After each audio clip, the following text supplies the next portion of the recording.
Hey guys, what's up? So, I haven't live streamed on TikTok in so long. I know my hair is looking a little crazy, and that's because I am about to do my hair. So, I'm gonna put it in some twists, and I'm going to be adding some of this expression hair to my hair. And yeah, it's currently 10:12 p.m. and I know that this is gonna take me over 2 hours, which means it's gonna take me till after midnight. But yeah, so yeah, I'm just going to do my hair. I've already blow dried it and like I've already washed it, blow dried it, parted it. These are my sections. And so this is the first section we're gonna work on, the back. Also, I'm not wearing my glasses right now.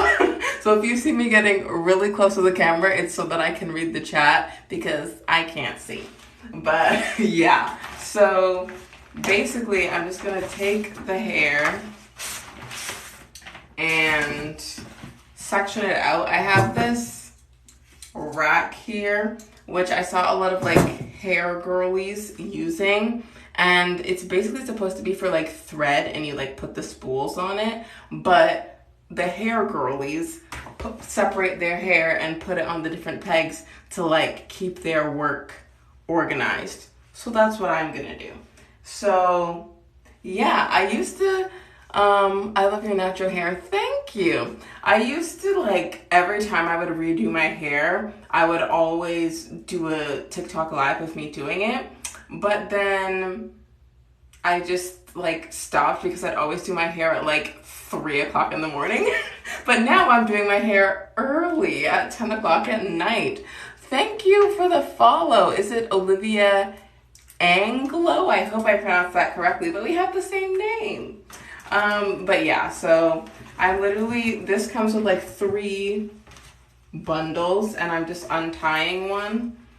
I maybe should have done this before the live started because this part of just like separating hair, not that interesting. But in case you guys are trying to start learning how to do your own hair, I will show you guys exactly how I separate it so that each twist is like the same size and stuff like that.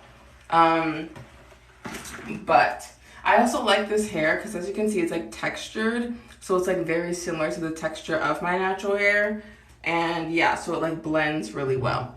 So this is literally what I do. As you can see, it like comes like pre-portioned. So I literally take one and then I split it in half. And then I take this half and I split it into 3. So that's 2 pieces.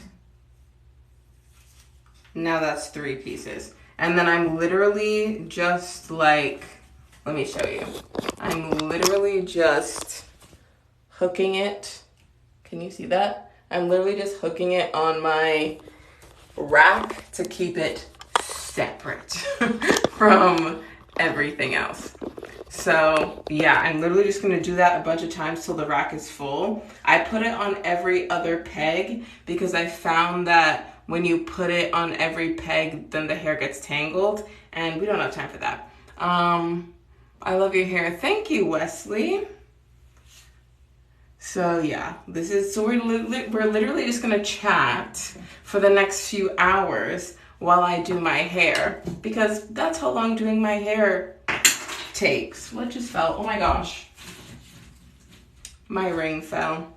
But yeah, so I'm literally just here to chat and twist my hair because, so the reason I'm doing my hair, one, my old hairstyle was, I had it in for 3 weeks and it was time to do my hair again. But also I'm a track athlete and I have a track meet this weekend. And the hairstyle I had before, like, it's not good for competition. So I'm doing my hair in a good competition hairstyle. Basically, I'm just doing twists, which I can just like throw up into a ponytail or throw up into a bun. And yeah, it's just gonna make it a lot easier. So basically about 3 weeks ago, I did my hair in a particular way because I knew it would like look good. And that's because I'm actually 24 years old. I don't know if you can tell, but I'm 24 years old and I am about to graduate from university. So 3 weeks ago, I had taken my grad photos, and so I did my hair in like a cute way, but it wasn't functional. Like my hair was just all over the place. So it looked good for the picture, which I'm really happy about, but it's just not functional for sports. So like, what was I gonna say? Yes, so when we had track for the indoor season, I competed for my university's varsity team. And when we did track, I would always like have my hair in braids or have it in twists just to like keep it out of the way. But then indoor season ended and we had a break between the end of indoor and the start of outdoor. So outdoor season starts this weekend, which is why I need to start doing functional hairstyles again. Olivia Angelo, you have to go. Well, thank you for checking into my live. Hi, Violetta, what's up? You said, wait a minute. What are we waiting for? What's happening? But yeah, so since I'm going to be competing pretty much every single weekend, moving forward, starting this weekend, I now need to go back to protective styles. So the events that I do in track and field, I do long jump and triple jump. What's your name? My name is Olivia. I do long jump and triple jump, and if you have seen those events, you're jumping into a pit of sand. And so yeah, like when you like have your hair out, like sand just gets everywhere. And so I'd just rather be able to put my hair up. So that's why I'm doing this hairstyle. Okay, so I have finally finished separating like hair to the point where my rack is full. Can you see that? So I filled the entire rack, and I'm gonna need to separate more hair later on, but like that's enough for right now. So now I'm gonna start on the back of my hair. One thing, like a little trick, a little hack that I do when I'm doing my hair in order to see the back of my own head, this is what I do. Let me show you. So I literally have a camera set up behind me, and then I have my iPad, and look, can you see that? You see how you're seeing the back of my head? So I set up a camera behind me so that when I'm parting the hair at the back of my head, I can actually see what I'm doing. So yeah, that is my little trick for doing the back of my own head, because if not, my parts would be very crooked and all over the place, or I would have to like hold up a mirror behind my head, and like that's too much work. So I literally set up a camera, connect it to my iPad, and then like look at my iPad while I'm doing my hair. That's what I do. So yeah, so I'm gonna take my comb, and I'm gonna be looking this way because I'm looking at my iPad to part my hair. So I'm gonna start at the bottom and work my way up. Even though I can see what I'm doing, it's still hard to get these parts straight. What am I trying to do? I'm trying to do my hair. That's what I'm trying to do. I started doing my own hair during the pandemic because I wasn't allowed to go to my hairdresser because like the world was closed. So yeah, I learned to do my own hair, and I've like done my own box braids, and I do my own twists and stuff like that. At first I could only do my natural hair, and then I started to learn how to do it with braiding hair as well. So I've got this bottom section, and this is going to be 2 twists. So I'm going to split this back section into two, like that. And yeah, so this is what I do. This is how I do it. So I have my Shine-In Jam. I just use it because it helps to like keep it helps me to keep the parts like separate and sleek. So I put my Shine-In Jam in my hair, basically just near the scalp.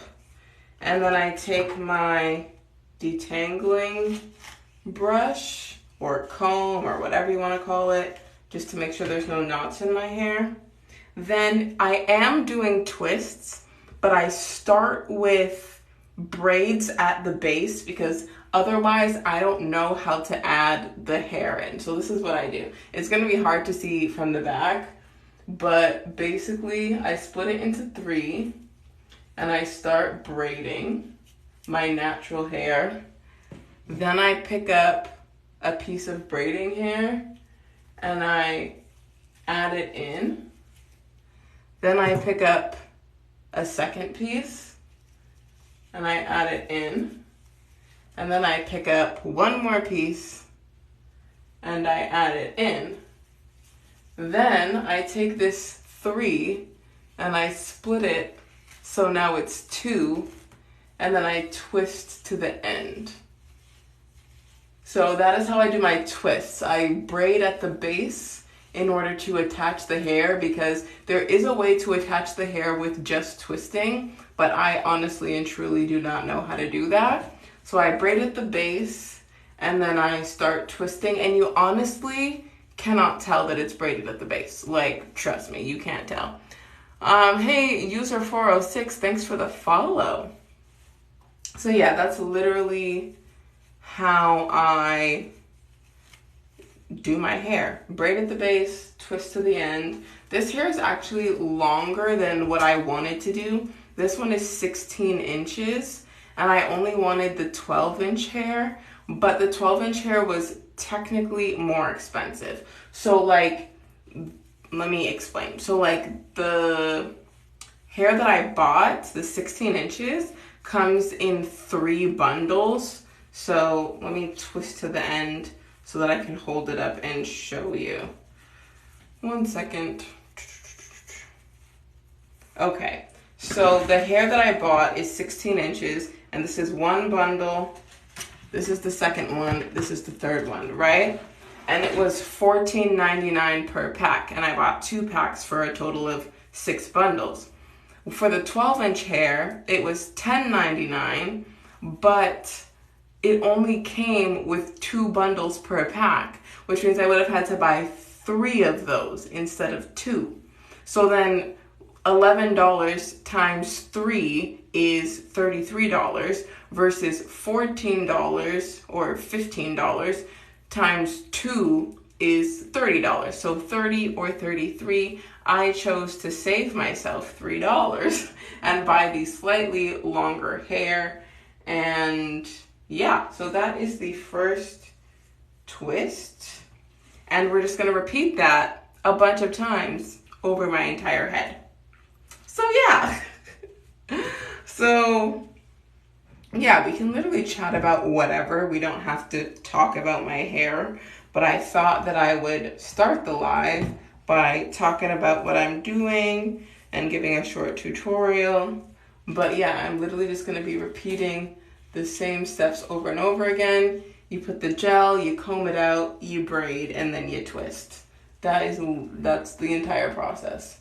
And I learned to do it myself because I had to. Even though during COVID, like, I wasn't going anywhere, so like no one was seeing me, but like that doesn't mean I don't want to have my hair done, you know what I mean?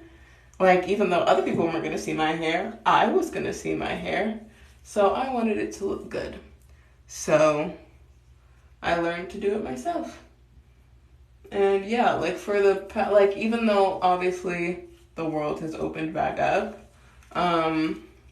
I can go back to my hairdresser, but honestly, I don't need to, because doing my hair myself is so much cheaper. Because like, as I said, to buy this hair, it was like $30. and then I'm putting it in myself. Meanwhile, when you go to a hairdresser, you have to pay for the hair, but then you also have to pay the person for their time.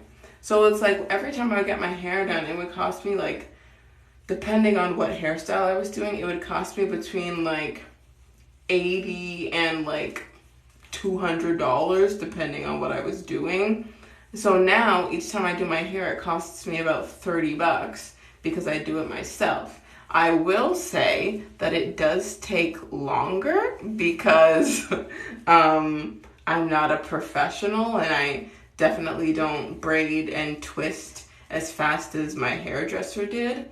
And also like the like having to like see the back of your own head and part it and stuff, like obviously I don't do it as fast, but I save a lot of money. And as I said, I'm a very recent college grad or university grad. I haven't technically graduated yet, but I had my final exam yesterday, so I'm done school. My actual graduation isn't until June. But the point is, I am a very recent university graduate, meaning I'm living life on a budget. So if I can save between like $50 and $100 every time I do my hair, because I like to do my hair like every 3 or 4 weeks. So if I can save $50 to $100 every few weeks, that is very important. So yeah.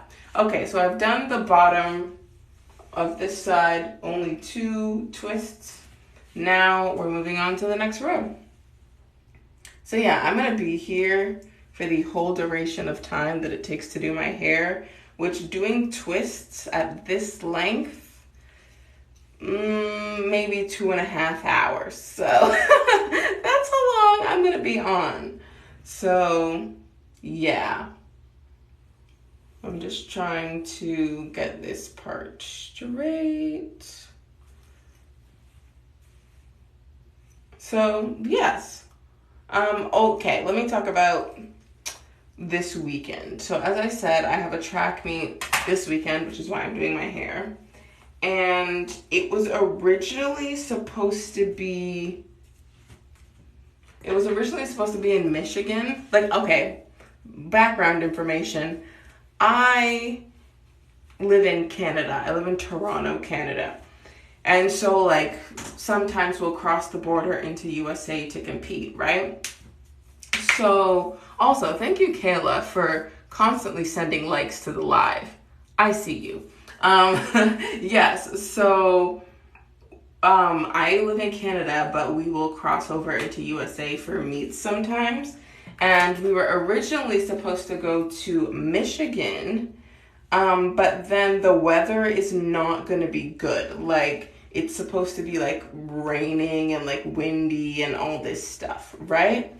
And that is not a very good like environment to play a sport in. So essentially the meet got canceled, and like we got like refunded all the money and all that stuff. But then it's like, well, we wanted to compete. What do we do?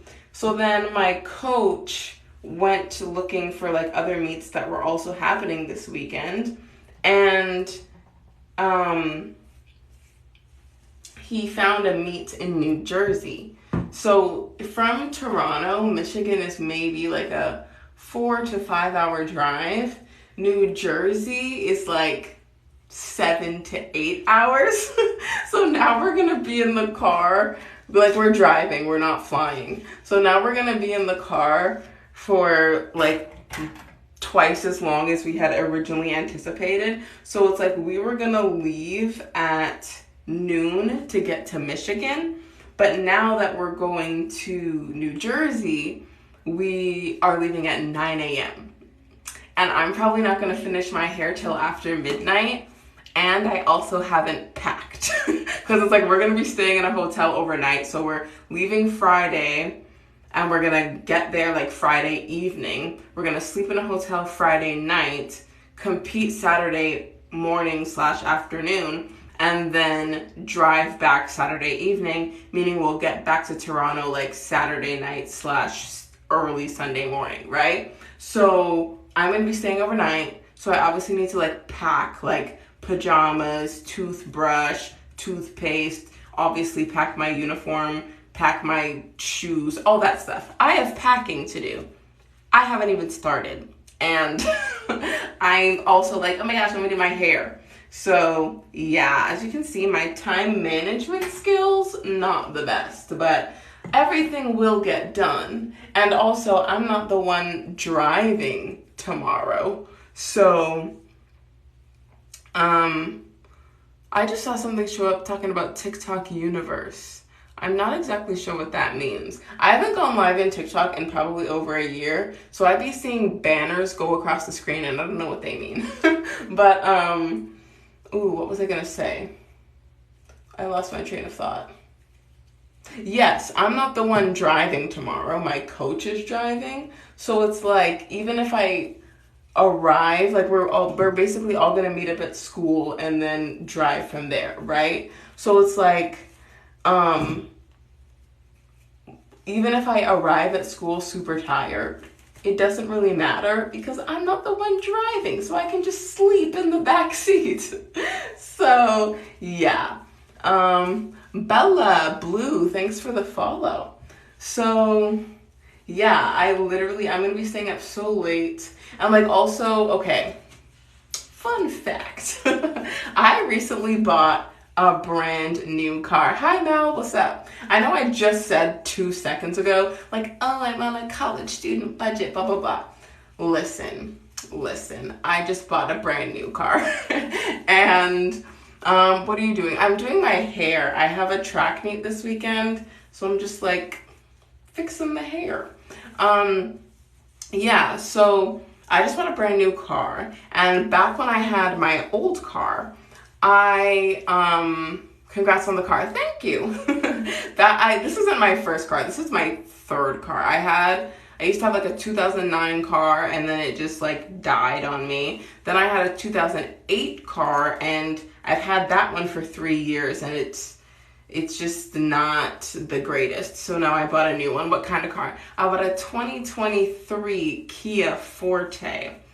And yeah, so when I had my older cars and I'd like go away for the weekend, I would park my car at the school and then like go wherever I was going. And then I would like come back and then just drive my car home, right? But now my car is brand spanking new. And no offense to the people of like Toronto, but I don't trust them not to steal my car. So I'm not leaving my car parked in a public parking lot overnight. What color? My car, it's white. Yeah, so I am not leaving my car parked overnight. So basically, one of my best friends, she's gonna pick me up tomorrow. And then we're gonna go to school together because I'm not parking my car at my school. Sorry people of Toronto, I don't trust you. So yeah. So basically now I have to wake up earlier because I'm getting picked up. Like when I'm driving, I'm a procrastinator, I'm not gonna lie. So I can wake up with like just enough time to get where I'm going. But then when other people are involved and people who have better time management than me are coming to pick me up, well then they're gonna be early and efficient and all that jazz. So essentially I'm not sleeping a lot tonight because I'm gonna finish my hair at maybe 1 a.m. and then I have to pack and then I get to go to sleep. So love that. What's your favorite sport? My favorite sport, I know this is boring, but it's track and field. And that's why I do track and field, because it's my favorite.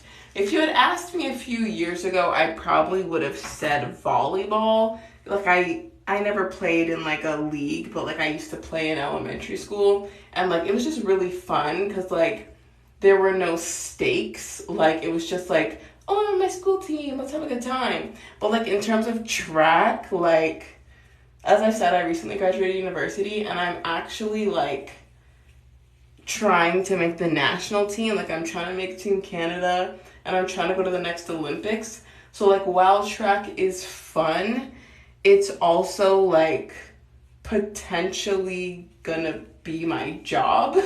And so it's like there's just like a lot of like stakes and like a lot of pressure because like I want to perform really well. Like I basically want to perform at a world-class level. So when it came to like volleyball, since it wasn't like my main sport and I just like did it for fun, it could actually be fun because I wasn't like, oh, I have to do this perfectly and da-da-da-da and these people are going to be watching and like it didn't matter. So like I could just literally have fun.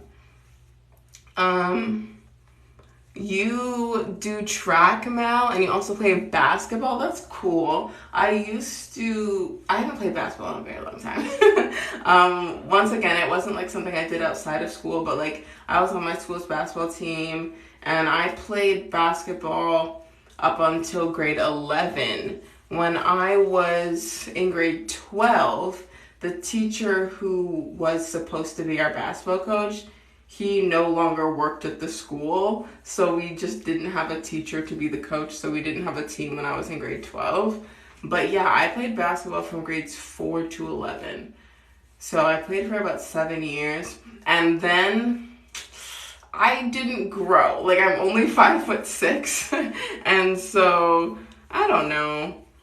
If I was taller, I might have continued to pursue basketball, but for me, I felt like, one, I was excelling in track, and two, I just felt like I had a better shot, so I continued with track.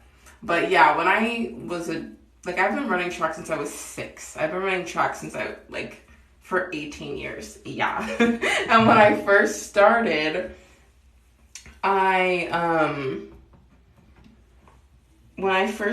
was a sprinter, and I used to do the 100 and 200 and the relay and all that stuff. But now I actually do long jump and triple jump because, I don't know, it just got to a point where, in all honesty, I couldn't keep up with the girls. And I had always jumped, but I just did it on the side. But now it's my main event. And yeah, I would like to think that I'm pretty good. I also say I'm not meant for basketball because of my height. See, that's the thing. It's very disappointing when something you've worked so hard at, there's something that's out of your control that just kind of stops you from doing it. Even on the flip side, let's say somebody's doing gymnastics and then they end up growing to be 6 feet tall, and then you see Simone Biles who's 4'9" or something. You know what I mean? There's certain body types and certain heights for certain sports, and it's when you're a kid, you don't know how tall you're gonna be. So it's you obviously just try a bit of everything, right? To figure out what you're good at. And then if there's something that's completely out of your control that stops you from doing that, it's I understand that it can be frustrating. Because even in terms of long jump and triple jump, technically I'm too short to be a triple jumper. There aren't very many triple jumpers that are my height. The current world record holder, she's 6'4", and I'm 5'6". You know what I mean? And you don't have to be that tall. Previous Olympic champions have been 5'10", 5'11", but that's still quite a bit taller than me. Meanwhile, for long jumpers tend to be between 5'4" and 5'8", and I'm literally in the middle of that at 5'6". So yeah, it's very frustrating when it's something you are passionate about. There's something that's out of your control. Any relationship advice?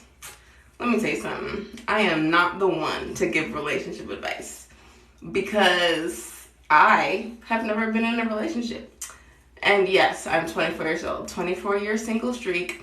Essentially, I'm focusing on myself. Remember how 2 minutes ago I said I'm trying to make the Olympics? I'm not saying you can't pursue a relationship and also pursue your dreams, but I feel I'm so tunnel vision that it's I don't even be paying attention to mandem. I'm just I need to run in a straight line right now. Go away. So so honestly, I am not the one to give relationship advice. Yeah, okay, so I've done the second row. I don't know if you can see that, but it's done. Now we move on to the next row. But yeah. Oh my gosh, my throat is getting kind of dry. I always forget. Like, I do this all the time.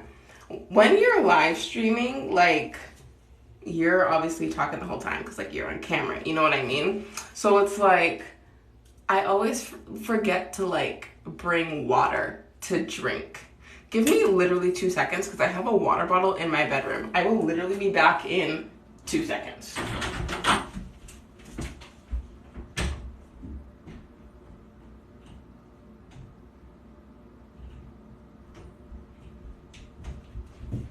Okay, I'm back. Look, I literally have this. This is, like, I had track practice this morning, and I, like, just filled this with water, so it should, and it's in, like, one of those, like, thermal water bottles, so it should be cold.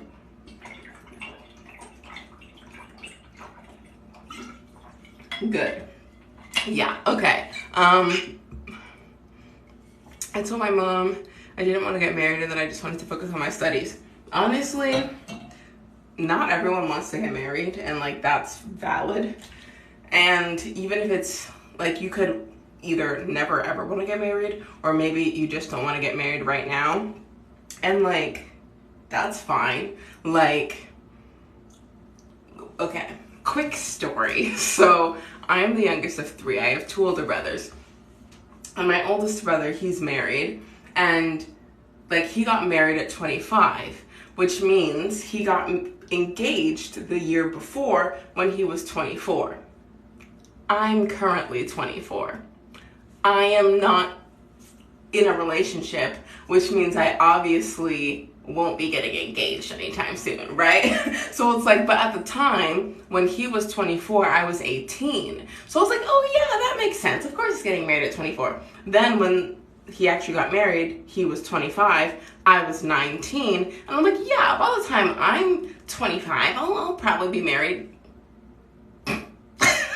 No, that's not happening. And that's okay. Like, each person and each couple moves at a different rate. So it's like, if let's say I was in a relationship, I wouldn't be like, ugh, when is he gonna propose? Like, we're 24, let's get married. Like, you know what I'm saying? Like, each person and each couple, you have your own timeline. Like, there's no correct time to do all that. So, like, it'll happen when it happens. And I'm, like, not in any rush. Also because I have other things that I'm focusing on. Like, you're focusing on school. For me, up until yesterday when I had my final exam, I was focusing on school and I was focusing on track. And, like, I also, like, have a part-time job and all that stuff. So it's like, sometimes being in a romantic relationship isn't at the front of your mind. And that's fine. That's perfectly fine. I'm staying here until you finish your hair. Well, I'm gonna be here for a while. Kayla, you're staying too? Okay. Yeah, I'm actually going pretty fast because what I used to do was make, like, really small sections, and then it would take me forever because I'd put, like, 50 twists on my head. Now I'm only trying to do, like, between 30 and 40. So, like, if you do 10 less twists, it takes you less time. So I'm trying to, like, do that. Yeah, okay. So we're on the 3rd row. Not too shabby. But, oh, wait. I need to, like, crack some stuff. Hold on. Whenever I do my hair and you're, like, having your hands like this for however long, I don't know about anyone else, my back starts to hurt. So if I start cracking my knuckles and cracking my back, that's why. Okay, let me start on this row. I'm just trying to get the parts straight. Okay. Tell us an embarrassing story. Honestly, I can't even think of one. Like, that's not to say I've never embarrassed myself before, because I have. But I cannot think of, like, a recent one, and the reason is because, like, okay, I'm a very introverted person. I know it might not seem like it because I'm, like, talking your ear off, but, like, I'm an introverted person. So it's like I don't frequently put myself in situations to get embarrassed because I don't really put myself out there very much. So like honestly, I feel like my life is pretty tame. I was talking to one of my friends about this the other day, how like whenever they make like TV shows about like kids in high school or like in college, it's always like so full of drama and all this stuff. And I'm like, not everyone's life is like that. Like, some people's lives are boring, like mine. And I'm like, you're never gonna see like a TV show about like someone's life. They wake up, they go to school, they go to a sports practice, and then they go home. Because unfortunately, that doesn't make for entertaining television. But it's like, that's literally my life. That would be so relatable to me. I would totally watch that show. This morning at school we did math. Then I said I hate math, and my teacher said math hates you too. I don't think teachers are supposed to talk like that. I don't know if it was like, yeah, what kind of like rapport you have with your teacher. Like maybe it's like you guys have that kind of relationship where, I don't know, but like your teacher's British. I don't even know if that's better or worse. Is that like, oh, he's got an attitude. Is that a British thing? I don't know. Ooh, I have been to England recently, but I wouldn't say I interacted with very many British people. Long story short, I went with my family. So we were just like walking around doing touristy stuff. So we were just kind of like hanging out with each other. We didn't speak to very many locals. Okay. Next twist. Try to guess my age. I don't know. Wait, what? Invite to join? Someone is trying to join. Unfortunately, we're not doing that tonight. Hold on. You were talking about marriage, and I don't know if you mean like deep in the future or now, but if you're having conversations with your mother about marriage, I would assume you're like maybe 20. I'm just gonna throw out 20. But then maybe not, because I don't know. Whatever, I'm just gonna say 20. Because I don't recall, like I haven't had marriage conversations with my parents, but like I feel like we wouldn't have had those conversations if I was like really young. I don't know. What am I trying to do? I'm trying to get my Shine In Jam. That's what I was looking for.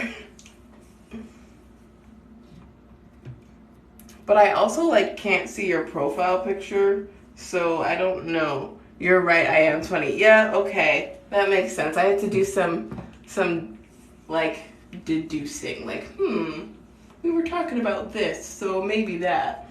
But yeah. Look at me being a good guesser. This is like random, but I made a new friend recently. And like he's someone who I've known of for a while, but we like recently started like talking more. And then he asked me to like guess his birthday, and I like, keep in mind there's 365 days in a year, and I actually guessed his birthday right. And I was just like, I just know. I genuinely did not know when this man's birthday was, and he's like, guess, and I got it right. And I was like, whoa. Like the actual day. And I'm like, oh, you're probably born in January. No, I got the actual day. Do you have any pets? I do. I have a cat. Her name is Cookie. She's 15 years old. She's gonna be 16 in July. And I've had her since she was like a couple of months old. I got her in 2007. I was 8 at the time. And now I'm 24 and she's still around. And she's honestly like, I feel like you would not know. Like, she's technically a senior cat. I feel like you would not know because she is like so like energetic. Like sometimes she's just like, okay, let me sleep. But other times, like the other day, I came home and there was like a straw on the ground for some reason. And she was like chasing it, running around, hitting it. Like she has so much energy. Like obviously she's too big to be a kitten, but like based on her personality, sometimes you would think that she's a kitten. Like she sometimes, like, yeah, I feel like she has a lot more life left in her. I know that cats can live to over 20, and I honestly think that she will. And like, I'm hoping to like move out at some point. And when I do, assuming she's still alive, I'm probably gonna take her with me, because even though she's like the family cat, she's mine. So yeah, like I honestly think I'm probably not moving out for like another 1 or 2 years, and she's probably still gonna be alive then, and I'm taking her with me. She's mine. She sounds cute. She is. Sometimes one thing I will say, she's very particular about people. Like she likes who she likes and she doesn't who she doesn't, and that's just like how she is. But it's like, if she likes you, which like obviously she likes me, I'm her owner, like she's like, she can be very sweet. But it's like, I have a nephew, he's 1, so like she obviously doesn't know him very well because 1, he doesn't live in this house, and 2, he's only been alive for a year. So it's like, when he's around, she's like very skeptical. Like, who is this small human? But like, she's not like aggressive or anything with him. But she just like looks at him weird, like, wonder what's going on there. But yeah, she's very skeptical until she's not. Oh, I took this out. I should not have taken this piece out because I'm not done. I still have one more twist to do on this row. I thought I was done.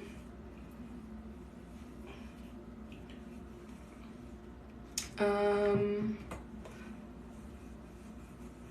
don't even know what to talk about. When I used to live stream like pretty often, and I was like really good at just like rambling, because something I've learned about live streaming is that you can never really have a moment where you're like quiet, because it's like there's always a delay, right? So it's like if someone new joins and you had been quiet for like 10 seconds and then you see that they join and you're like, oh hey, by the time you say oh hey, and because of the delay, they already left.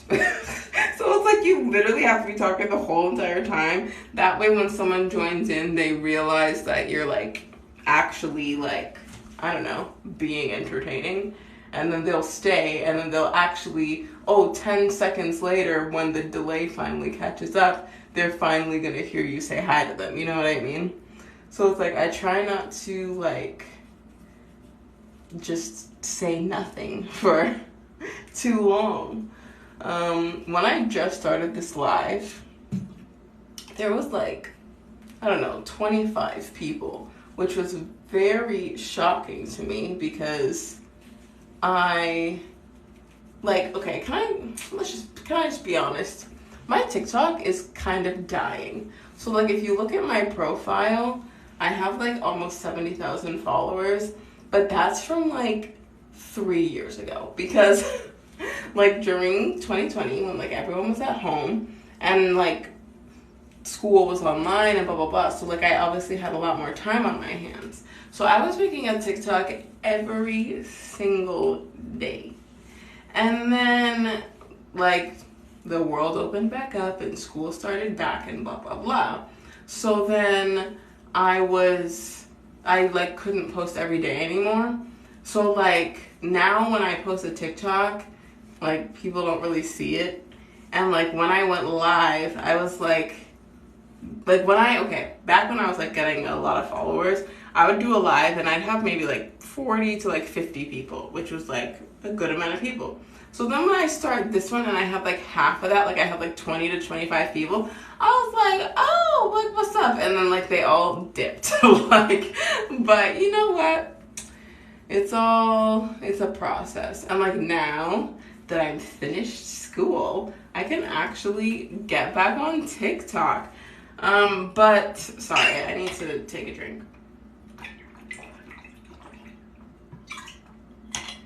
But when I do go back to making TikToks, I made like transition videos. Also, real quick, I finished that row. But yeah, so I used to make transition videos, and like those videos just take so long to make. And I like the final result. Like it's very satisfying to like watch it come together, and like I was pretty good at making like perfect loops and all that kind of stuff. And so it was fun, but it's like it just took too long. Like even, okay, there's a TikTok I posted yesterday, basically like, hey, I'm finished school, blah, blah, blah, right? And it has currently like 2,000 views, which is like, considering I haven't posted in the past year, I think I've posted 3 times, okay? So like, considering I don't post that much, I'll take those 2,000, right? I'll take those 2,000 views. But like, that video is like 15 seconds long, and it took me 15 seconds to make, because all I did was like, yay, I'm out of school, bye, peace out to this campus, right? And then I just like posted it like right away. When you're making those videos, those videos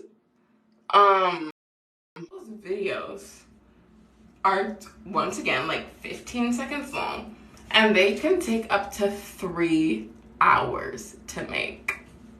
And I'm like, like if I can get a few thousand views and spend 15 seconds a day, that sounds fantastic.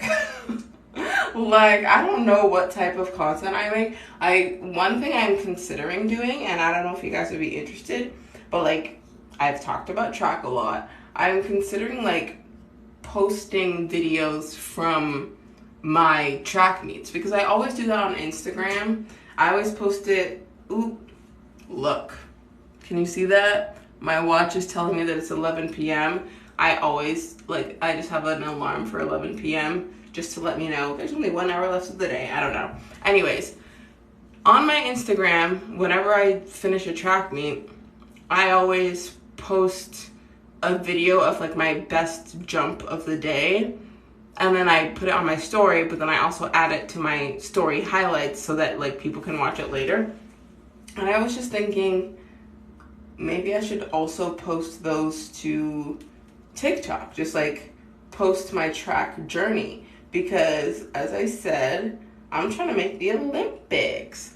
I don't know if that's gonna happen, but that is a goal of mine. And so like to like document my journey of like going from like collegiate athlete to professional athlete, I feel like that would be very interesting. So that is something that I'm considering doing, just like posting my jumps, because I compete like that's the thing though. With TikTok, it's like, oh, you gotta post every day, blah, blah, blah. And I only compete like once a week. So it's like, but I'm considering just posting, like I already have a lot of videos that I had posted on my Insta, so I could like put them on my TikTok as well. So I already have like 30 videos that I could just upload to my TikTok and then post for like 30 days straight, and then post weekly after that with my new stuff, you know what I mean? So yeah, I don't know, that's something I'm considering doing. I'm trying to move away from transitions, even though like they're fun, they just take too long. And yeah, so I don't know, maybe some sports stuff will come your way. I'll see what I decide. Yeah, but yes, oh my gosh. So, you know how I'm saying, like, I'm bad with time management and blah, blah, blah. The reason I intended to start doing my hair at like 5 o'clock, I didn't start till 10, but I intended to start at 5 because, like, I went to track practice this morning and I finished at like 2, but I didn't leave till 2:30 because I was just like talking to my teammates, talking to my coach, blah, blah, blah. So I left at 2:30 and then I actually, you know how I said I just bought a brand new car? So I'm an Uber Eats driver, like I like deliver food, but like that's because I had an old car. Now that I have a new car, I'm actually eligible to drive people.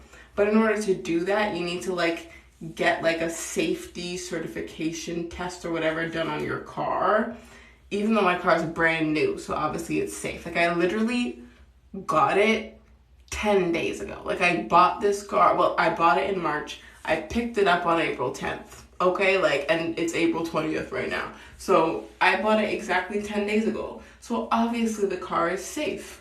But Uber's like, sorry, we don't know. So I had to go to this place after practice. I was like, let me just do it. So I go to this place to get my car certified safety. Firstly, this safety test took all of 10 minutes because they just looked at my car and they're like, oh, this is a brand new car. Okay, it's safe. Here's the form. And then I had to pay them like $56. I paid $56 for someone to just like look at my car and then give me a piece of paper. Yeah. Okay. So anyways, I went to do that. But then at this point, it was like 3:30, almost 4. Then I stopped at the hair store to buy the hair that I'm currently putting on my head. Then I came home. So I didn't get home till like, I want to say 5:30. Because there was just so much traffic, because at this point it was rush hour. And then I came home, and then, so I also have a YouTube channel, not to like plug myself, but like this is relevant. So I have a YouTube channel, and like I've been making a video, like a tutorial, like how to set up your car with Uber, because like I was doing Uber Eats, now I'm transferring to like drive people, and like it's a process, right? So I'm basically making a tutorial video about how to do that. So now that I got this magic piece of paper to send to Uber, like I was sitting down to film that video to like show people like how to submit your documents, blah, blah, blah. So then that took like another hour or 2. Then I had like, so I had my hair in like curly before, and I didn't want to do my hair first and then film this video because I already started filming this video 4 days ago. Like that's how long this process has been taking. So I'm like, I don't want to start the video with one hairstyle and then halfway through the video, like after I edit it all together, my hair miraculously changes. So I'm like, I have to film this, then do my hair. So I spend however long filming that. Then I had to take out my old hairstyle. Then I had to wash my hair. And now I finally get to start twisting it. So that's why I didn't start till 10 o'clock. So yeah, I was just trying to get so many things out of the way because I'm like, I'm going away this weekend. And like with Uber, like when you like submit your documents to them and stuff, like it can take them a while before they like approve it and stuff. Like even I submitted this document today and they approved it, but then they're like, I have to do a background check, which is fine because I'm not a criminal. It's okay. So I'm willing to do the background check, but then they have to like send me a link to this website and they're like, oh, we'll send it in 3 to 5 business days. So like I literally can't work for Uber right now because they have to reapprove all my documents and I have to redo my background check because I'm trying to switch from delivering food to driving people. And so so I'm like, let me try and get all of this done before I leave for the weekend, because like that way when I come back to Canada, everything will be set up and I'll be able to go. So that's what I was trying to do. I was trying to do so many things today. Went to track practice, got my car safety certified, went to the hair store, took out my old hair, no, back it up, filmed a YouTube video, then took out my old hairstyle, then washed my hair, and now I'm doing this. Like, yeah. I'm very intrigued in what you're saying. I've been in this life for so long. Well, I try to be entertaining. I'm glad that I have been entertaining for this whole time. But yeah, like I've been doing so much. And then also I'm not done, because after I finish my hair and after I finish this live, then I have to pack for my trip. So yeah, I love when I just procrastinate and try and do everything on the last day. But you know what? It's all gonna get done. Don't you worry. That's the thing. This is why I always procrastinate, because things still end up working out. Like, it's like, oh, I'm doing 17 things in one day, which is like no fun. But then they all get done. They all, like, everything works out. So I'm like, this is a good strategy. Let me do it again next time. I don't learn. I do not learn. One day I'll learn, but that day has not come yet. Okay, so I have done this much of my head, and I've run out of hair on like my hair rack that I showed earlier. So now I need to split some more hair. So yeah, that's literally the process of doing my hair. You run out, you use some more.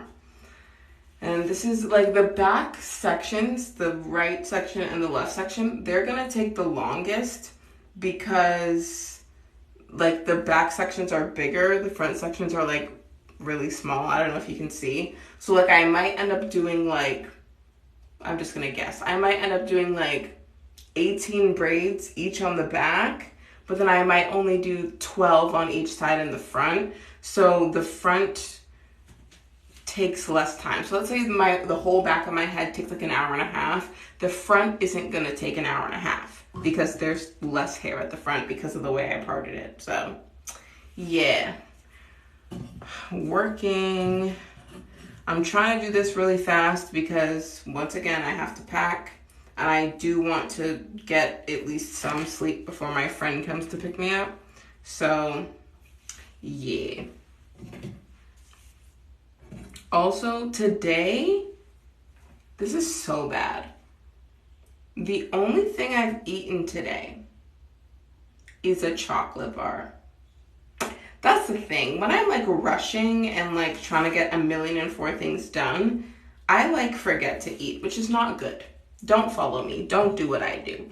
But like literally I'm just like, oh, I'm going here, then I'm going there. And it's like, I don't even remember that I'm hungry. So that's another thing I need to do before I go to bed. Eat something. Cause like while I was like taking out my other hairstyle, I was eating a chocolate bar, and then as soon as I finished that, I like washed my hair. Like I literally, yeah, this is bad. Yeah, and like right now I can't eat something because my hands are covered in hair product and literal hair. So we're gonna eat later. I'm gonna eat at like 1 a.m. Sounds like a plan. I need to get better at that because this is bad. You know how they say breakfast is the most important meal of the day? I very rarely eat breakfast, and that's because I am not a morning person. Like, I don't know if this is bad, but like if I want to wake up before noon, I have to set an alarm. Like if I want to wake up at 11 a.m., my body is not going to naturally wake up. I have to set an alarm. So it's like, I set an alarm that gives me enough time to wake up, brush my teeth, and then leave. Like I don't give myself, like, ooh, that's not entirely true. About a month ago, I was like waking up early. I was waking up at like 10:30, gave myself half an hour. And I would make myself oatmeal for breakfast every day. And I was like so proud of myself. And I was getting into this routine, right? But then, I don't know what happened. I fell off. Yeah, I don't have an explanation, but that's what happened. So yeah, I just love sleep. Sleep is so good. And why would I cut my sleep short when I don't have to? I feel like I made a mistake. Oh, no, I didn't. Sorry, I was trying to count like how many braids I should be able to make with the amount of hair that I have, and it didn't look like the number was right, but it is. It's fine. We're fine. Because like I'm trying to talk and split this at the same time, and I thought that I made a mistake, but I did not. We're good. I bought 2 packs of 2 packs of 3 pieces of hair, like 3 bundles for a total of 6. I do not think that I'm going to need both packs. I don't even think I'm going to finish the first one based on the way this is looking, because the bundle that I just used, like I currently have 10 twists on my head, and I currently just split enough hair to make 10 more, so that's 20, and I'm pretty sure I'm only going to do like 40 total on my whole head, which means I'm only going to use that one bundle and this one. Like I won't even touch this one, and I still have a whole other pack. So saving that for the next time I do my hair. Yeah, oh my gosh, sorry, I just need to like bend over for a second because my back is hurting. Usually when I'm like not live streaming, I would be sitting down. But right now I'm standing because if I were to sit, like I would usually like bring like a rolly chair and I'd be like here. And I feel like that's not like the best angle, and also I wouldn't be able to read the chat because I'm not wearing my glasses and I'm blind, so I need to be like up in the camera. So I'm like, let me stand, but it does kind of hurt my back a little bit, but it's okay, I'll be fine. I feel like, what do you guys want to talk about? I feel like I've just been rambling, like I've just been like talking about my day and talking about track and field. What else? What else shall we talk about?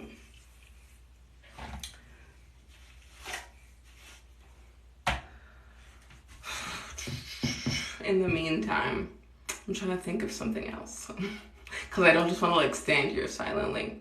I love the ramble. Okay, I can ramble all day. Like as an introverted person, when I'm like in person with people, I don't like talk that much, but like when I'm just like, oh, I'm just like at home by myself, because yes, obviously you guys are here, but it's like I'm physically in this room by myself, so I just feel like I can talk. But what else? Okay, I'll talk about track some more because I feel like I could talk about that forever. So as I said, I have my first outdoor meet of the season this weekend, and part of me is kind of nervous because, okay, background information. So this year was like my last year of university, and you know how in America they have, like when it comes to like collegiate sports, they have NCAAs. Well, in Canada it's called U Sports, right? Like that's our nationals. And so I've been trying to qualify for nationals for years, okay? And this is my final year of school, and this is the first time that I qualified, right?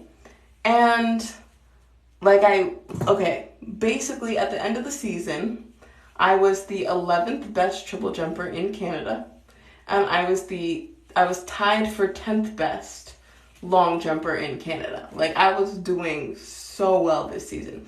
Previous years, you have to be in the top 12 to go to nationals. The highest I've ever been before this season was 13th in triple, so I was really close, but not quite. And then for long, I think the closest I've ever been was like 25th. And then this year I was 10th. Like, you know what I'm saying? Like that was like a very big difference for me. But anyways, 2 weeks before nationals, I sprained my ankle. Love that. So I still went to nationals, but I performed terribly because I was hurt. I was literally limping down the runway. No fun. So anyways, this is not only like my first like outdoor meet, but it's also my first meet since recovering from my injury. So like that makes me a little bit nervous. What are your opinions on middle child theory being the most misunderstood? Honestly, I don't know. I am a youngest child. I'm the youngest of 3. So like my oldest brother, my other brother, and then me. My brother who's in the middle, to my knowledge, he's like, I don't know. I feel like he feels seen. Like, I feel like my parents were like very good about like giving us equal attention. Like, obviously, in terms of like, okay, obviously in my household, there's more children than parents, right? So it's like, but to my recollection, there was never a day where like the 3 of us all had an event on the same day, right? Maybe 2 of us would have an event on the same day, but never all 3. So it's like, let's say one of my brothers had a baseball game and I had a soccer game. Then my dad would take my brother to baseball and my mom would take me to soccer. So it's like each of us would always have at least one parent at our event. You know what I mean? So like, yes, if like only one of us had something, then both parents would be there. But if 2 of us had something on one day, one kid gets one parent, the other kid gets the other parent, right? And to my recollection, there was never a time where all 3 of us had something. So one parent went here, one parent went there, and then this person didn't have a parent. Like, I don't think that has ever happened. I don't recall that ever happening. So I feel like it was very even for the 3 of us growing up. And like, even like we all like played piano, right? But we all went to the same piano school. So it's like at the end of the year when we'd have a recital, all 3 of us, like, yes, we all had one event. We all had events on the same day, but it was all the same event. We all went to the same place. So it's like the 3 of us would like play our little piano piece and like both of our parents would be in the audience. You know what I mean? So I feel like it was always very even. At least in my household. I don't know about anyone else's house, but in my house, it was even. Like, at least that's the way I felt. I always felt like I had support, and I feel like my brothers would agree with that. But I don't know, you'd have to ask them. But yeah. I will say though, like, sorry, I'm just trying to look at my head for a second to see this part that I just did. One thing I will say, being the youngest, I feel like I got more freedom than my brothers. And what I mean is, like, when you like have your very first kid, I feel like you're like very protective of them because it's like your first and only child. But then by the time it came to like me, my parents were like, oh, the world isn't like a terrible place where my child's gonna get kidnapped every 4 seconds. So yeah, we can like let her go do stuff. Like, it's like, I think I went over to like a friend's house for the first time when I was like 4. I don't think my oldest brother went over to a friend's house like maybe till he was like closer to 10. Like, I remember I went to, like, it was just a friend's birthday party. Like, I didn't spend overnight, but like I went to a friend's birthday party. Like, the friend lived literally across the street, but like my mom took me there, dropped me off, and then she went home, and I was only 4.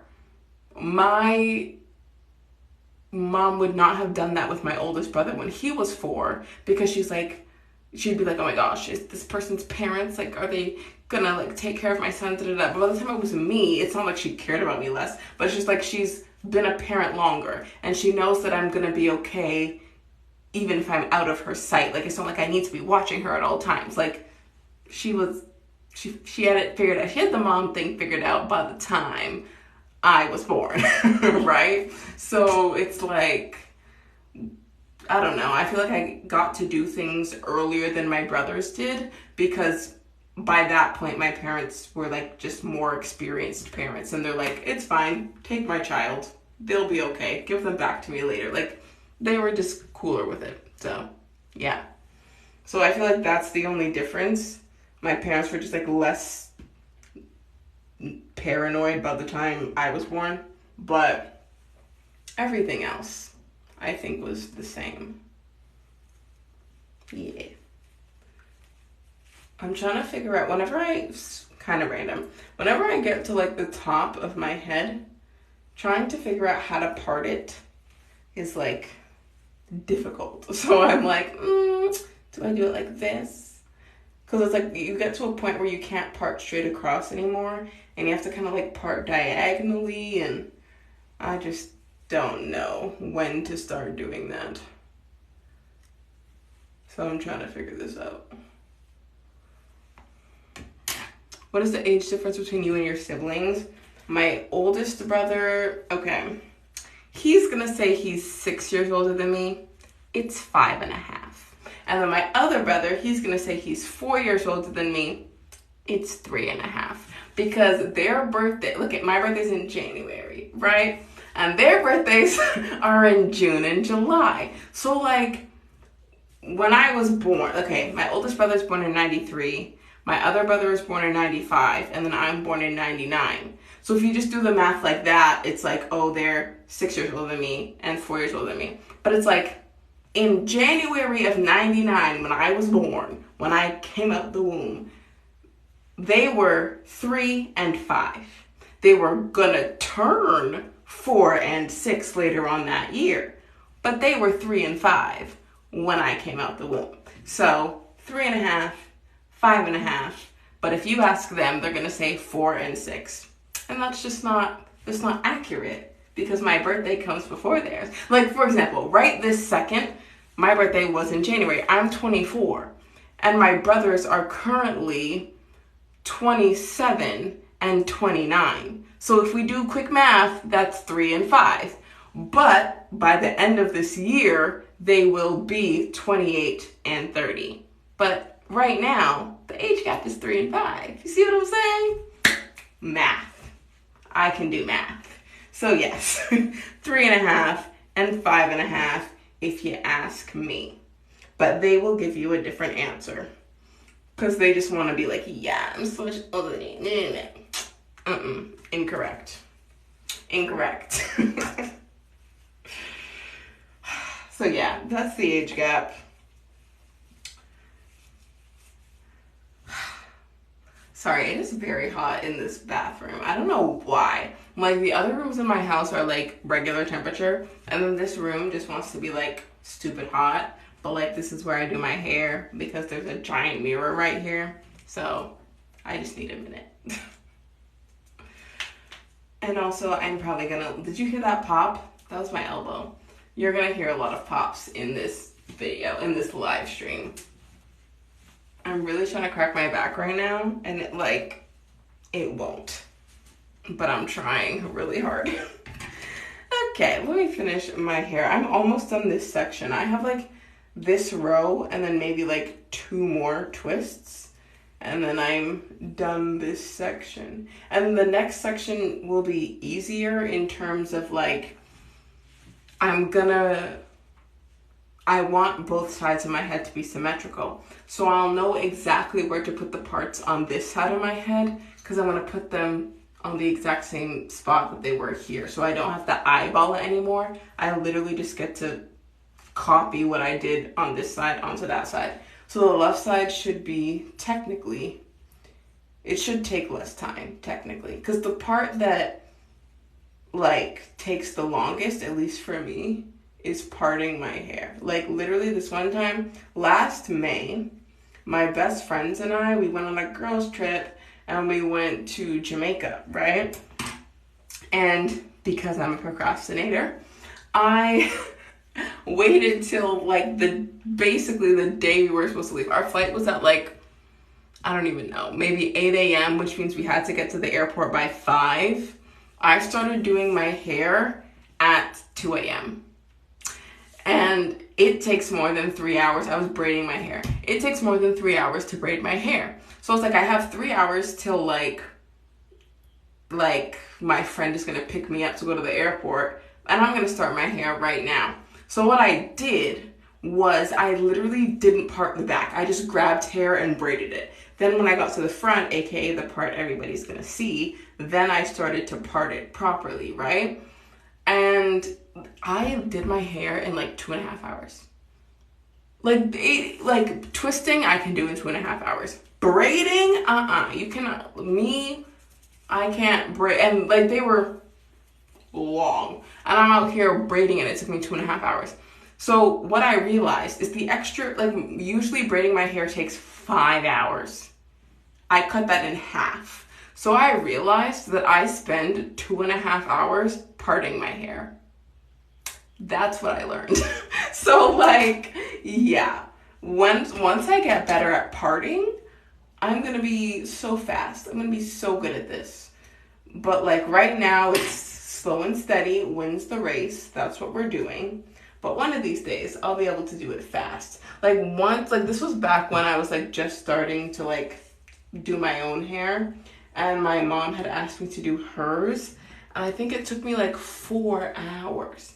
And it's like, now I think I could probably do it faster, because like when you're doing someone else's hair, like you can see everything you're doing because they're sitting in front of you. Meanwhile, you're doing your own hair and you're trying to see the back of your own head. So like doing someone else's hair is faster, but like it still takes time, because like I'm trying to make these parts straight, and like they're just like not doing what I want them to do.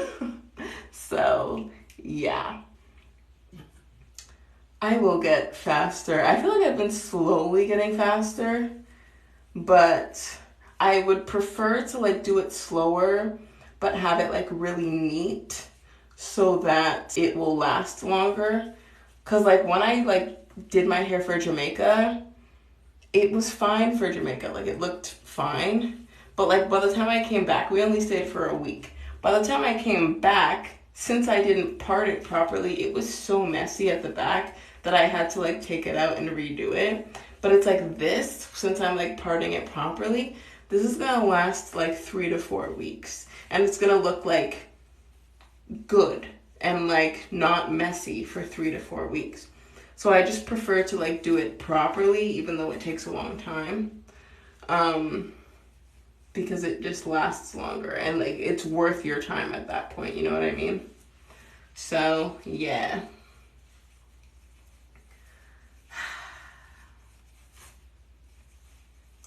I might need to take another drink of water. Like, I don't know if you can hear that my voice is like getting like slightly more raspy the more I talk.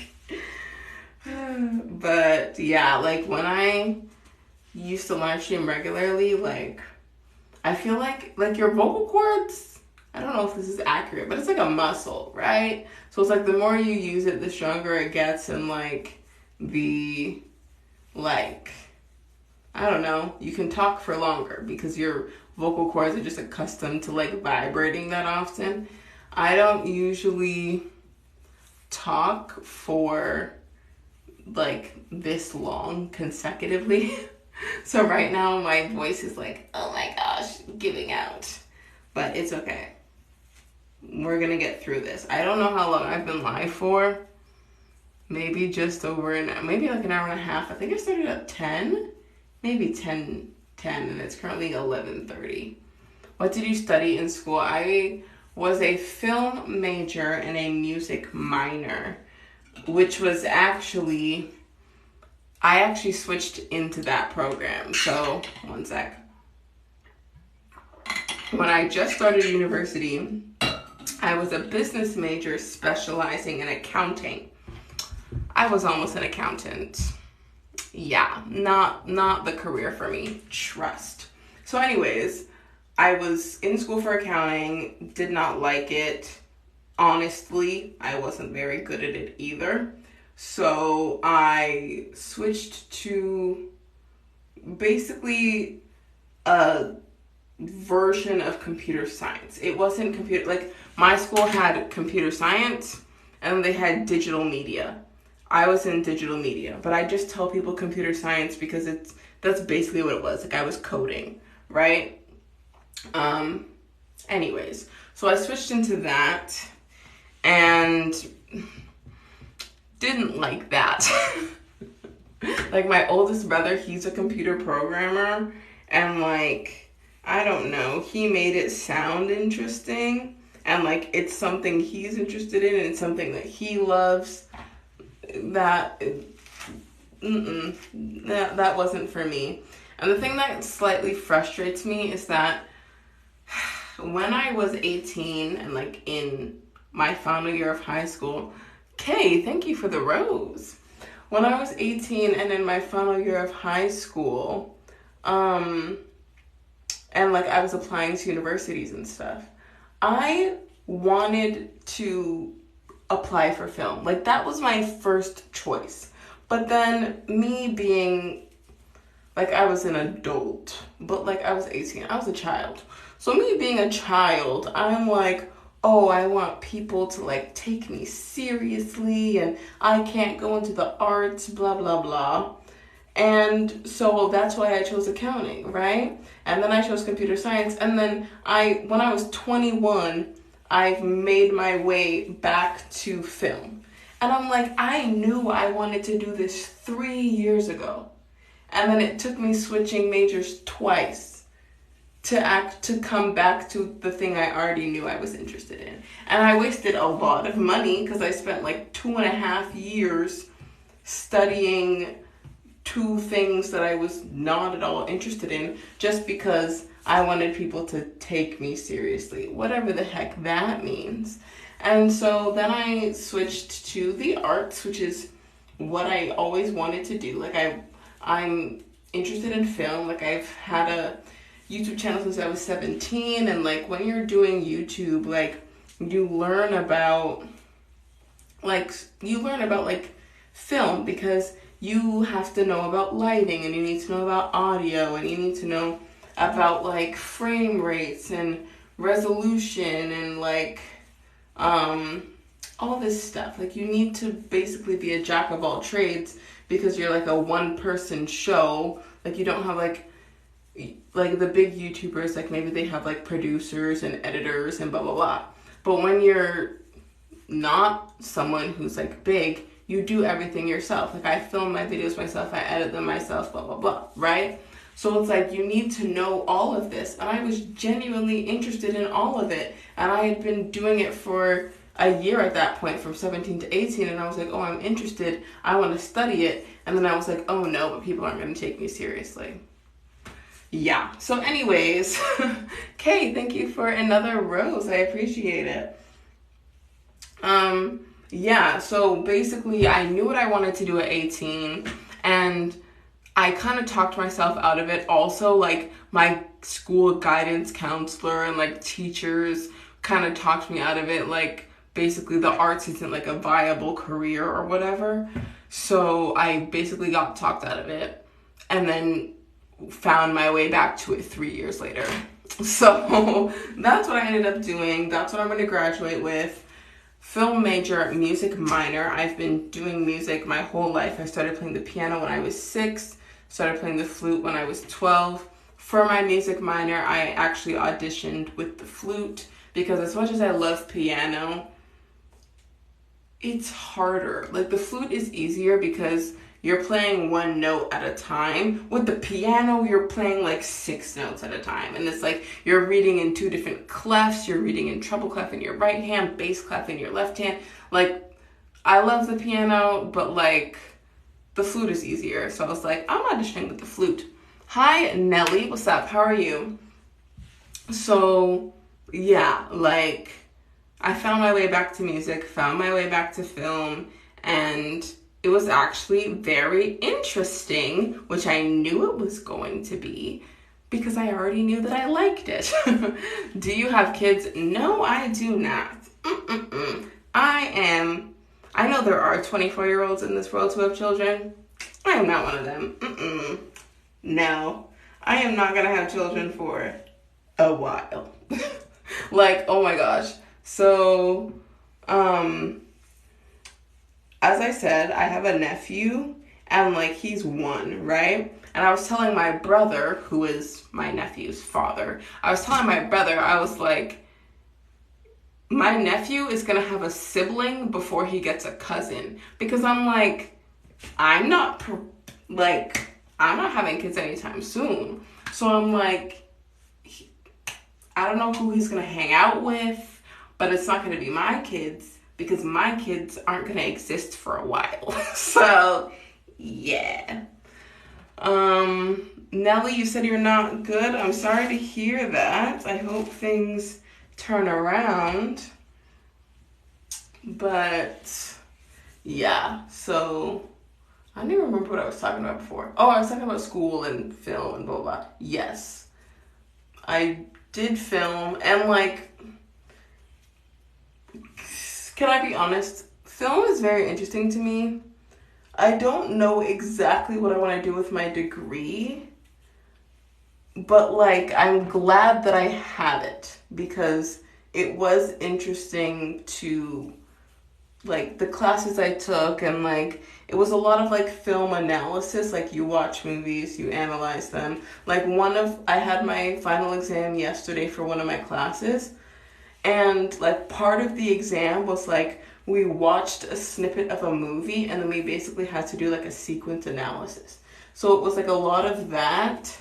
And I don't know, like, now something that is kind of a bummer. I can't like watch a movie and just like mind blank, just watch it. Like, I'm always like, oh, shot composition. Oh, this, lighting. Oh, that's masking. Like, I have all these film terms just like in my brain. And I'm just like, oh yeah, I understand why this character is wearing a red shirt. Like, bro, like, I'm out here analyzing the color of their clothes. Like, so yeah, the film was a lot of like analysis and like, what is the meaning of this and blah, blah, blah. Yeah, sorry, I was just reading a notification. My coach just sent me a link to the results for the meet this weekend. So like, obviously the meet hasn't started, but it's like they have live results. So it's like, while the competition is going on, you can like click that link and then it will show you like how people are doing in their respective events. So yeah, he just sent me that text, which is why I was like looking at my phone like that. But yeah, I feel like this is a troll question. Have I touched grass before? Well, yes, because I'm 24 years old, so I think it would be kind of impossible to be alive for 24 years and never touch grass. Unless you were like born and raised in Antarctica, but like, I live north, but not that north. Wait, no. Is Antarctica north or south? Wait. I don't even know. I think it's, I don't know. Doesn't matter. I live in a cold place. It ain't that cold. It's not snow all the time where I live. So, yes. To answer your, like, probably troll question, I have touched grass. Keep, like, requesting to join the live. And sorry to everyone, but I'm gonna be denying those. Because I'm just like, I don't know. You know how I said, like, the reason I'm able to, like, ramble on is because it's, like, me kind of, like, obviously people are watching, but, like, I can't see you, so I'm not nervous. So if I, like, invite someone on the live, and then I have to, like, look at them in the eye, I'm just gonna be really nervous and awkward. And I don't think that's what you came here to see. Sorry, I'm just trying to look at the top of my head to see if that part was straight. But yeah, so I don't, unless like I have like real life friends who like also have TikTok. So like if they like joined, sorry, I'm cracking my knuckles. If they like joined my live and then they wanted to go live with me, I would probably accept it because it's like I know them in real life, so I don't like have a reason to be nervous. But like to talk to a total stranger like eye to eye, that makes me too nervous. So sorry, we're not gonna be doing that. I feel like there should be an option to like turn it off because I've gotten quite a few of them through this stream and I have no intention of accepting. Great job. You've gone live for 90 minutes. Don't forget to take a break. That is like a notification that showed up from TikTok. So that means I started at 10:12 and it's currently 11:42. Oh my gosh, I've been on live for an hour and a half and I've not even done the first section of my hair. We're gonna be here for longer than 2.5 hours. We're probably gonna be here for like 3 hours, maybe 4. Like, I'm sorry, but like that's what's happening. Yeah, I think it's because like when I'm like not live streaming, so like I'm not talking, I feel like I do my hair a lot faster, but like I'm taking breaks because like I'm reading the chat and stuff, so it's taking me longer. I joined at 10:34, so you joined like 20 minutes into the stream and look at me here 70 more minutes later still chatting away.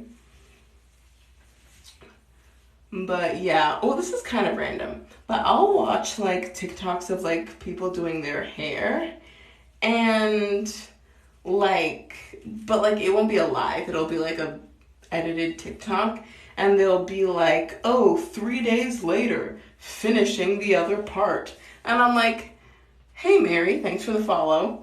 Yeah, people will like do their hair over the course of days and I'm like, don't like, how? Like for example, let's say I did this one section of my hair and then left the other 3. How would I go anywhere? Like I'm gonna like pull up to school like this? You know what I'm saying? Like, I don't understand how people do their hair over the course of multiple days as if you don't have places to be. Like, yes, it's like very like mundane, just like doing the same motion for like hours at a time. But like, I just need to get it all done at once because I have somewhere to go tomorrow. So like, I can't just be like, oh, let me do a quarter of my head. Mary, you say we kind of look alike. I'm going to have to take your word for it because I'm not wearing my glasses. And also your profile picture is very small, so I can't see it. So I'm just going to take your word for it. Honestly and truly, I don't think I've ever met someone who looks like me. Like, I've seen like a lot of like doppelgangers for my friends. Like, I'll see someone and I'm like, oh my gosh, it looks like my friend, right? But I've never met or seen a doppelganger of me. Like, I obviously know they exist. They say that every person has 7 doppelgangers. So I know that there's 7 other people in the world who look somewhat like this, but I've never met one.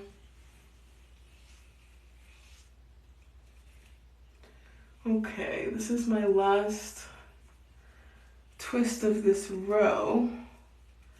And then I'll almost be, then I think I have like 2 more twists for this section. And then I'll be done. Like, I feel like I haven't seen the progress that I want because I haven't finished a full section yet, but we're almost there. It's a pic of you during the live. That's her profile picture. It is. Oh my gosh. It's like me all up in the camera because I literally can't see. So it's like a screenshot of me like all the way up in the camera because I can't see. Oh my gosh.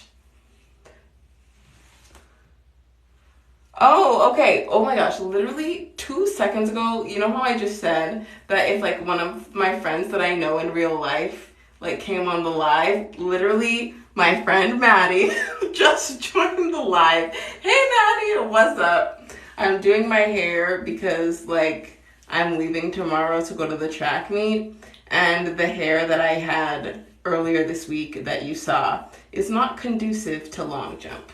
So I'm out here twisting my hair. I've been on this live for 90 minutes already, and I've only done a quarter of my head, so love that. So, yes. Good luck, this style looks cute. Thank you. I need the luck. Like this is, I was saying earlier, this is gonna be my first meet since like I've recovered from my ankle injury, so I'm not like, what's the word I'm looking for? I'm not like expecting anything miraculous, but I just want to basically start this season better than I ended last season, because last season didn't really work out for me because I was hurt. I feel like, wait a second, did I just finish this section? I thought I had 2 more twists to do. Hold on. Wow, I really have not been paying attention to what I'm doing. But I think I've done this. Look at that. Yay. I don't understand how that math worked in terms of how many I thought I was going to do, but whatever. I don't think I'm missing a piece. Yay. She fast on the track and doing her hair. 90 minutes is fast for one section. That feels, I was trying to do my whole head in like 2.5 hours, and it's already been an hour and a half. So it's like, there's no way I'm finishing the rest of my head in an hour. Like that's just obviously not happening. But like usually I, like braids, yeah, braids take me 6.5 years. But like twists, I'm usually like faster. But I feel like obviously I've been talking a lot, so yeah. Girl, it's okay. Because I'm not gonna finish my hair till probably like 1 a.m. and I still haven't packed to leave for this trip. So I have to pack. And then I was saying earlier that I came to the realization that the only thing I've eaten today is a chocolate bar. So I literally need to eat and pack and then maybe get a couple of hours of sleep. And then Leah's gonna pick me up to go to school because I don't want to park my brand new car at school and have someone steal it. Girl, bye, go eat. I will eat. Once I've done my hair, I'm gonna eat at like 2 a.m. That's when I'm gonna eat. So, yeah. Like I literally didn't realize I hadn't eaten because I was running around doing so many things today. I went to track practice, then I had to go get my car certified, then I came home and filmed a YouTube video, then I took out my old hairstyle, then I washed my hair, then I started this live. Like I was just like doing so many things back to back. It didn't occur to me that I was hungry. So, you know what? Like I don't even feel hungry right now, but I just like was like, shoot, I only ate a chocolate bar today. So like, yeah, but I'm going to eat. Don't worry. It's not going to be right now, but it's going to happen. It's going to happen. Oh my goodness gracious. Okay, we start on section 2, which should hopefully not take me another 90 minutes because I literally, like, if you look at the back of my head, I'm literally just going to line up all the parts. So it should not take as long because I know exactly where to put the comb. So, yeah, it's currently 11:51. I'm going to try and finish my hair by 1:30 a.m. That's what we're aiming for. And then I'll do the rest of the stuff I have to do tonight. And, yeah. Oh my goodness gracious. Sorry, I need to like, I'm trying to crack my back so badly and it just like won't happen.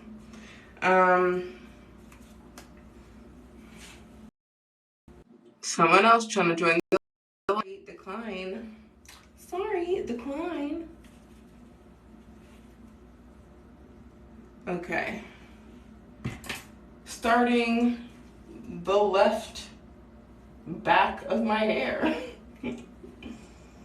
Okay, I'm gonna actually try and do this like pretty quick because I don't want to, like, I'm a night owl. Like, I literally like regularly go to bed at like 1, 2, 3 a.m. Like the other day, it was like Sunday night / Monday morning. I went to bed at 4 a.m. because, as I've mentioned, I have a YouTube channel and I post on Mondays. And like Sunday was my dad's birthday, so like we went out to dinner, like my family, like my brothers, sister-in-law, nephew, everyone. We went out for dinner, and then when I came home, then I decided to start editing my YouTube video, and that took very many hours. And it's a short video, it's like 4 minutes, and it took me hours and hours and hours to edit because it took me hours to edit because I had to like blur some stuff. Like I was recording it was another video about like setting up your car with Uber. Like it's gonna be a series, so I'm filming multiple. And so anyways, this was a video about that. And like since I was filming, like doing like a screen recording of my phone and like showing like the actual Uber app to like show people what to do, it like had personal information in there. Like it had like my license plate and all this stuff. So I had to blur out that information because I'm about to like post this video for like potentially thousands of people to see. So I'm out, so blurring, whenever I have to like blur something in a video and like it's moving, so you have to like move the blur frame by frame, bro, it takes long. So to edit a 4-minute video took me like 4+ hours. Then the video has to render. Then I had to make a thumbnail. Then I uploaded it and I had to like fill in the description, fill in the tags. Like after you like film a video, that's like the shortest part. Like I can film a YouTube video in like half an hour. Editing that video, ooh, 4 hours plus. Like it just takes so much time. Then you finish editing, but then like you have to export it out of the editing software and into like a final video, and everything it just takes long. It just takes time. Is it easier to do your hair wet or dry? I do my hair dry because for me, I don't know if it's I don't know if it's my hair type or just hair in general, but when my hair is wet, it's weaker. Like it's easier to break. So it's like I don't want to, like, you know how I'm like sorry, I can't even talk. You know how I'm like detangling my hair and stuff?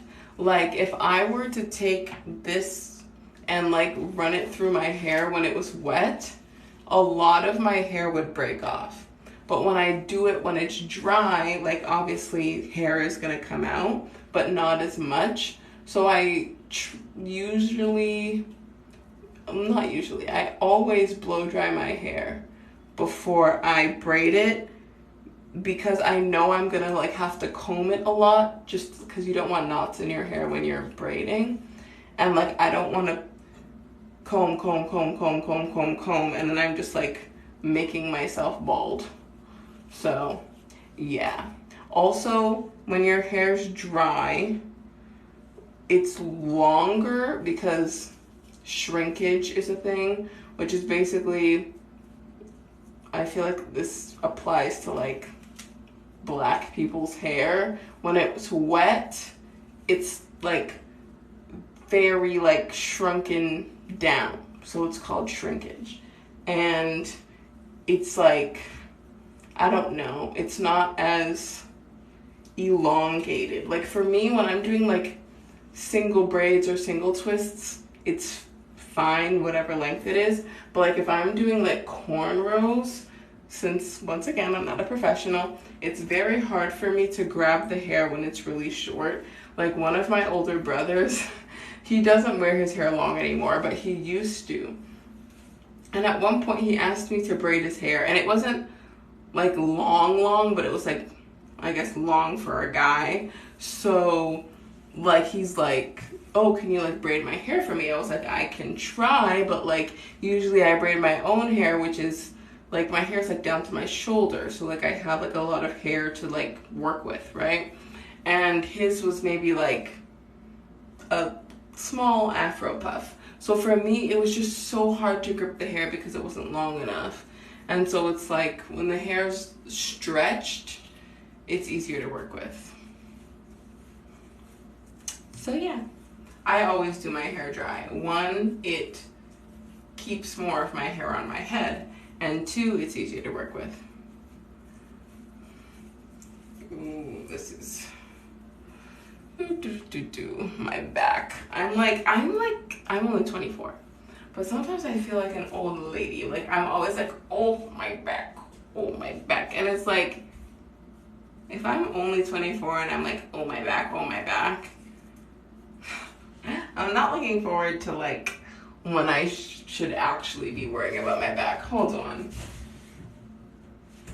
Like when I tell you, when I crack my back, it's like ridiculous. Like it's like it just like, and it won't crack right now, which is like, you want to know what I should do? I should see a chiropractor. That's what I should do. But that sounds like it costs money. Oh my gosh. I went to a chiropractor once when I was a teenager.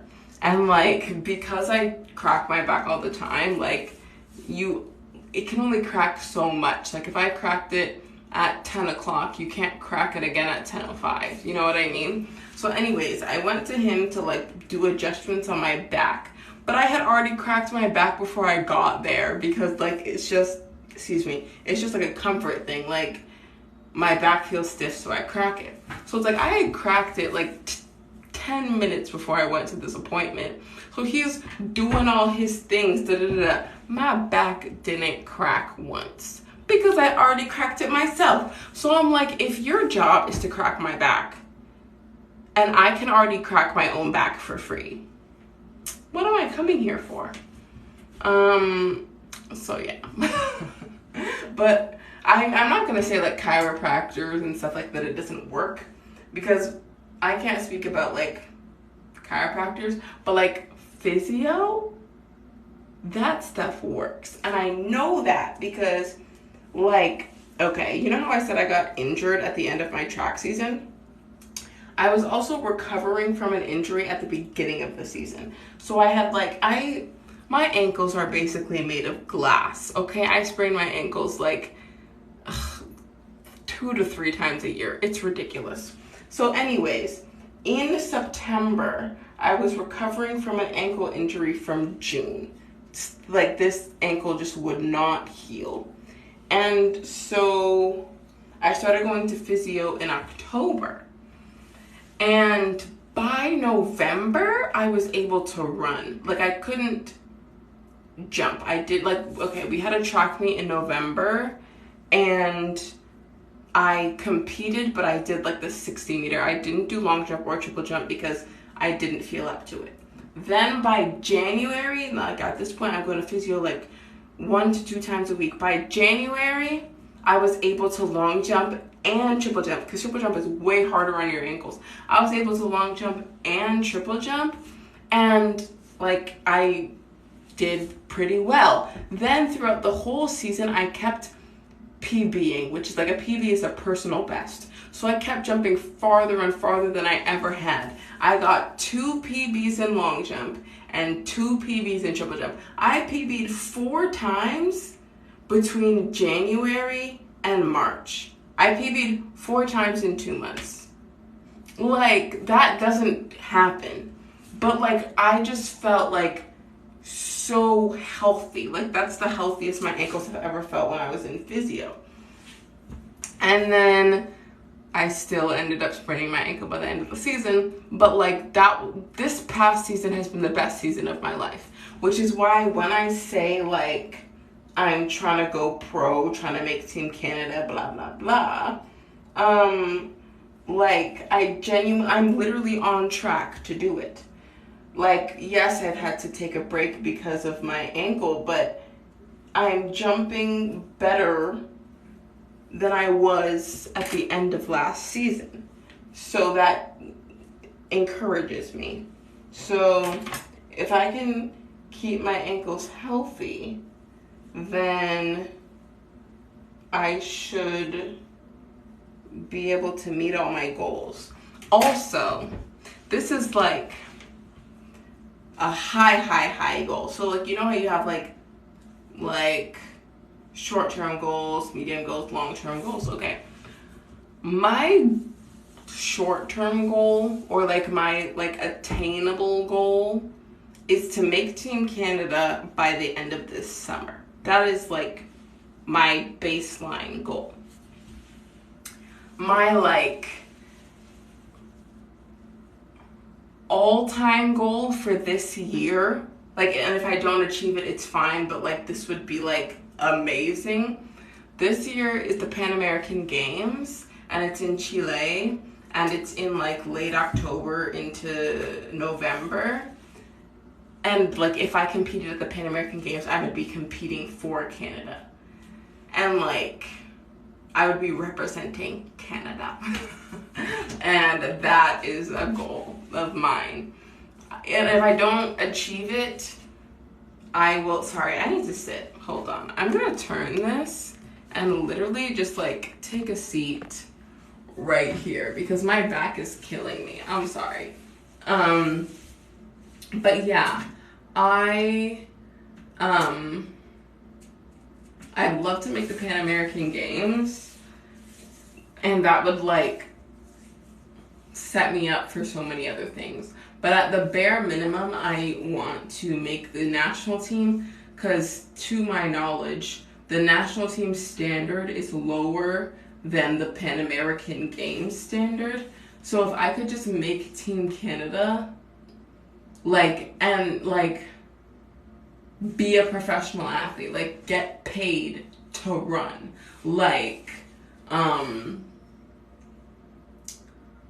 obviously, pro athletes, they're signed with Nike or Adidas or Puma or another sports brand, right? So obviously that's where you make most of your money. But even just being on a national team, you get paid just to be on the team. So by the end of this year, I don't anticipate being signed by a sports brand, but I want to be on the national team because that pays you enough money to live. I wouldn't have to do Uber anymore. I could just run in a straight line and make money. So that is the goal. I just want to be on the national team because I know that I have what it takes, and I just want to do it. So yeah, sorry. My back is really bugging me right now. I'm not sure why. It's not gonna bother me to the point where I'm not gonna be able to compete this weekend. It's just because I've been on my feet. So it's the minute I lie down in my bed, I'm gonna be fine. But I need to finish my hair before I can do that. Okay, let me start on row 2 of the left side of my head. But yeah, what else? What else should I talk about? I feel I know you guys said you like the ramble, but I don't know. I feel I'm running out of things to ramble about.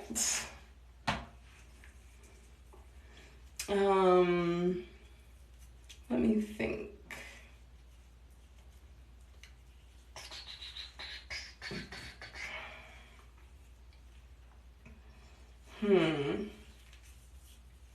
don't know. Well, let's talk about track some more, because once again, I can talk about track all day long. So the plan for this summer is to compete a lot in America, because America is like, I don't know, you get more exposure there. So like in previous years, like, yes, we cross the border every now and then, but like now we're like going across the border like almost every weekend. Like this weekend is New Jersey, next weekend is Pennsylvania, the weekend after that is Ohio. Like we're constantly traveling to America because there's just more exposure there. And yeah, I'm trying to do something big. Do you have your own house? I wish. Trying to like live on your own in Toronto. Toronto is one of the most expensive cities in Canada. It's probably tied with Vancouver. Like those are probably the two most expensive places to live in the country, and I live in one of those places. And it's like the housing market, like, okay,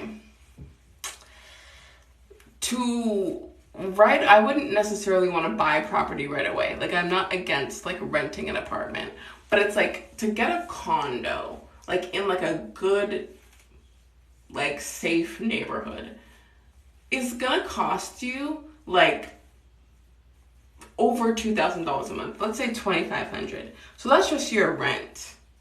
Then you also have to pay utilities, like you need to pay your water, your light bill, all of that stuff. Then I have a car, and your apartment doesn't come with a parking space. So now you have to pay an extra $200 a month for a parking space. Then you have to pay, like you've already spent like $3,000 at this point, and you haven't even bought food yet. Like your belly is still empty. Okay, so it's like after you buy groceries and all that jazz, you're spending like, I don't know, $3,300 to like $3,500 a month. Plus, you still have to like put some money away for like savings and like for a rainy day. You know what I'm saying? So it's like if your monthly expenses are $3,500 and let's say you make $4,000 a month, which is still like the average 20-something doesn't make $4,000 a month. But let's just say you make $4,000 a month and your monthly expenses are $3,500. You're not getting that lease. Like you show them like your pay stubs, they're gonna say you don't have enough money to pay for this condo. You don't have enough money to live here. Like they want you to make like 2 to 3 times the amount. So it's like if you're paying $3,500 a month, that means you need to be making like $7,000 a month. What's 7,000 times 12? 12 times 5 is 60, plus another, no. Yes, it is. 12, 24, yeah, whatever, it's 60. Then another 24,000. That's like $84,000 a year is what you need to be making to live in a condo in Toronto. And that's not even in downtown Toronto, because I don't want to live downtown. I don't want to live in the city. I want to like live in the suburbs. To live in the suburbs of Toronto, as a 20-something, you need to make $7,000 a month. No one I know, like all my fellow 20-something friends, none of us make even close to that. Like this is what it is. And this is, back it up. This is the price for like a 1-bedroom apartment.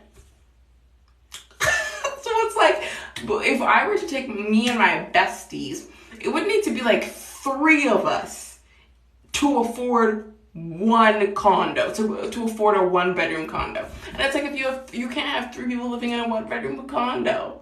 Like there's not enough room. So it's like, ugh. This is why I said I need to make Team Canada, because they will pay me enough money to live for myself. So yeah, I'm trying to make Team Canada so that I can move out. Because it's like, obviously, like my parents, they're not like trying to kick me out or anything. Like I can live with them. It's fine. Like I'm currently in their house. But like, I don't know. I'm a young adult and I want to like learn to be independent and like, I don't know, live on my own. Like for me, this is just like a personal thing. I don't want to move straight from my parents' house and like straight in with like my future husband or something. You know what I mean? Oh, thank you for the roses. I appreciate it. So, times 17, 18, 19, 20, 21. Oh my gosh. I'm just going to wait till it stops. 24. Guess what? I just dropped my comb. It's fine. Guess what? 24 is actually one of my favorite numbers because my birthday is January 24th. Oh my gosh. Where's my comb? I got it. My favorite number is actually 18 though, but like 24 is also like very much up there. Oh my goodness. Times 40 more for a total of 64. Thank you so much. Oh my goodness. But I forget what I was talking about now. I was talking about moving or like living at home. Yes, okay. I don't want to move straight from living with my parents like in with a man. Like, I don't want to do that. I want to like have a period of my life where I live by myself. Like, I just have my own little apartment and I decorate it the way that I want. And I just get to like be independent and just like live my life. Thank you for the follow. I appreciate it. But it's just like, for a lot of 20-somethings, it's literally not realistic because it's so expensive to live in Toronto. And oh my gosh, there are so many ads, like especially when you like take the train, when you take the subway, there's so many ads about moving to Alberta because it's cheaper to live there. But like, the reason it's cheaper to live there is because no one wants to live there. I've been to Alberta, okay? I spent like a week in Alberta, like literally the week before the world shut down. Like March of 2020, I was in Alberta, and when I tell you, that is the deadest major city. Like I went to Edmonton, Alberta, which is the capital of Alberta. That is the deadest major city I've ever been to in my whole entire life. No one was there. And I'm like, this is your capital? And I was staying in a hotel in downtown Edmonton.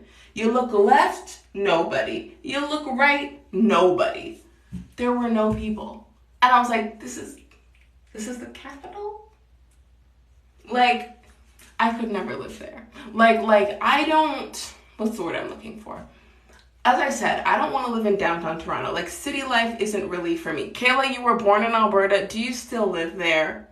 Do you think, okay, back it up. Do you like, are you like, oh, Alberta, like best province? Like, cause I hate to break it to you, it's not. Like, no, one of my brothers, you don't live there anymore. Where do you live now? I'm just curious. But one of my brothers, he was like, you agree with me? Thank you, Kayla. I hope I'm not offending any Albertans, but like, I just have to be honest out here. Because this isn't me, like, I will say I haven't been to a ton of provinces. I've been to Ontario, where I'm from. I've been to Quebec. I've been to Alberta. I've been to Saskatchewan. And I'm gonna go to BC this summer because that's where Outdoor Nationals is. So I've only been to 4 out of 10 provinces and 3 territories. So like, I haven't been to like a lot of Canada, I'll admit. But like, Ontario, specifically Toronto, because not everywhere in Ontario is popping. Ontario's big, so obviously not everywhere is popping. Toronto, You live in Ontario now? Welcome. But yeah, like, what was I gonna say? Yes, like, I don't want to live in a major city, but I want to live around it. Like, I live in the suburbs right now.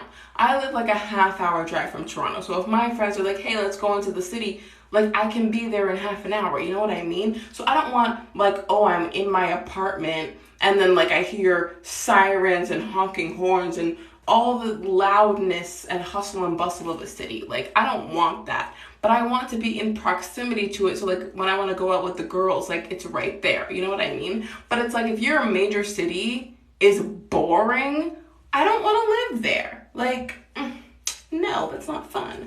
So it's like, I don't see myself living anywhere else in Canada. If I was to move out of Toronto and like out of province, I would move to British Columbia because Vancouver, from what I heard, is poppin'. However, they live on a fault line. The earth be quaking. I don't want to live in a place where the earth quakes. I recently went to Los Angeles. I went with my brother. I went in February. And, oh, fun fact. The reason I went to LA is I went to the Grammys. Random background information, one of my brothers is a music producer, and a song he produced was nominated for a Grammy, so him and I went to the Grammys. So I'll just drop that little tidbit. So anyways, I went to the Grammys in February, and it was my first time ever in California, and the whole time I'm there, I'm like, I hope an earthquake does not happen. Like, knowing my luck, the first time I go to California, like, no, I can't, like, no. So, yeah. The earth did not quake, yay. But, like, I can't live somewhere where the possibility of an earthquake is just, like, this high. But, like, yes. So, something I was saying before, where I didn't finish my thought. My brother, the same one who I went to LA with, he was on a tour. Because, like, he produces, but he's also a musician. So he was on a tour, and like he like toured all through Europe, and then he was like touring through Canada. And when he went to Saskatchewan, he was talking to like one of the people from Saskatchewan, and that man, the Saskatchewan man, was saying, oh yeah, Saskatchewan's the best place to live in Canada. And then my brother's like, have you ever left Saskatchewan? This man said no. Well, then obviously, like, it's the only place you know. You know what I'm saying? Like, I went to Saskatchewan last month. I was in Saskatchewan in March. I was in Saskatoon specifically. So not the capital, but still one of the major cities. I will say it was more poppin' than Alberta. Like, it wasn't like crazy. Like, it wasn't like Toronto. But, like, there were... Like, when I was in Alberta, I looked left, I looked right, ghost town. In Saskatchewan, there were at least people. I saw people. So, like, I don't know. So, it was better, but it wasn't Toronto. It was better, but it wasn't Toronto. Oh my gosh, I've been doing a lot of talking and not a lot of hair doing. And I said I was trying to finish this by 1:30 a.m. Oh my gosh. But yeah, I'm a Toronto girl, and like that's just who I am, and I'm okay with that. I'm a city girl, okay? Actually, that's not true. I'm a suburbs girl, but I don't mind going into the city every now and then and having some fun. And when I say going into the city having fun, I don't be going clubbing and stuff. I've been clubbing once ever, 5 years ago when I was 19. Which is the legal drinking age in Ontario.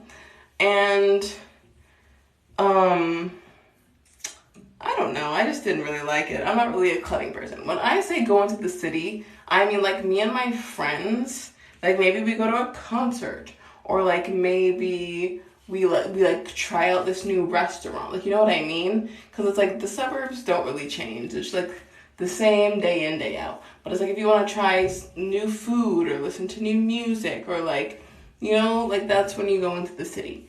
So that's what I be doing in the city. And I like the option of going there.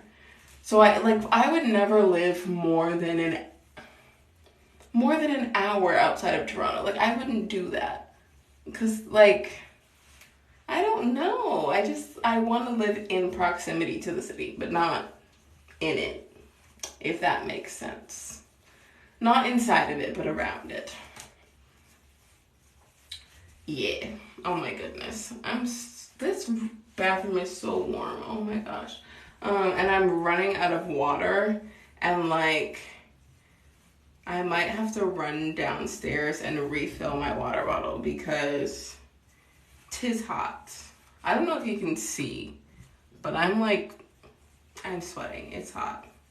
Ooh, speaking of sweating, this isn't gross, I promise. On Monday was one of my best friend's birthdays, and we went to a spa. And like the spa had like various saunas and stuff. And one of the saunas we went in was like 85 degrees Celsius. I don't know what that is in Fahrenheit. Well over 100, maybe like 130, 140 degrees Fahrenheit, right? So this is hot. This room, it was called the volcano room, okay? And when we went in there, I wasn't sweating. Like, I was just like, we were just like laying there. And I was just like, and like my friends were like, oh no, we have to get out. It's so hot. We were in there for like 10 minutes in that specific room. There were like various saunas and we went into all of them. But like this was like one of the first ones we went into. And it was 85 degrees Celsius. And my friends, after like 5-10 minutes, were like, no, we gotta get out. It's so hot. And I was like, what are you talking about? This is great. Like, cause it was like, I don't know. It was like dry heat. And it was just fantastic. I could have fallen asleep. Like, it was so nice. It was so nice. And also the food there was good. I had some sushi. They had this sushi, it was called the Snow White roll. And it was basically like, I eat a lot of like vegetarian sushi, like with like sweet potatoes and avocado and stuff. Like I don't really like the ones with like raw fish. But there was this one, the Snow White roll, it had baked salmon. So it was baked salmon and the rice, the seaweed, and avocado, and it had crab, and then it had fish eggs on top. And it was delicious. Like, I had it twice. We went there around lunch. We got there at like 2:30. And the first thing we did was like go eat because we were all like hungry because it was lunchtime. So we went and ate. Then we spent like 6 hours going through the different saunas. And then it was like dinner time. And then we're like, let's go back to the like food place. And there were other things on the menu, but I was like, that sushi was so good. I have to order it again. And I did, and it was delicious. That sounds so good. It honestly was. I don't know where in Ontario you are, but if you're like in and around Toronto, this place was in Markham. It's called Go Place. And it was a very good experience. We didn't like get like massages or anything because that was like an extra fee.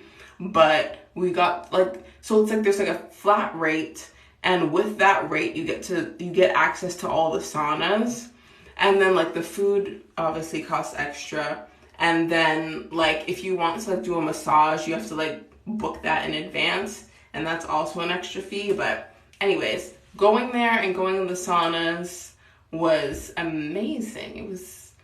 It was fun, and we should definitely go back. Like probably like not for a while, probably for like a couple of months, but like I would love to another spa day with the girlies.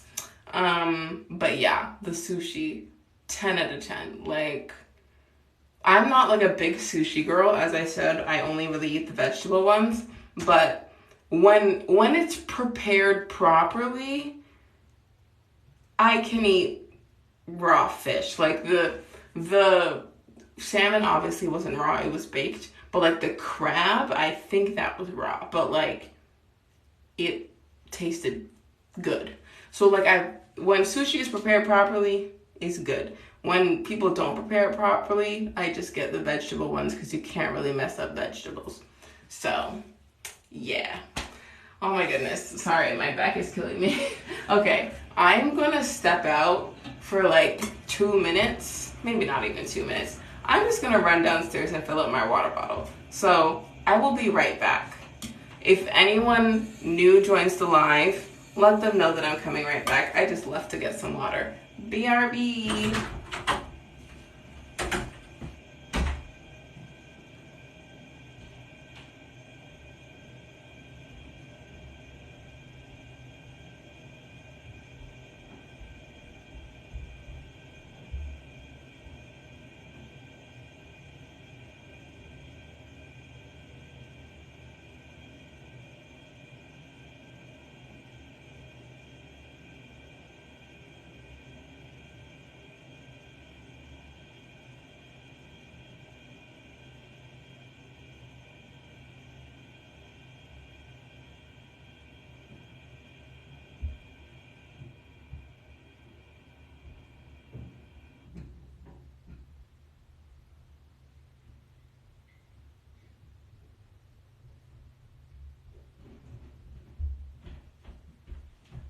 I'm back. Okay. Yeah. Quick water break. If anyone new is here, I just ran downstairs to fill up my water bottle because it is warm in this bathroom. And I've been here for 2 hours, so.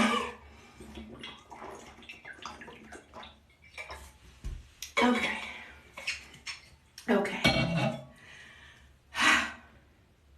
Let me actually continue to do my hair. I ran out of hair on my hair rack a while ago. And so I need to fill it back up. Yeah, see, this is how you know, this is the thing. Like, I love going live. I just dropped my comb. I love going live, but like, it just takes longer to do my hair because I just want to chit chat. And like, I'm someone who like talks with my hand and like talking with the comb. So it's like, I can't twist and talk. You know what I'm saying? So yeah.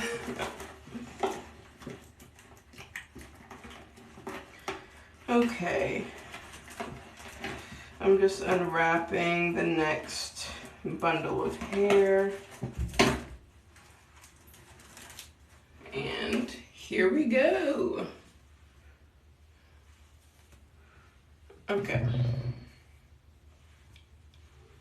So, I don't even know what else to talk about. I feel like I have like short-term memory loss. I don't even remember what I was talking about before I ran to get water. Like, I don't remember. I don't remember. But, ooh, there's like a fruit fly. Oh my goodness. I don't know. What else? What is your favorite food? Oh wait, I do remember. We were talking about the spa. But yeah, I finished talking about that point. But yes. So what is my favorite food? Whenever people ask me this, I'm always like, does dessert count? Because if dessert counts, then my favorite food is cheesecake. Like, I love cheesecake. It's delicious. And I could eat it all day long. And for the past like 5 or 6 years, my birthday cake has been a cheesecake. Like, I always get a cheesecake as my birthday cake. How old are you? I am 24 years old. But if dessert doesn't count, then I don't know if I have a favorite food per se, but like a favorite like dish, like anything pasta. If I go to a restaurant and there's like a chicken parm on the menu, I'm gonna order a chicken parm because you can't mess it up. You know what I'm saying? Cheesecake is bomb. Yes, it is. Like, literally anywhere, like if there's like a fettuccine or like if there's lasagna, like any like pasta, it's fantastic and I will eat it. Okay, I'm just gonna turn the camera and then sit down because I'm just like splitting the hair right now and this gives me a break while I split it. Cheesecake and pasta, literally the best. Okay, finally, someone who gets me. Because whenever I go out with my friends, like, I admit it, like, I'm a basic person. I like my pasta, and I like whenever I go somewhere, I always order the same thing. Like, I'm just like, I know that I like this. So if I'm going to spend my money, I'm going to spend my money on something I know I'm going to like. You know what I'm saying? Because I'm admittedly a very picky eater. So if I find something I like, I will eat it forever. So yeah, my friends are always like, oh, like, Olivia, you always order the pasta. I'm like, yes. And like, you can never go wrong with pasta. I've never been to a restaurant where they made pasta wrong. Like, you literally boil noodles and then put sauce on it. Like, everyone can do that. Like, if you're like a child, like, who's just learning to like use the stove, one of the first things you're gonna learn how to make is mac and cheese. Why? Because pasta is one of the easiest things to cook. If you can't cook pasta, you can't cook it all. I'm just saying. So you can't go wrong with pasta. So especially if I'm going to a new restaurant, I'm going to order the pasta because that's the one that's most likely to come out good. Like, if you order a steak, some places can't make steak, you know what I'm saying? But it's like, pasta is almost always going to be good. So it's like, if I'm spending my money, it's going to be money well spent. Meanwhile, and then it's like, if I go to that restaurant again, I'm going to order the pasta because it was good last time, so it's going to be good this time. Like, you can never go wrong. You can never go wrong. Like, I'm a pasta girly.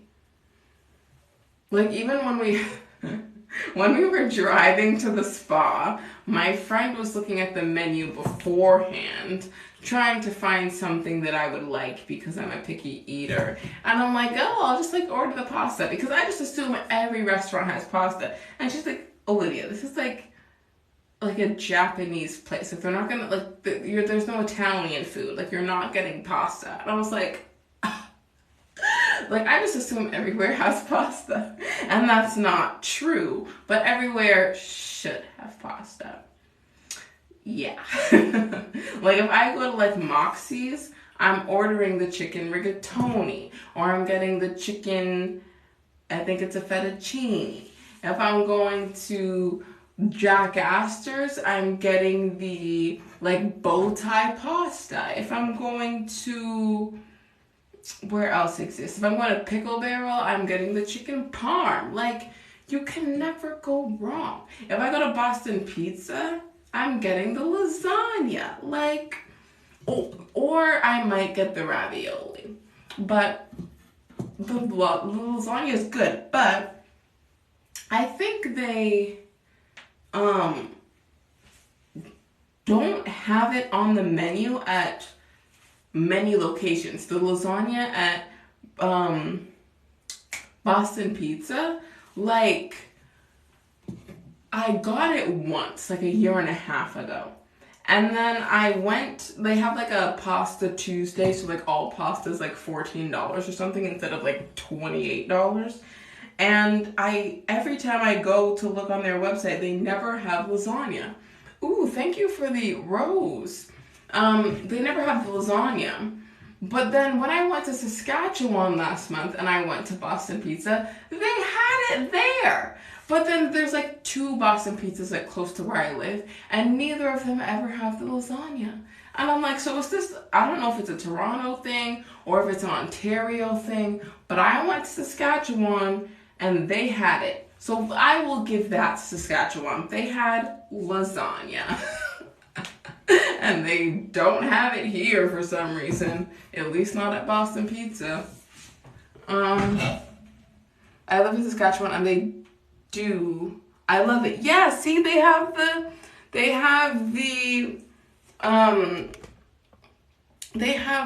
lasagna in Saskatchewan. But they don't have, I don't know if it's all of Ontario. There's literally only like 2 Boston Pizzas that I go to, and I know that there's way more than that around where I live, but I just frequent those. I don't frequent them, but like, those are the 2 I order from. And they never have it. And one of them used to have it. Like, they had it a year and a half ago, but they don't have it anymore. And I'm like, is it just, like, not in demand? Like, I don't know. But, yeah. So now, if I'm ordering from Boston Pizza near me, I order the 7 cheese ravioli. That's what I get. But also, this is sad. But, you know I'm talking about track and all that jazz. I'm technically not supposed to eat a lot of flour. Like, if possible, I'm supposed to, like, cut out flour. But flour is too good. Like, I love bread. I love pasta. I love, like, desserts, like cookies and all this stuff. But, like, flour is, like, it's not bad for you. But, like, my coach says if you're going to eat flour, make sure it's whole wheat, which is fine. Because, like, if I make a sandwich at home, I'm making it on whole wheat bread. I don't buy white bread. But it's just, like, pasta, it's flour. Like, just full of flour. But I love it so much. So I don't eat it as much as I would like because, like, it's part of, like, my, like, I don't know, nutrition plan. I'm not supposed to eat it a lot, but I love pasta. I give in sometimes. My coach says you can have 2 cheat days a week. Just make sure that they're not back-to-back days. So, like, don't do it on, like, Saturday, Sunday, but you could, like, do it like a Thursday, Saturday, you know what I mean? So, I still eat my pasta, just not as often as I would like. You should request for them to bring it back. Maybe I will, but I don't think I am, like, I don't go there enough. So it's like, oh, can you bring back this menu item that I'll order once a month? Like, I don't know. I feel like I'd need to, like, get a petition. Be like, hey, can you sign this petition for Boston Pizza to bring back their lasagna? But, I don't know. I haven't had, like, I had lasagna in Saskatchewan, but before that, I haven't had it since maybe the year and a half prior at Boston Pizza. Like, I love lasagna, but, like, I don't personally know how to make it. So it's like, and, like, a lot of restaurants I go to don't have lasagna. Or no, I'm lying. I went to Italy in November, and, like, while I was there, I had pasta, I had pizza. I personally don't drink, but if I did, I would have had some wine. But I had to, like, try the Italian things, right? And there was this one restaurant I went to. I had pasta, like, just, like, I think it was a fettuccine, and pizza. It was great.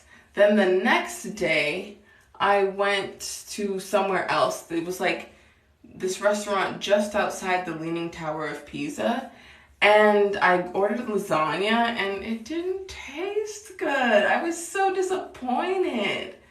I was like, I'm in Italy, and I'm eating lasagna, and it's not giving. I was disappointed with maybe it's just that restaurant. I don't know, but I was a little disappointed.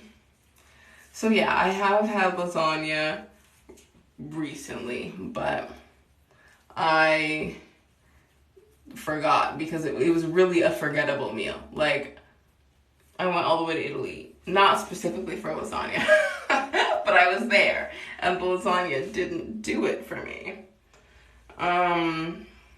So yeah. I feel like I've been, like, randomly saying a bunch of things, like, oh, I went to Saskatchewan, oh, I went to Italy, oh, I went to LA. I've actually been doing so much traveling in the past 365 days. Like, since last May, I went to Jamaica in May with my friends, and then I went again in August with my family. Then I went to, in late October into early November, my family, we went on a cruise, so I hit up a bunch of countries. So at first we went to England, because that's where my mom's best friend lives. And my mom and her best friend have not seen each other in person in 30 plus years. Like the last time they saw each other in person was at my parents' wedding. Like this friend was one of my mom's bridesmaids. And then my mom, like my parents are originally from Jamaica, and so is this friend. So my parents got married and then moved to Canada, and then my mom's friend moved to England, and my mom had never been to England and her friend had never been to Canada, so they haven't seen each other in over 30 years. And so the cruise started in Israel, but we flew to England first since we were already going to be on that side of the world, so that my mom could see her best friend in person for the first time in over 30 years. So that was a great reunion. So we went to England first. We stayed there for, I think, 2 days. Then we flew to Israel. Then we flew to Crete, Greece. And then we got on the cruise. Then the cruise took us from Greece to, I don't remember the order, but I think it was Greece to Italy. We went to, I think it was Rome first, and like we saw the Colosseum and something else that I can't remember right now, but we did whatever there is to do in Rome. Then the next morning we woke up in like Pisa, so we went to the Leaning Tower of Pisa. Then we went to France. At first we went to Nice. Nice is beautiful. I could see myself staying there for like 3 months. Like Nice was amazing. Then we went to Marseille, France the next day. Then we went to, I feel like I'm forgetting a place.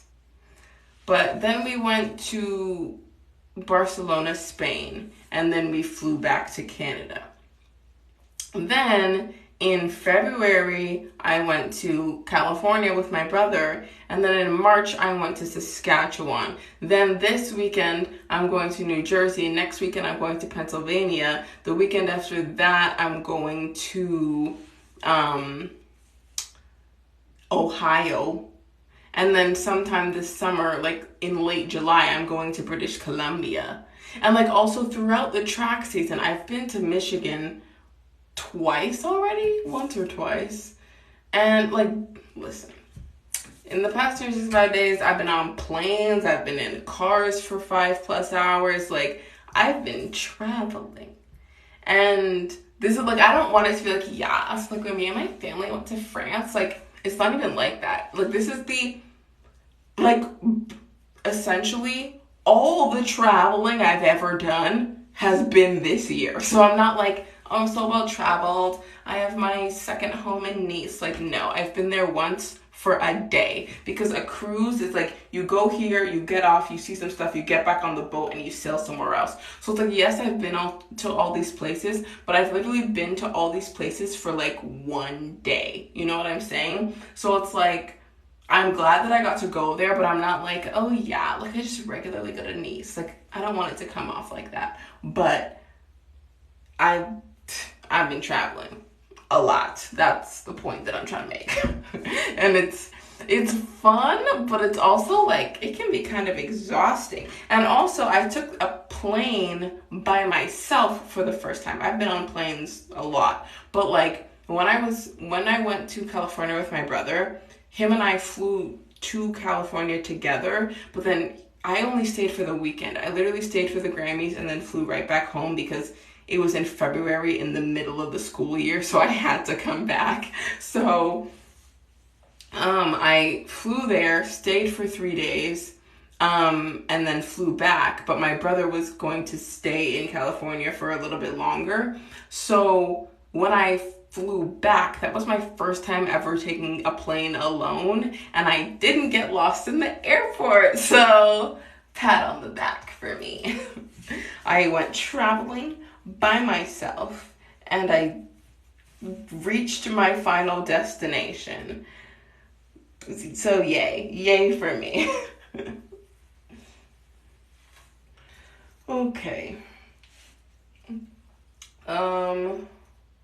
Yeah, I've been doing a lot of talking and not a lot of hair doing. I'm like, so like for people who have said they're gonna stay here till I finish, I don't want to keep you awake for till like 2 o'clock in the morning. Like I'm not being very efficient right now.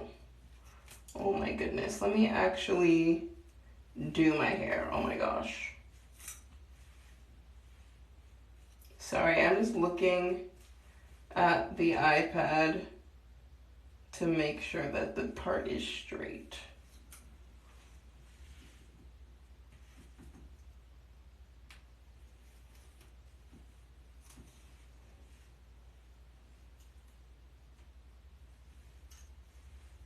Okay. Airports give me too much anxiety. I felt like that like before, but like since I've been in so many airports like back to back to back, like for me it was just like confusing like before I started traveling a lot because like I didn't know what to do. But it's like, for example, at Toronto Pearson Airport, you walk in, oh my gosh, my camera just died. So now I can't see the back of my head, but it's fine because I came prepared.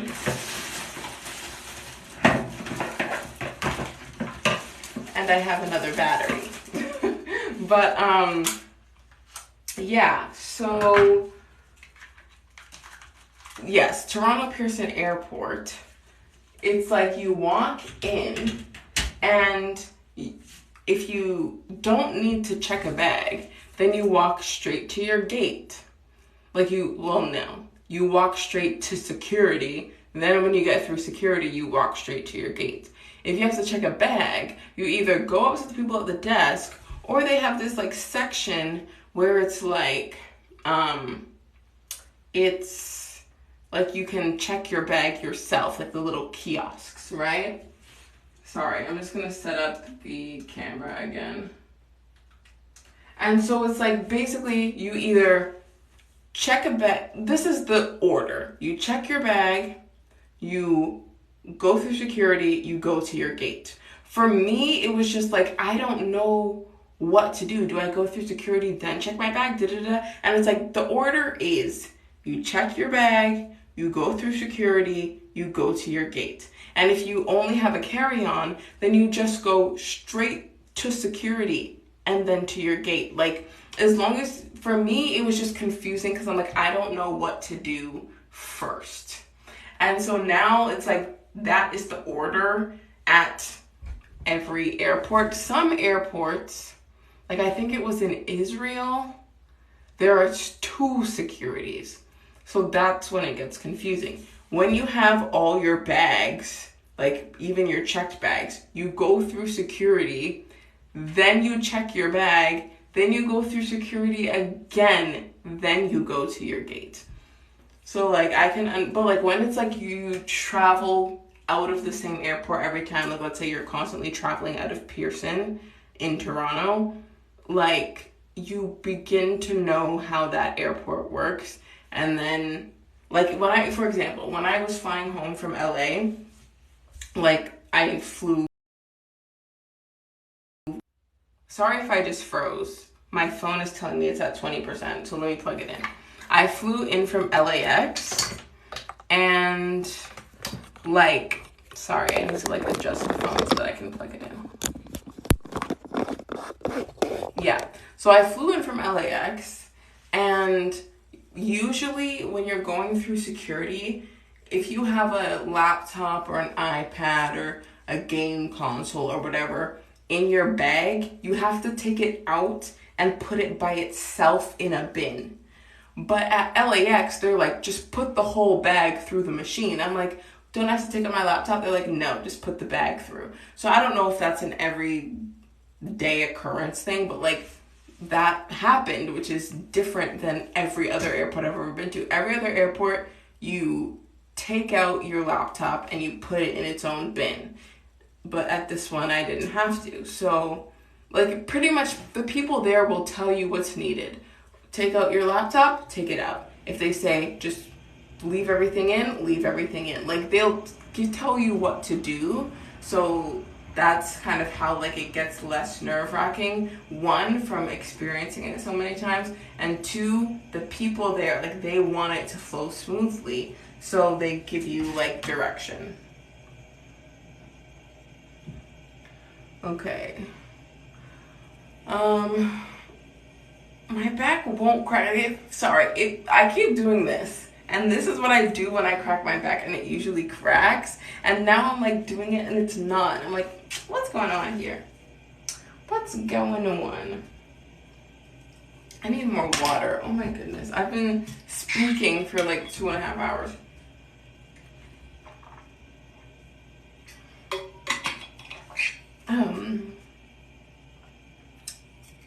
Okay. Let me get back to actually doing my hair. Let's do that. Oh my goodness gracious. I'm gonna be here all night.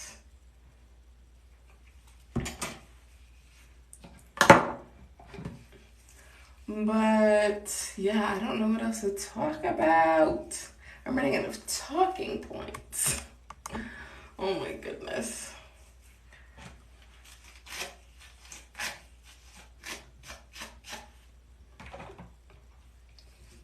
You said how. How what? What did I'm trying to think about what I was talking about. Oh, didn't mean to send that. Okay. Because I was a little bit confused.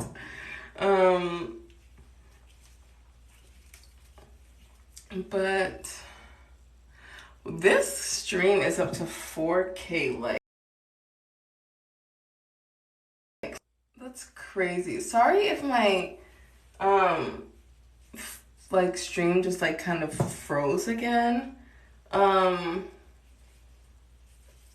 I was just saying that it's at 4K likes, which is crazy to me. But yeah, my phone just like showed up telling me my phone's at 20%, but it's plugged in, so I don't know why that message showed up, because the phone should be charging.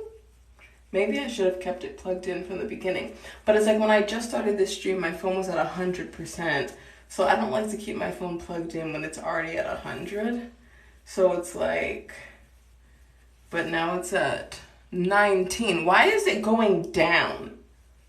The percentage is going down even though it's plugged in. What is going on? Oh, my phone might die before I finish this stream. Why is it doing that? That doesn't make any sense. Maybe it's like, it's charging, but it's like the stream is using more power than I can give it. But that doesn't make sense. Like, it's not like my phone's like plugged into my laptop. Like, it's plugged into the wall. So that should give it like more than enough power. Now my phone's at 18%. Whoa. It's going down, and it's going down fast. Hold on. I'm gonna plug out my phone and plug it back in.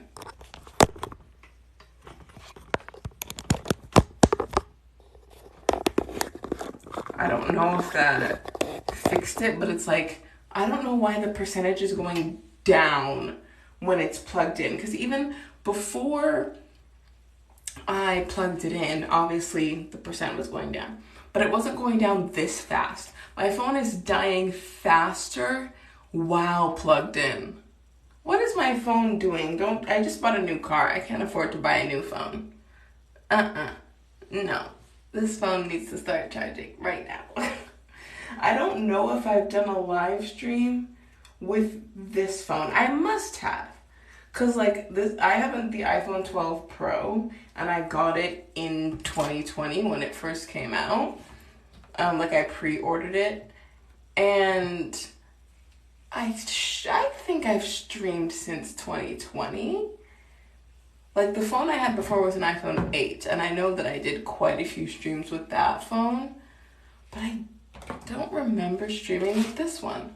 And the percent is still going down. That is crazy. Yeah, my phone is probably gonna die before this stream ends. That sucks. I should have kept it plugged in the whole time. I didn't know that this was gonna happen. Or maybe it's because like my phone is like 2.5 years old, so the battery isn't obviously as good as it was when I first got it. So, but this has never, like, on a regular day, my phone doesn't just like go backwards when charging. So it's like very confusing to me that this is happening right now. Anyways, I don't want to spend what little time we have left talking about my phone battery. So let's talk about something else. I honestly don't even know. I feel like I've covered everything interesting happening in my life. Like track, finishing school, new car. How long will it take you to pack? I don't think it should take too long because I'm only staying for one night. So it's like I have the outfit, like I have to pick out an outfit to wear tomorrow while traveling, which is just gonna be like sweats, like sweatpants and a sweater. And then I need to pack my uniform to compete on Saturday. And I also need to pack pajamas because I'm sleeping over there Friday night. And then I just need to pack clothes to come back home in. Because it's like if I just competed, I don't want to then sit in a car for 7 hours wearing those same clothes because that's kind of gross. So I'm going to compete Saturday like afternoon. Right after I compete, I'm going to find a bathroom, change into different clothes, and then hop in a van to drive back to Toronto. So I need the outfit I'm going to wear tomorrow. I'm not going to put it in the bag, but I'm going to like lay it out. So I have to lay out that, lay out pajamas, back up. I need to lay out my clothes for tomorrow, but I need to pack pajamas, pack my uniform, and then pack an outfit to come back home in. So I don't really think it should take me that long because I'm packing 3 outfits. Like it shouldn't take that long. But I also need to pack my shoes. But no, I don't, because I'm going to be bringing 2 bags. I'm bringing a duffel bag where I'm putting all my clothes and stuff.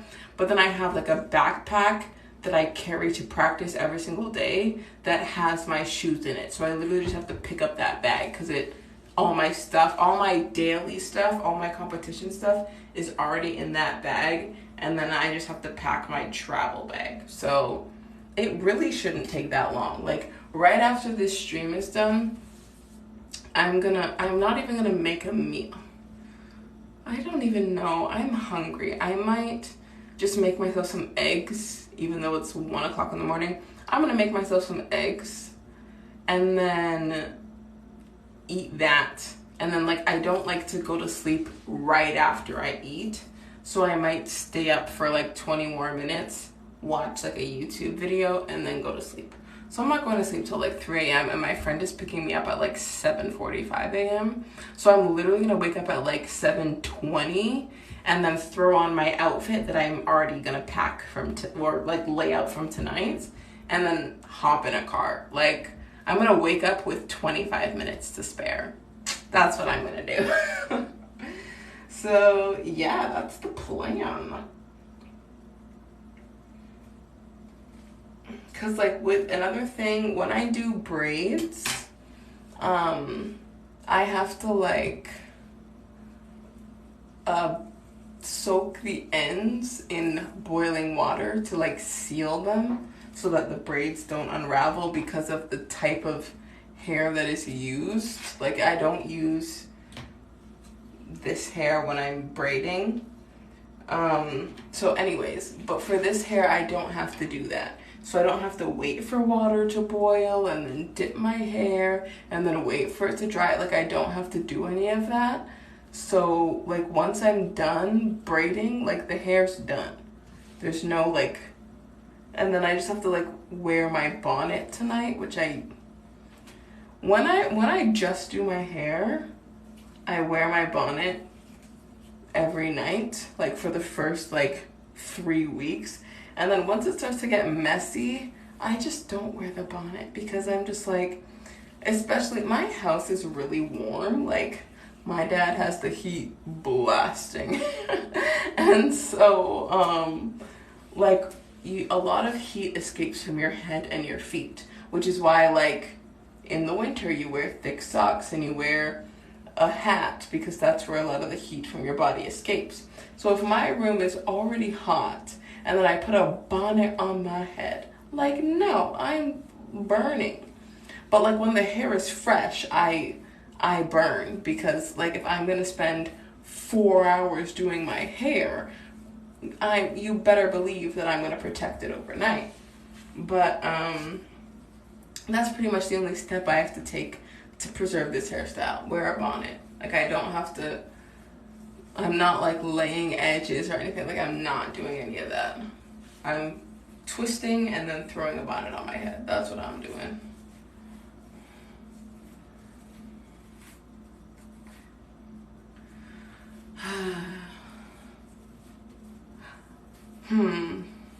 What is your opinion on silk pillowcases? I don't know. I don't have one, or I don't have like a silk or a satin pillowcase. I just have like a satin bonnet.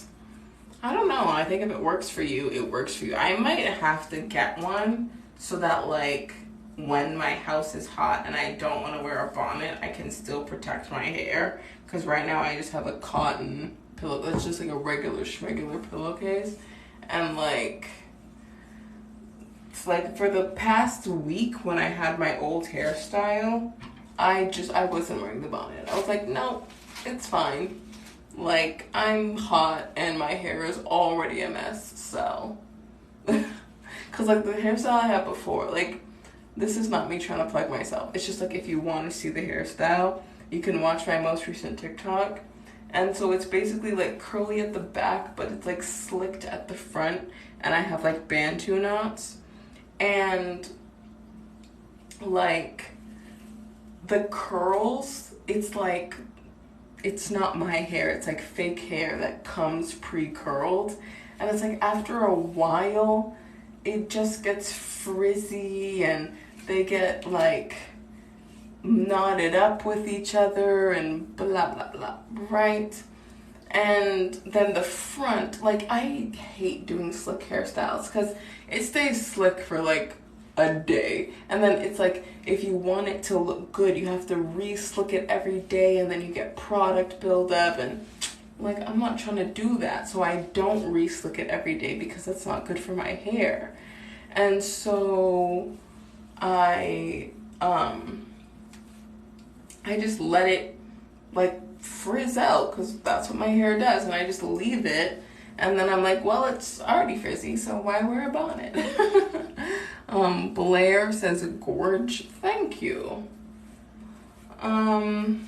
Yeah, so tonight's bonnet, that also reminds me, when there was a meet, an away meet that I went to for indoor season for track, and I packed my track bag, but like I packed my travel bag, but like obviously I couldn't pack the bonnet because I had to wear it that night. So the plan was I wake up in the morning and then put the bonnet in my bag.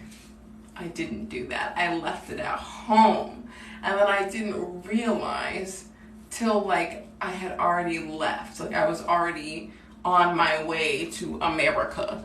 And I realized my bonnet is not in my bag. I was just sitting there and I was like I just like came to the realization. I was like, and I like, yeah, there was nothing that could be done.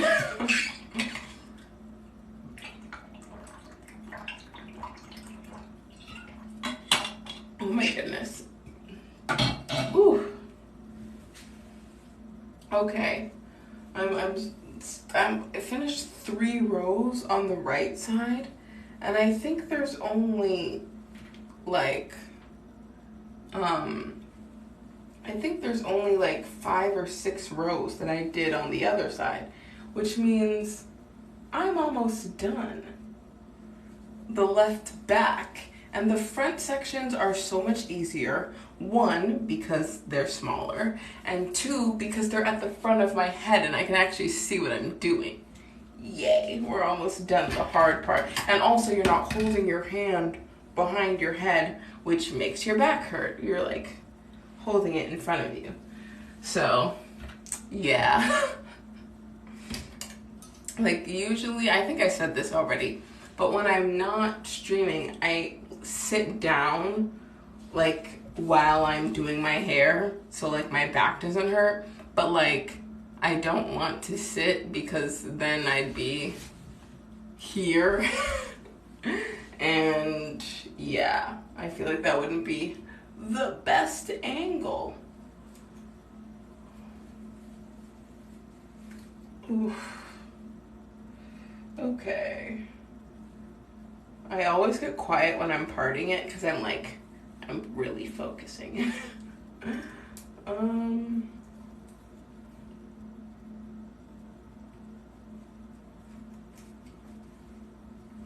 Do you want to know what I wish they would invent?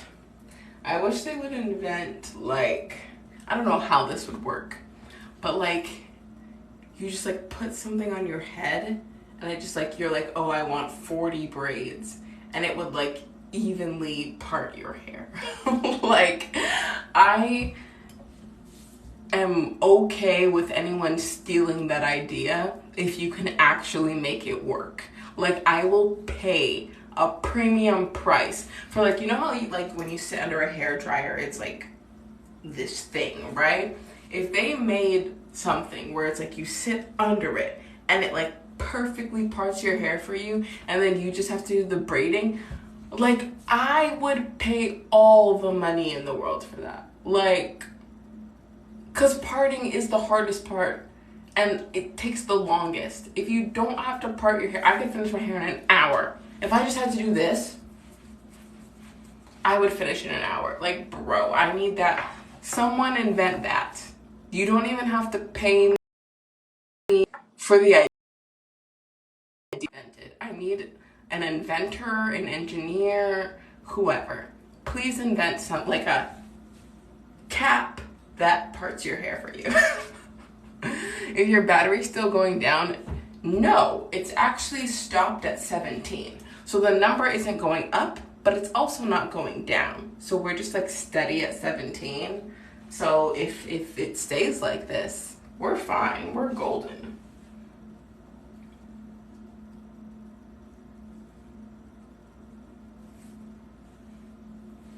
Okay.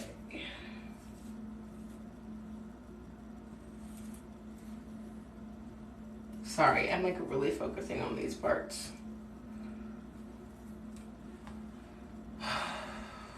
I need a break. I need a break. My back is killing me. I did not expect to be going for this long. I thought I was gonna try and finish by 1:30. It's 1:09. I'm not finishing this in 21 minutes. That is a dream. That is not happening. I'm not gonna finish this till like 2:30 in the morning. That is no fun.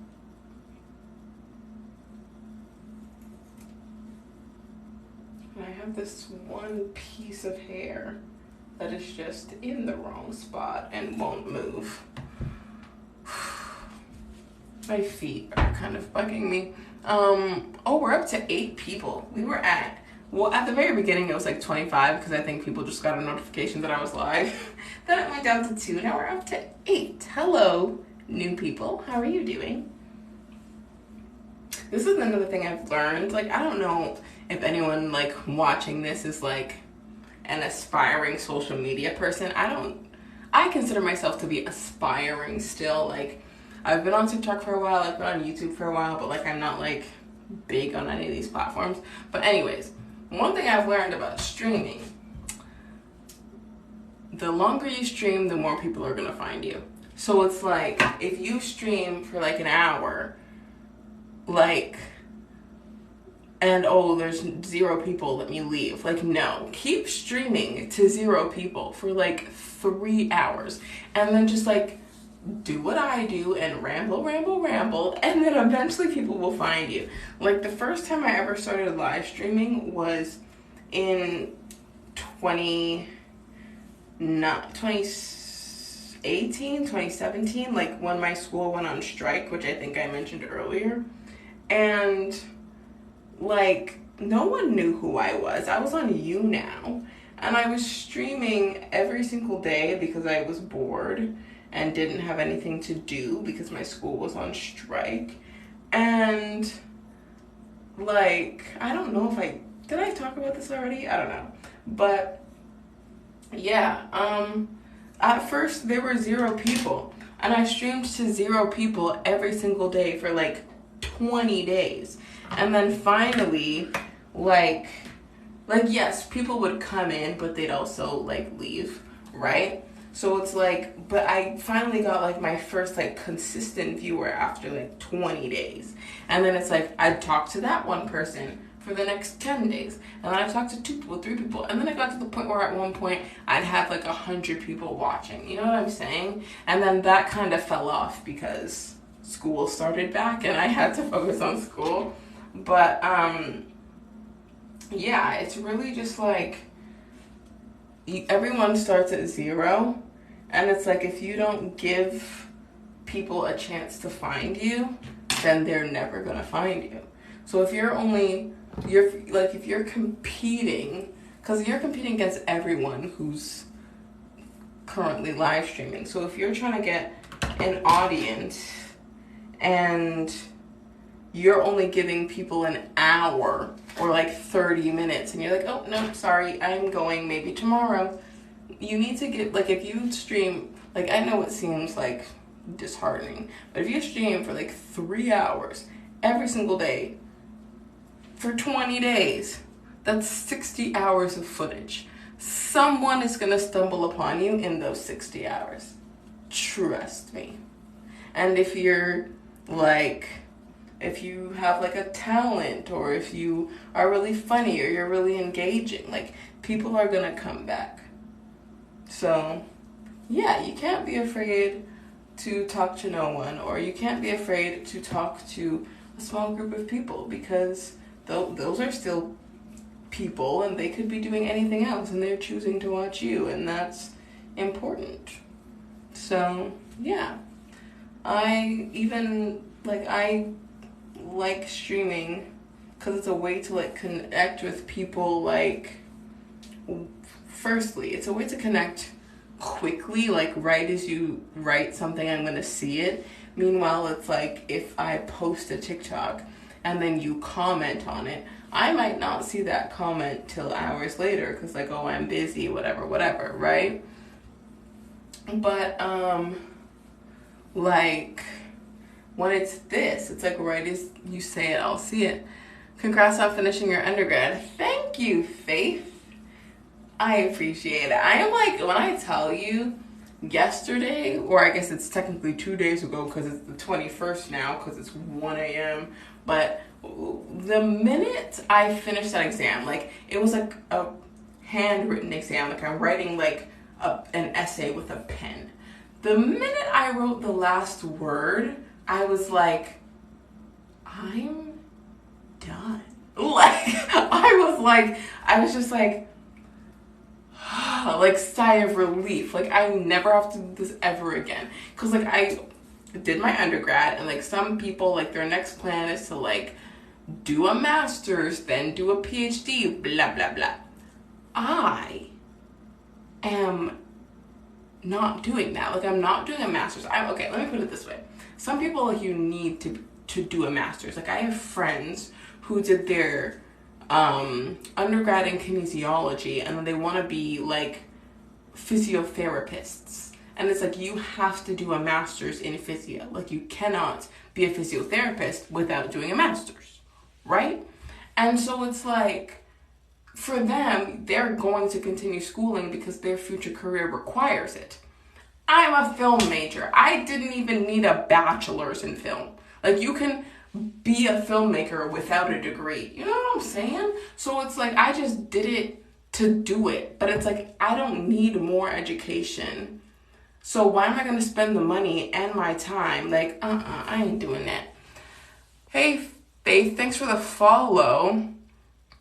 Closing them tabs on the laptop is low-key the best feeling. Literally, I was closed, like, for like assignments leading up to this, like all of them have to be submitted online, and they all have to be submitted by 11:59. Bro, the minute I submitted my last like term project like before like exam season started, I was like, I never have to log into this website ever again. Like my username, password, I never have to use them ever again. Like, bro. Oh my goodness. I think I've seen you at a York meet. You're amazing. Thank you. Yeah, yeah, like, well now, since I technically, now I can say what school I go to. I went to York University, and like, I never used to say it before because, I don't know, some people on the internet can be weird and could have like just shown up. But anyways, I went to York, and I love how I can say that in the past tense. Like, I love that so much. But yeah, so I won't be, like, I was competing varsity for the past however many years. But now, I like, okay, the way it works in Canada, everyone gets 5 years of eligibility. So, like, you can compete for your school for 5 years. I went to York for 6 years. I started when I was 16, just finished when I was 24. But I still have 1 year of eligibility left.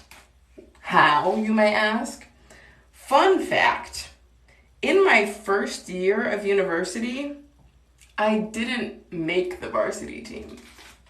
I tried out and I didn't make the cut. Love that.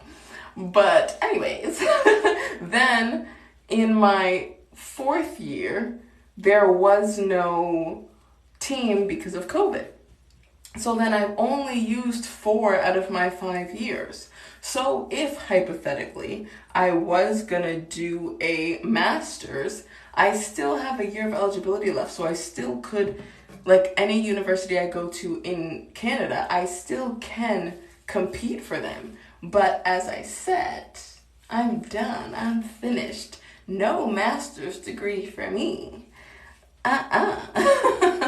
So I'm always just gonna have that 1 year of eligibility that I might turn 40 and be like, yeah, let me go back to school and run track. And I technically could, but like, I'm not going to.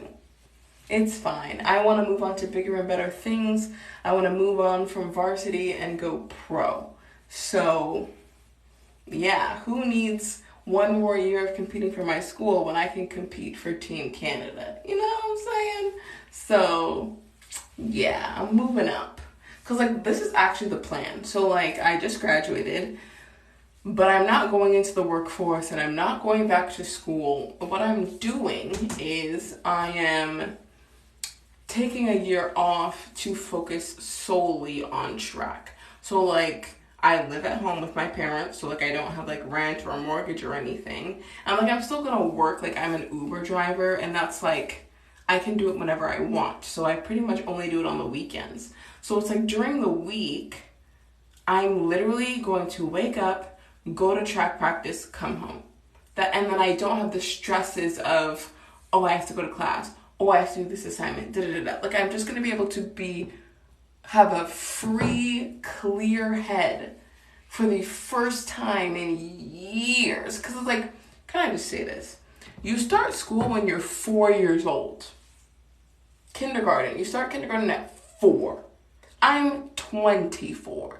I have been in the school system for 20 years. I need a break. And it's like, yes, in like kindergarten, like you're not stressing. You're just like coloring, learning to read, doing connect the dots. Like, you're not stressed. But I'm just saying, like, there's never been a moment in life where it's like, I just get to wake up and do whatever I want. Like, I've never had that. And I'm finally gonna get that. Like, I'm gonna wake up, do what I want, go to sleep. Like, I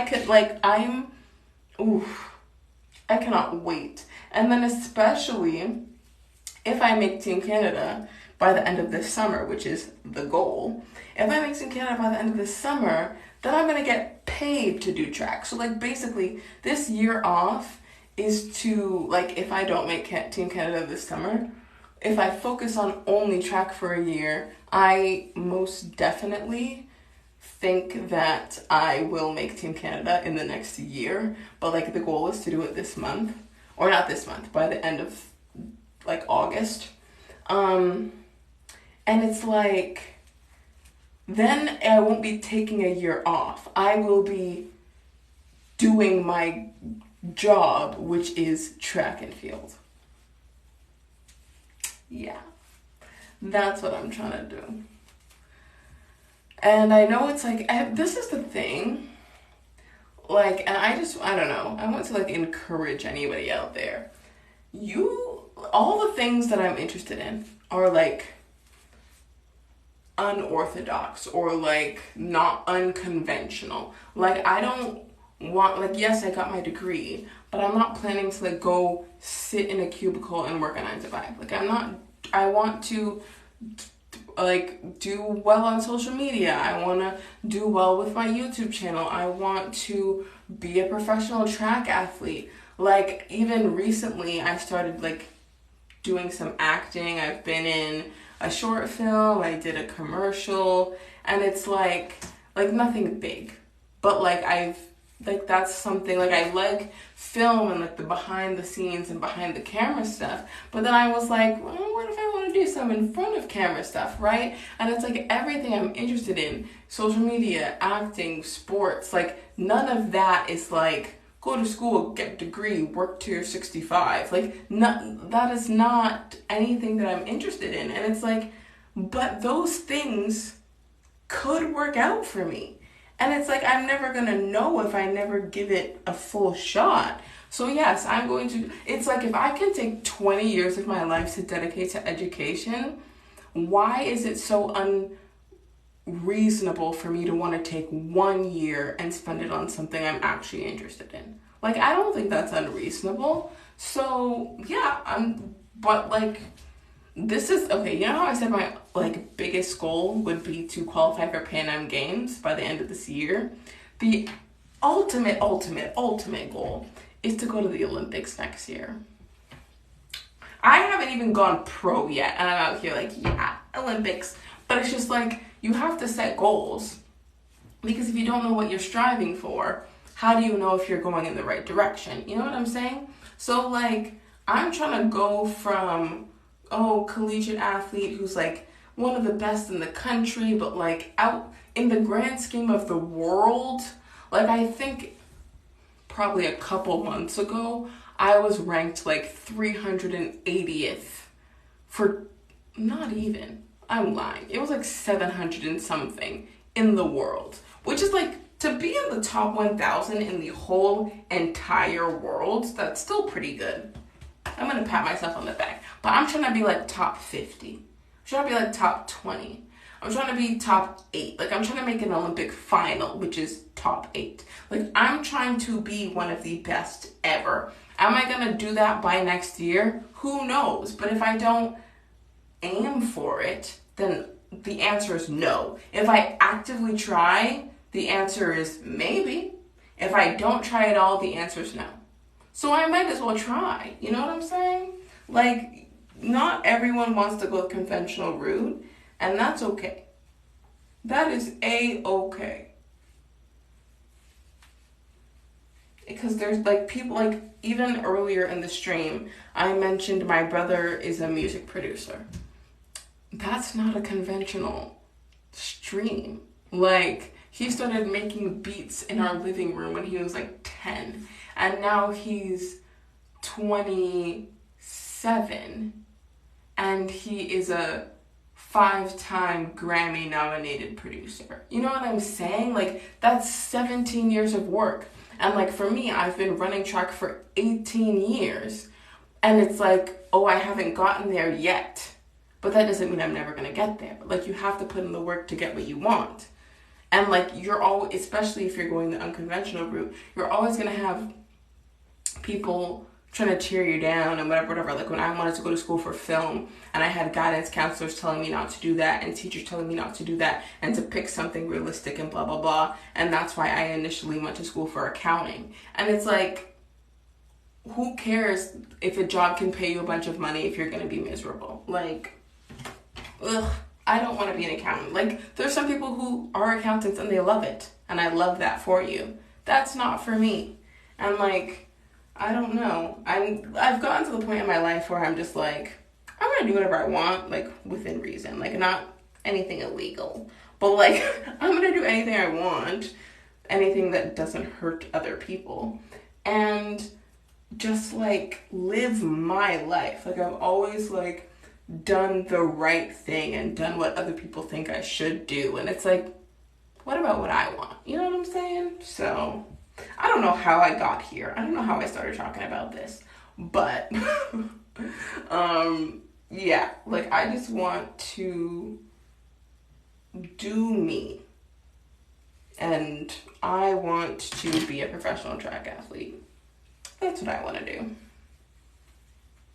And maybe in a year's time, you'll see me in the Olympic Stadium in Paris, France. Look out for me. Look for Olivia Henry in either the long jump or the triple jump or both. Who knows?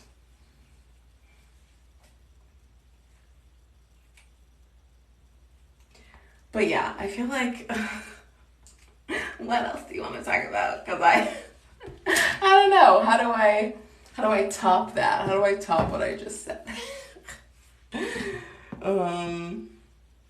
But yeah.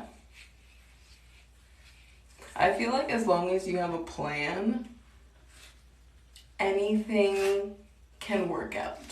Like when I was in high school, there were so many guys who like wanted to be professional basketball players, like, oh, ball is life, blah, blah, blah. And I never like was like, oh no, you can't do that, because it's like, oh, only like whatever percent of people make the NBA. It wasn't that. It was that these guys would like play basketball for 20 minutes at lunchtime and then say, oh, I'm going to make the NBA. And it's like, no. Like when I go to track practice, my practices are like 5+ hours a day. Like I live and breathe track. There was this one year, like I think this was pre-COVID. It was reading week. And me and my friends, we spent, like my friends, aka my track teammates, we spent 40 hours at the track. 8 hours a day, Monday to Friday.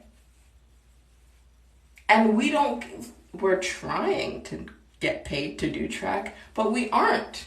But we want it that bad that, like, obviously during the school time, you can't spend 8 hours at the track because you have class and you have to do study and write essays and blah, blah, blah. But this was 1 week that we had off. And we spent that week putting in full-time hours into the thing that we want to be our full-time job. So it's like, if you tell me, oh, I want to be a professional athlete, I don't think that that's like I would never be like, no, it's never going to happen. Of course not, because I also want to do the same thing and that would be hypocritical. So it's like, I will never scoff at anyone's dream. But like, if you're not putting in the effort, then that's all it is, a dream. It doesn't become a goal until you you take steps that actually lead to that. Like, oh, you want to be a professional basketball player? First, start off playing basketball outside of school, okay? Then, like, you can join, like, a house league team. Then you move up to, like, a rep league, whatever. Then you, like, play in college and all this stuff. Like, you get yourself seen. But if you're just like, oh, I'm just gonna play recreationally and, like, shoot around in my driveway and then I'm gonna make the NBA, I don't want to hear it. I don't want to hear it. And see, that's the thing that gives, like, dreamers a bad rap, because it's like, oh, you just say you want to do stuff and you don't actually do it. And it's like, when I tell you I want to be a professional athlete, like, I work for it every single day. I was at track practice today. Yesterday when I had my exam, I went to practice before my exam. Like, I go every day. Even when I was injured, I went to practice, because it's like, oh, you hurt your foot? Oh, you hurt your lower body? Do upper body. Like, you don't just stay at home. Oh, you hurt your arm, work your legs. You hurt your legs, work your arms. Or work your core. Like, you know what I'm saying? Unless you're in a full body cast, there is no reason why you should be sitting on your butt and doing nothing. If, like, being fit, like, if you're trying to get paid to run in a straight line, you can't sit on your butt. You need to get up and go. And, like, even with, like, I'm a jumper, obviously I couldn't jump because my ankle was injured. But, like, I did, like, modified workouts. Like, I never stayed home one day. I went to practice Monday to Friday. Joan, you're from Nunavut. Hey, what's up?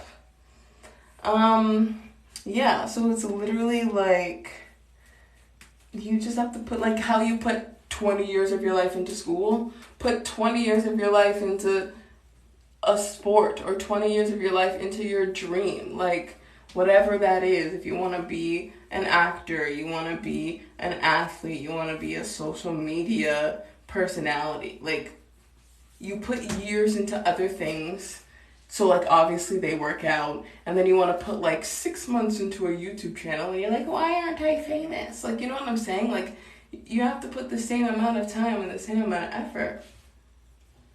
I'm good. How are you? I'm good. I'm a little tired because I've been braiding my hair for like, well, not braiding, twisting, but whatever. I've been doing my hair for like 3 hours, and as you can see, I'm still only on the back of my head.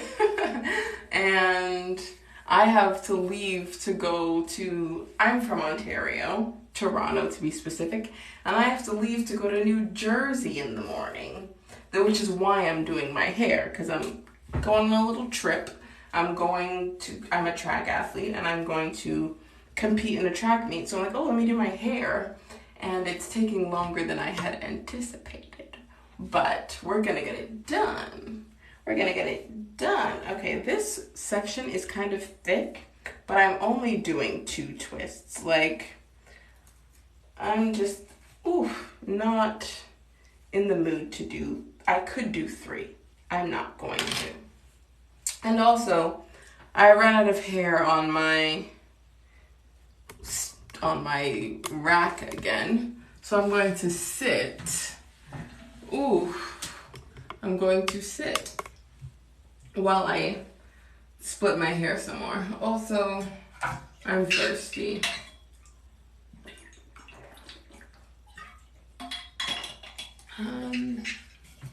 So yeah, oh my goodness, I don't even know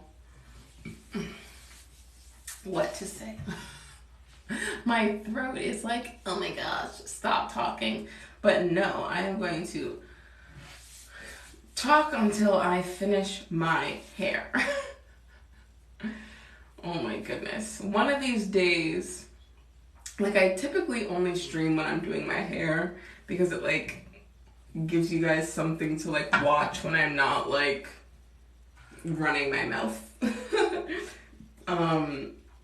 But one of these days I might just do a stream where I just sit and talk, because standing and talking is not the best idea.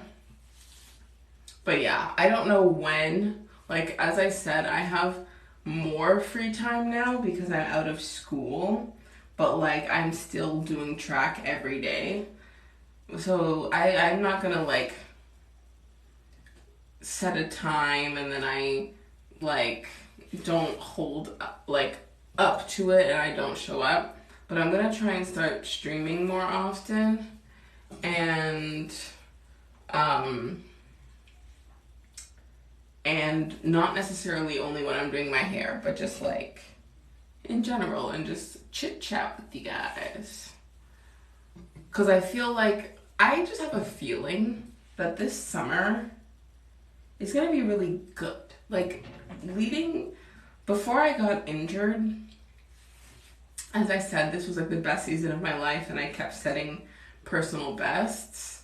And it's like, I was just like really happy because I was like really succeeding in this thing that I've been working at for so long. And your You're really pretty. Thank you, Lily. Sorry, I have to get really close to the camera because I'm not wearing my glasses, so I can't like really see right now. But yes, so this season, I was just like incredibly happy because something that I was working on was something that I've been working for so long was finally working out for me. And then things kind of came crashing down at the end of the season.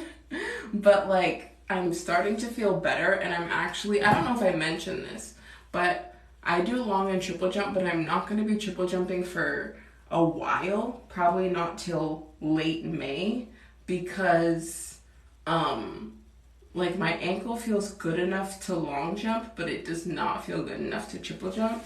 So it's like I'm still healing, but I'm doing well enough to compete in one of my events. And so I feel like this summer is going to be good, and I'm just gonna start seeing results that make me happy. And yeah, and I'm just really looking forward to that.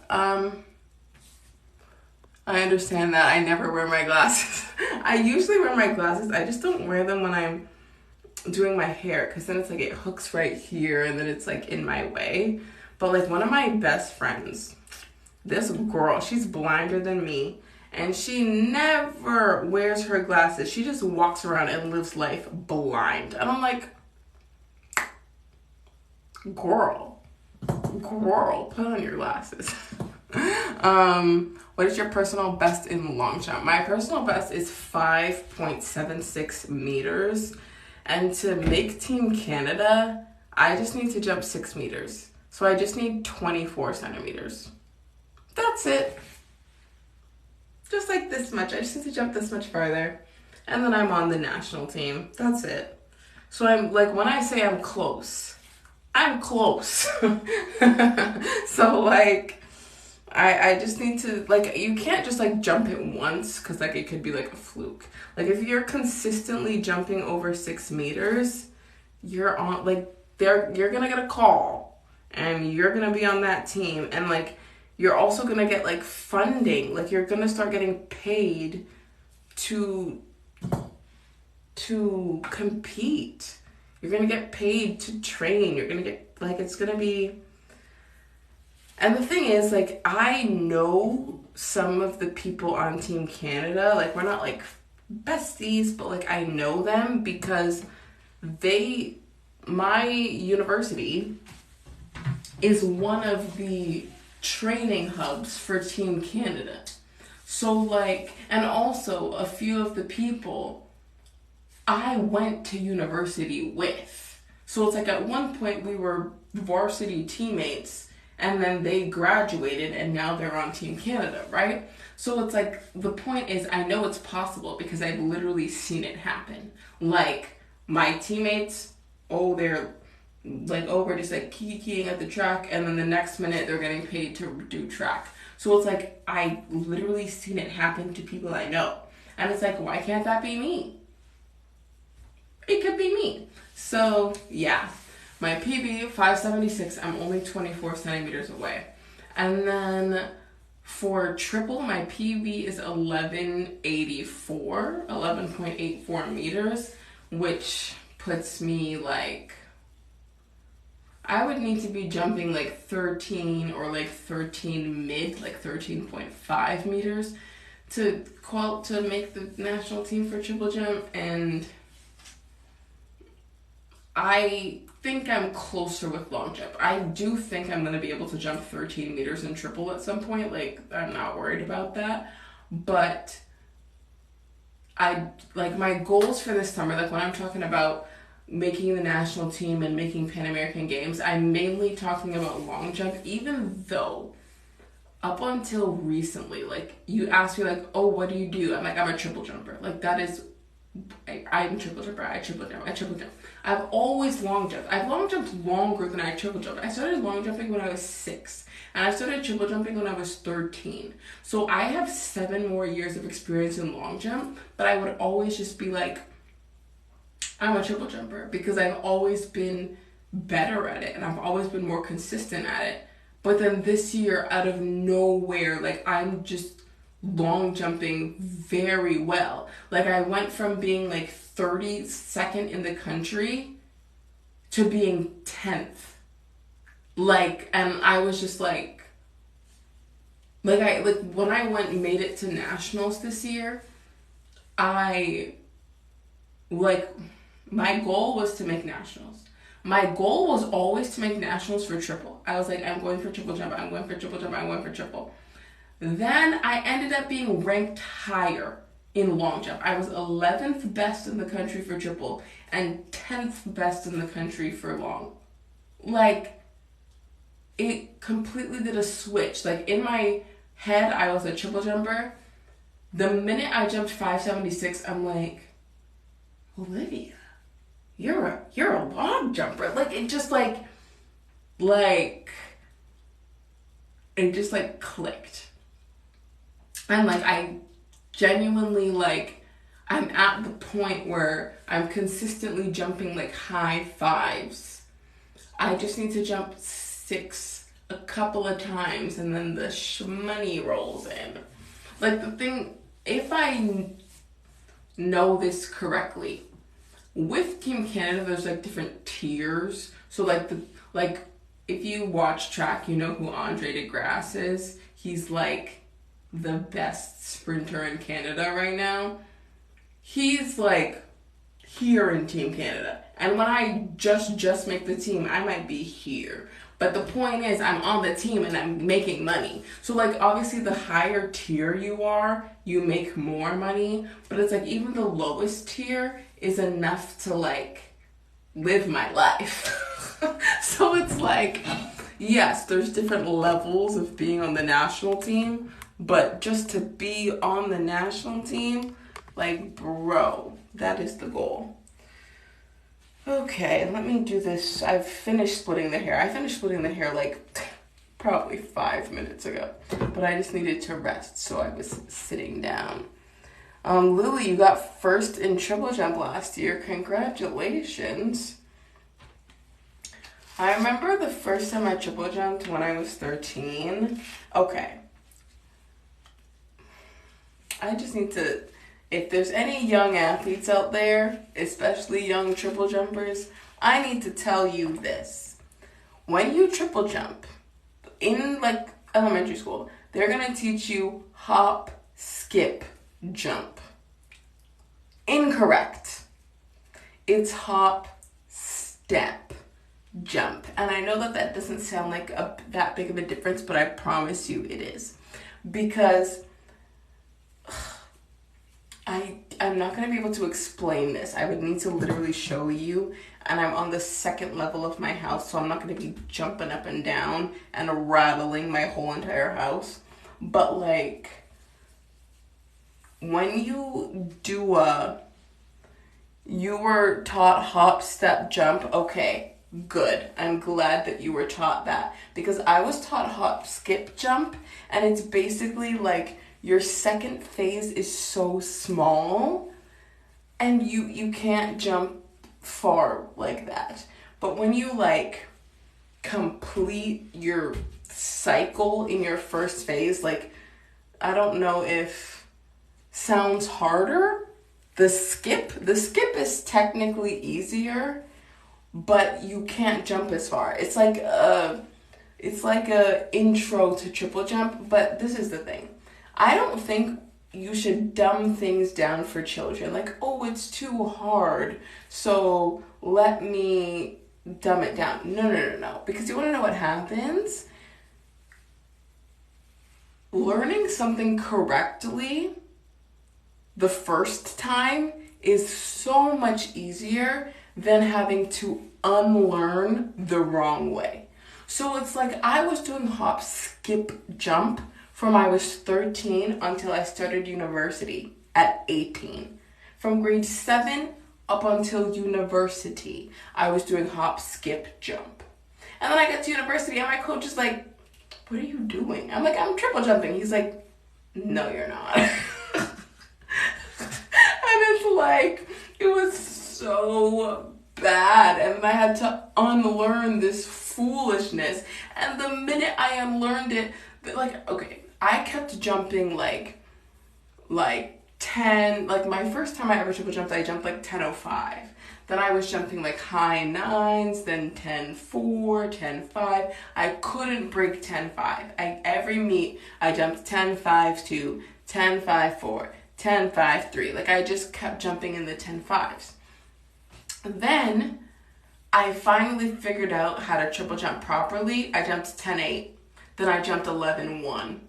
Now I'm jumping 11.8. Like, and I could have jumped 12 a couple of times, but my landing isn't that great, which is something my coach and I are working on. And so it's like when you learn it the wrong way, then you have to be like, everything you thought you knew, wrong. Like, it's so hard to like get rid of that muscle memory of the wrong thing. Like, they should not teach you hop, skip, jump. Like, that messed me up for years. And like, yeah, so I'm glad that you learned it the right way.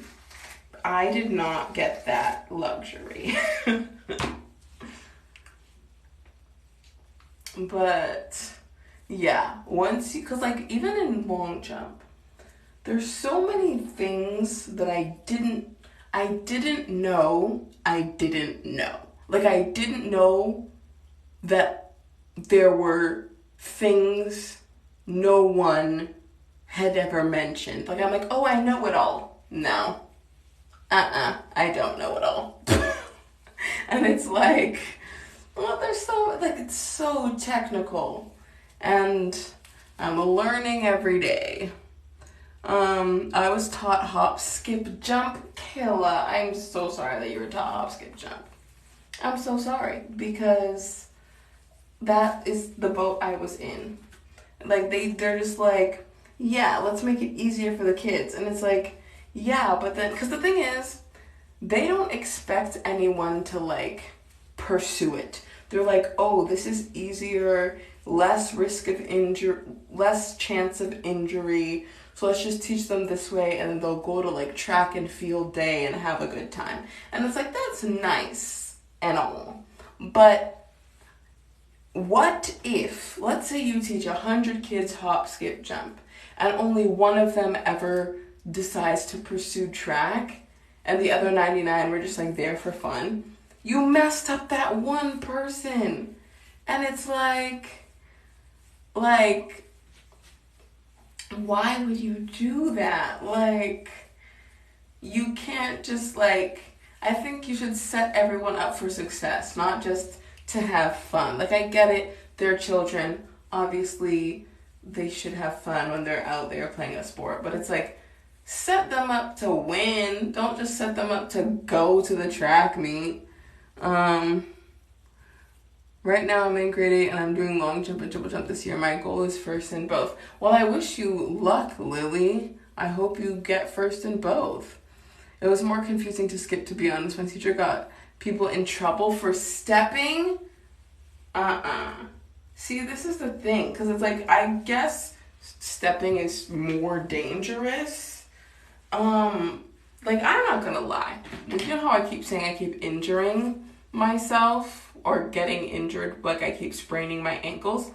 A lot of it is from triple jump.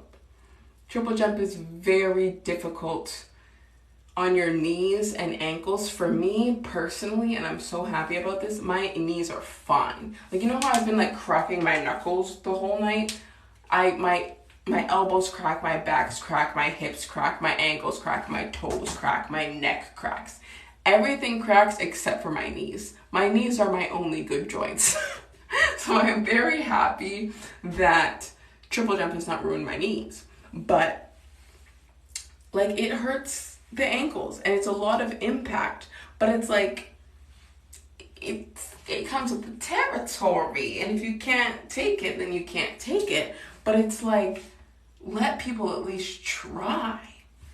Okay, here's the back. Complete. Ooh, yes. Now we move on to the front, which should not take as much time because one, I can see what I'm doing, and two, the section is smaller. I always make the front section smaller because like I do try and part the back properly, but I am especially particular with the front. And so it's like when I'm trying to do perfect parts on a giant section, it's just gonna take too long. So I make them smaller because I'm a perfectionist. And if I make them big, it's gonna take me like 6 years to finish my hair. So yeah. Lily, thanks for following. I appreciate it. Okay, let me take a hair elastic and tie this hair out of the way. Then I'm going to, oh wait, there's 2 Lilies. Thank you to both Lilies for following. I appreciate it. Yeah, when I'm doing the hair at the front, I start from the outside and work in. So I'm starting, I always kind of start like at my eye and then like part back. See? I feel like that's like the angle that I like. And then I'm going to split this down the middle. This is going to be 2 twists. And yeah, now we go. But yeah, triple jump, very high impact, but I love it. It's fun. Like triple jump is so fun. And I try and convince all my long jump friends. I'm like, oh yeah, just hop in triple jump. Yeah, do triple jump. I'm trying to peer pressure people into triple jumping. Like it's so fun. And I want everyone to experience that fun. And some of my friends are like, oh, I'm scared. I'm like, girl, do some triple jump. Like I have one of my friends. She's the best long jumper I know. And she'll do triple jump sometimes just cause, but she won't practice it. She'll just like show up at a meet and be like, I'm gonna triple jump.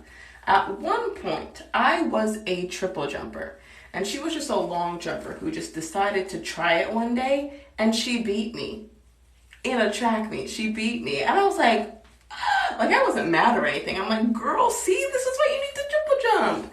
And she was like, no, I'm gonna stick to long jump. Right? And like, I know some of my like track teammates who only do long jump. I know they would be amazing triple jumpers, but like some people don't want to do it, and I get it.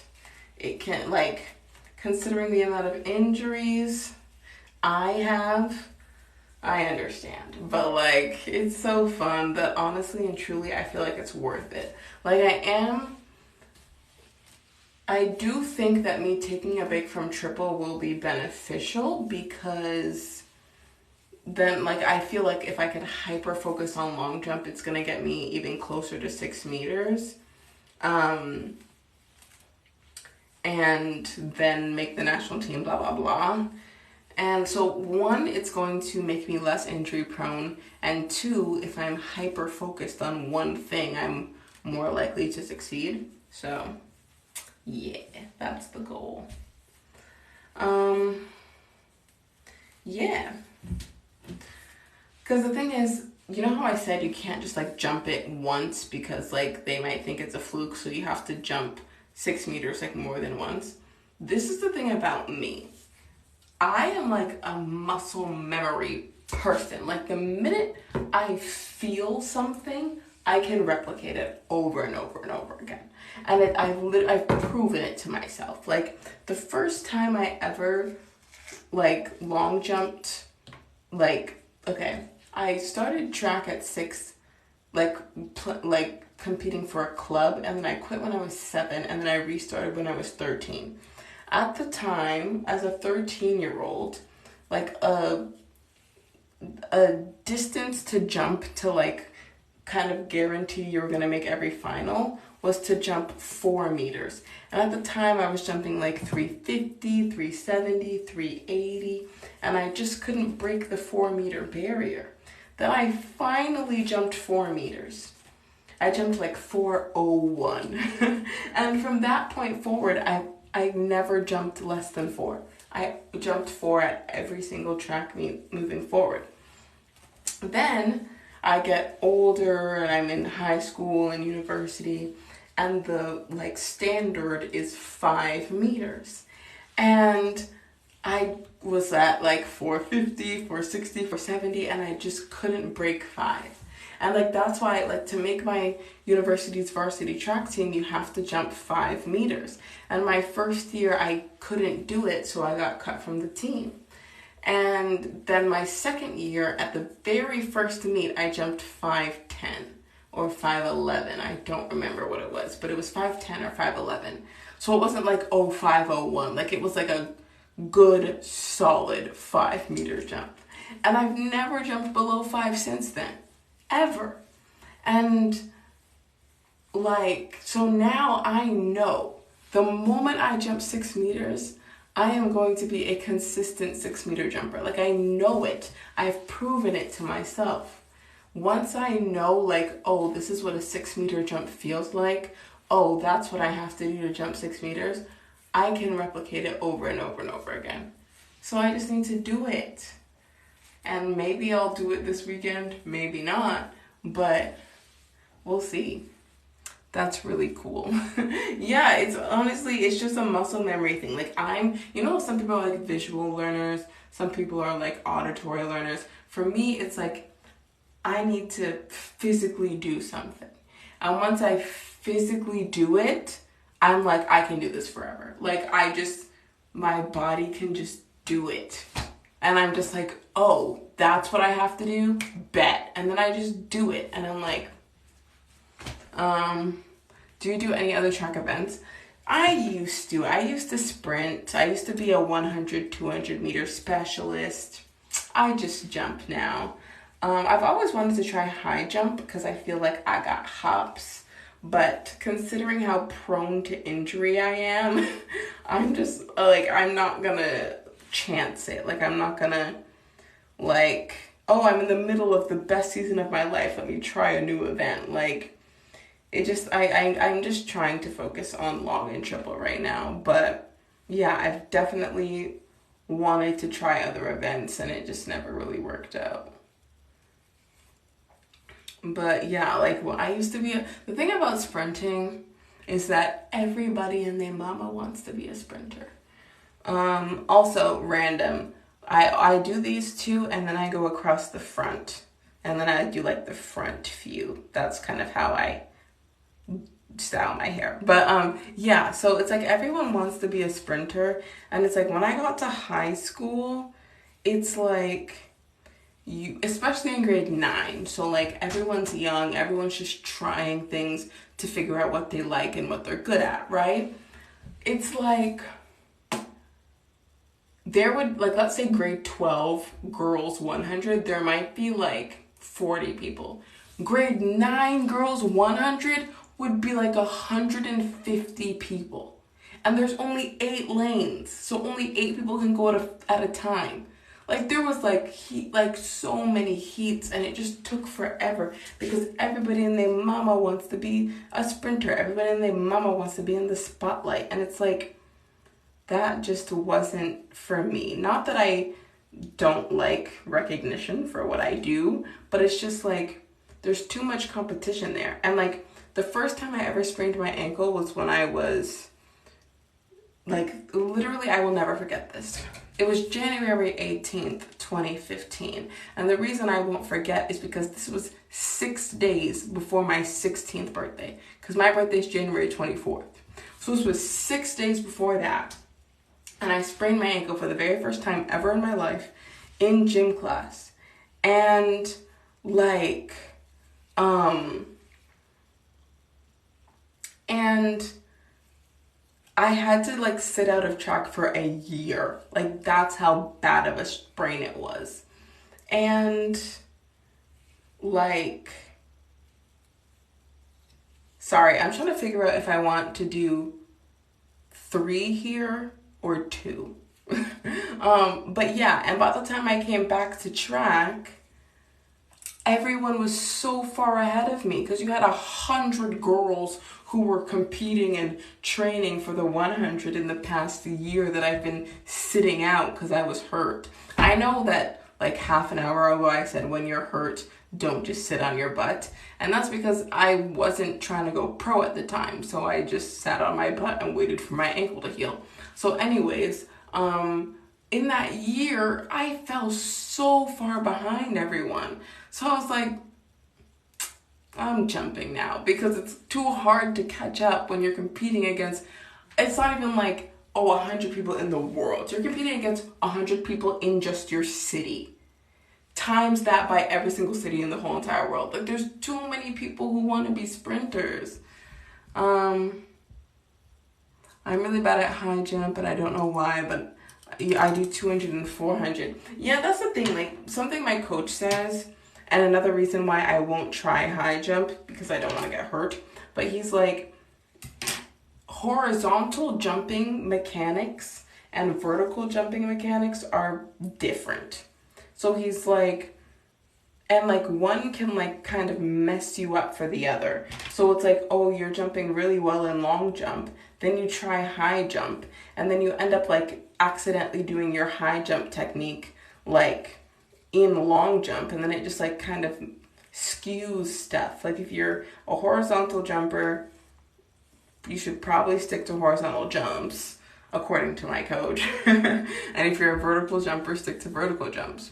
But this isn't like, obviously you're young, so like try everything and figure out what you like and what you're good at. But like at my stage, it's like, pick something already. And also you do 200 and 400. I liked the 200 because it was like, the 100 is like too fast. Like if you fall behind, there's like no chance to catch up. With the 200, I run a killer curve and like you just gotta hold it till the end. And like or like if someone else was like better at a curve than me, which honestly is not a lot of people. I'm very good at running a curve. But if someone else is better at a curve than me, I can like hold my own on the straight. And like if I have more endurance than you, I'm getting to that line first. So like I like the 200 because it gives you more time to get going. 400 though, I most definitely do not have the endurance for that. This season I actually ran a 4x4 because one of our girls who was supposed to run it, she got sick. And so I just said, I'll do it. Like, not because I thought I was going to do well, but because we had traveled to Michigan and relay teams are 4 people. So if one person doesn't run, you only have 3. And I was like, these 3 girls traveled all the way here from Toronto to Michigan we were in Hillsdale, Michigan. We drove like 5 hours and I'm like, they drove all the way here and then they're not going to get to compete. So I was like, if I run with them, admitted like we're not going to win, but at least they get to run. You know what I'm saying? So I was like, I'll run it. That was the hardest race of my life because like back when I used to train for sprints, like when I was a 200-meter runner, I would do like 400s and 600s in training. So I had that extra endurance. Now that I only do long jump and triple jump, my approach is like 30 meters. Like my competition full approach is 30 meters. It's like 28, but it's like around there. So the longest distance I've ever run since starting university is 150s. Like we'll do 150 meters like some days. Like during base, not base, like right after base, like we're doing like speed endurance. We'll do 100s, we'll do 150s, we'll do 50s. And so I haven't run anything more than 150 in 5 years. And I was like, yeah, I'll run a 400. I got around the track. Like I didn't like stop, but like that was hard. That was like, I commend any 400 meter runner. I honestly think 400 is the hardest race because like, you have to sprint the whole way. Like 800, you're not sprinting the whole way. You're running fast the whole way. You're not sprinting. Like 400 meter is the longest sprinting event. And I honestly think that it's the hardest event in all of track and field. I'll throw it out there. What about throwing events? Do you do any? No. My upper body, I don't think I'm weak, but my lower body is definitely way stronger. Like if I flex, like I have muscles, but like I don't throw. It's not for me. One of the throwers on my team, he was like, yeah, Olivia, just like try shot put. I'm like, I'm not doing that. I'm not doing that. He's like, yeah, you could like totally do it. I'm like, I'm glad that you have this confidence in me. Like, I don't have that confidence in me. I'm sorry. I'm like, I'm very good at running in a straight line. That's where my skill set begins and ends. I can't, like strap putters, they're like spinning and stuff. I can't do that. I'd get dizzy. I can't do that.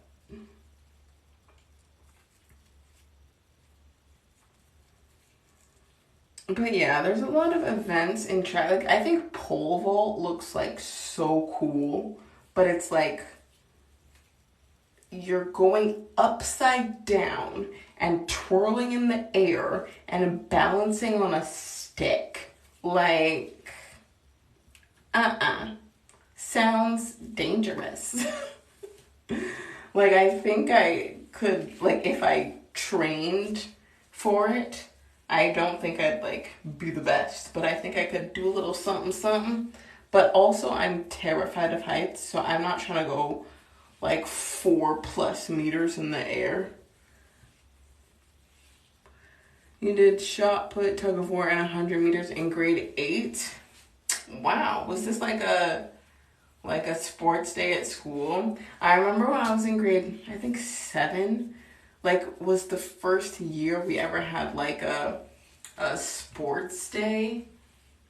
Like I moved schools a lot. So I went to one school for junior and senior kindergarten, and then I switched schools and went to that school for grades 1 and 2.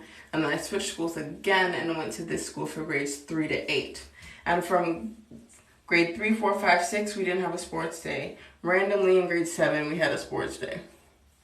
And like we did like all the events. We did like 100, 200, 400, 800, shot put, javelin, long jump, triple jump.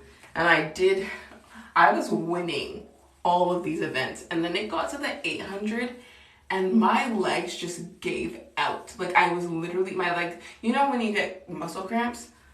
I was basically, we were outside all day running up and down and I was dehydrated. So my muscles were like, ugh.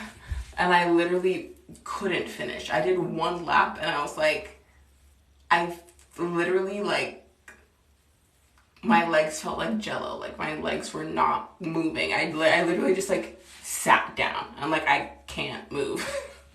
I was fine, but like I just couldn't finish the 800.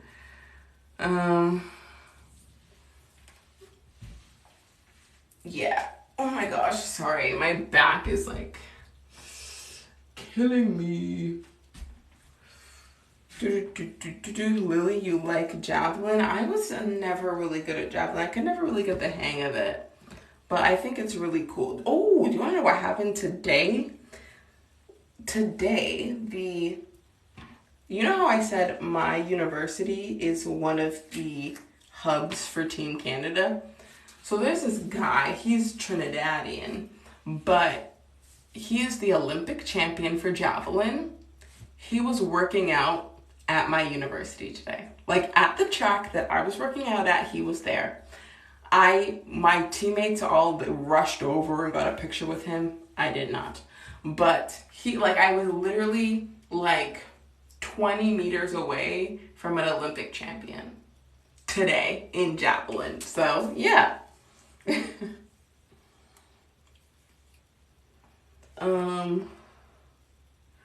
Kayla, you said it was track and field, but you had to do at least 2 things, so the whole day was just track outside. Interesting. Lily, you say I'm lucky. Honestly, it's like, I'm trying to get to the point where I'm an Olympian, so it's like, I'm gonna be, hopefully, around them quite often. Like, even like, as I said, like, people in Team Canada train where I train. Do you know who Damian Warner is? He doesn't train where I train, but like, I see him all the time, and he's an Olympic champion. Like, I don't know if he knows who I am, but the point is, I've been in proximity to like Olympic champions, world champions, because it's like I train where the professionals train. So usually I'm only in proximity to like the Canadian Olympians, but like he's from Trinidad, like I'm probably never gonna see him again, but like, I don't know, he was there. Like, even, do you know who Derek Drouin is? He is the 2016 Olympic high jump champion, and I think he won the world championship in 2015. I think he's retired now, but like when I was in like my 3rd year of uni, he was at the track like every Tuesday and Thursday.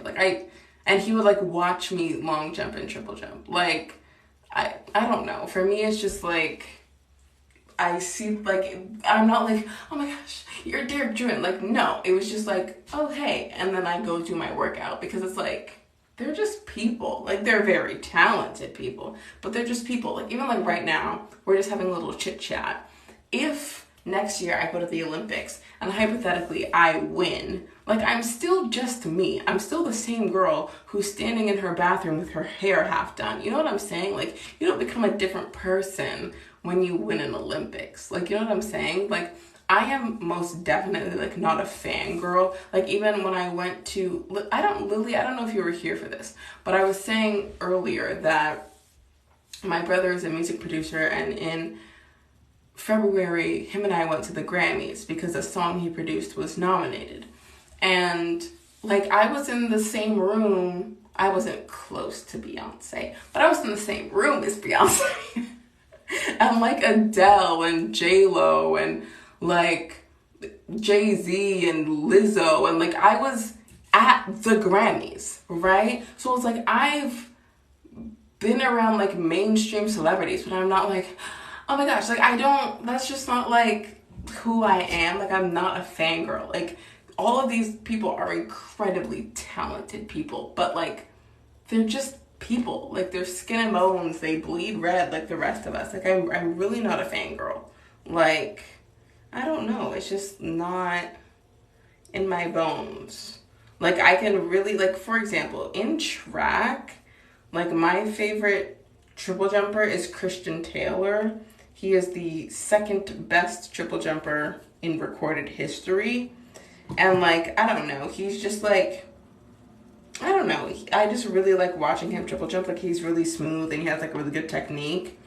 And it's like, if I met him, I feel like I'd be a little bit nervous, simply because it's like, I've been watching him jump for so many years, and it's like, I don't know, like this person who you've only ever seen through a screen, and now they're standing right in front of you. But it's like, I don't think I'd be like, oh my gosh, you're Christian Taylor. Like, no, I'd just be like, I'm an introverted person. So I'd be like, oh, hi, I'm Olivia. I'm also a triple jumper. Like, I'd be just like, you know what I mean? But I wouldn't be like, oh, I'm gonna pass out because I'm talking to Christian Taylor. Like, you know what I mean?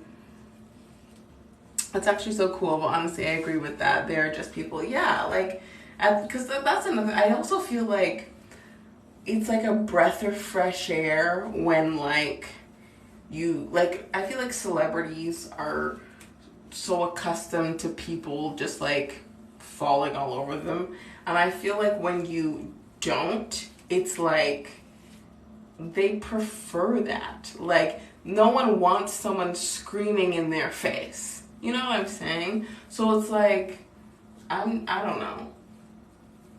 I don't have it in me to scream because I was in the same room as Beyonce. Like, I was also there. Oh, I don't know if you watched the Grammys this year. I've never watched the Grammys on TV. The first time I ever watched the Grammys was when I went. But I'm sure you know who Viola Davis is. And she is an actress, but she, like, wrote a book. And she, like, did the voice for the audiobook version. And audiobooks can also get nominated for Grammys now. And so her audiobook won a Grammy. So now she has an EGOT. She has an Emmy, an Oscar, a Tony, and a Grammy. Not, obviously you would put it in a different order to spell EGOT, but you know what I'm saying. So she has an EGOT now. And I was in the audience when she won the Grammy. Like, I was in the, like, she was actually, I didn't even realize.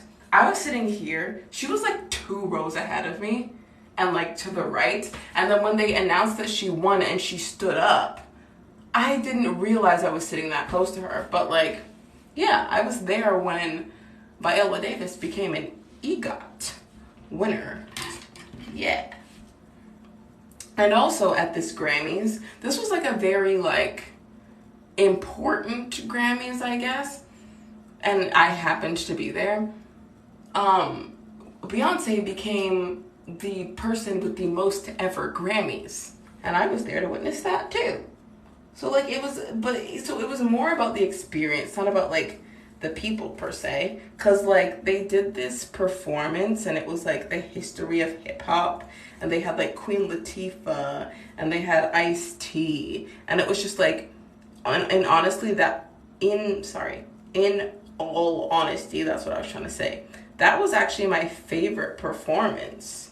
Like, just like them bringing out like the OGs of hip hop. Like, this is how I will describe the Grammys. And maybe this isn't doing it justice. I don't care. This is how I would describe it. It is a concert with all the best artists. Because it's like when you go to a Beyonce concert, only Beyonce is singing. But it's like you go to the Grammys and it's like everybody, every big singer you know, they're all singing. So it's like you get to go to like a concert with like 10 of your favorite artists. Like, that's what the Grammys is, a show. And it's like everybody and their mama is singing and rapping and dancing, and it was like, I would just describe it as like the world's best concert.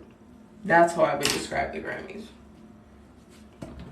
So it wasn't even like, oh, the people, I'm so close to them. It was like, the music is so great. Like, that's how I felt about it.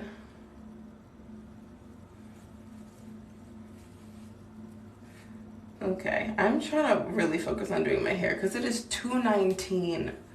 Oh my goodness gracious, I want to go to sleep. My friend is picking me up in like 5 hours and I'm not done my hair, which means I'm gonna get to sleep for like 3 hours and then she's gonna pick me up. Oh my gosh. I haven't packed. I forgot that I haven't packed. Shoot. It's okay. It's fine. It's fine. But I really need to start twisting faster.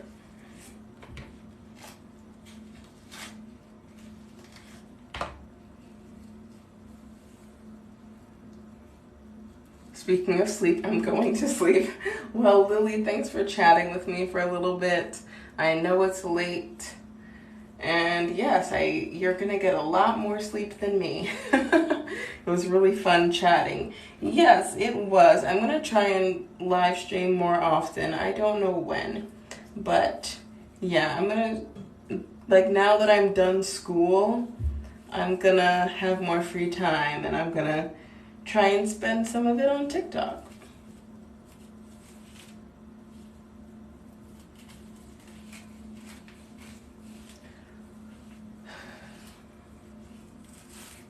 You'll watch? Okay. Bye, Lily. I'll see you soon at some point.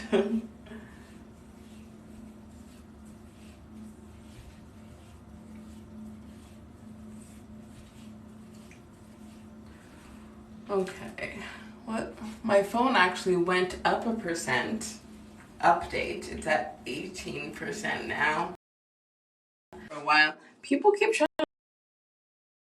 It is 2:21 a.m. We can't be doing that.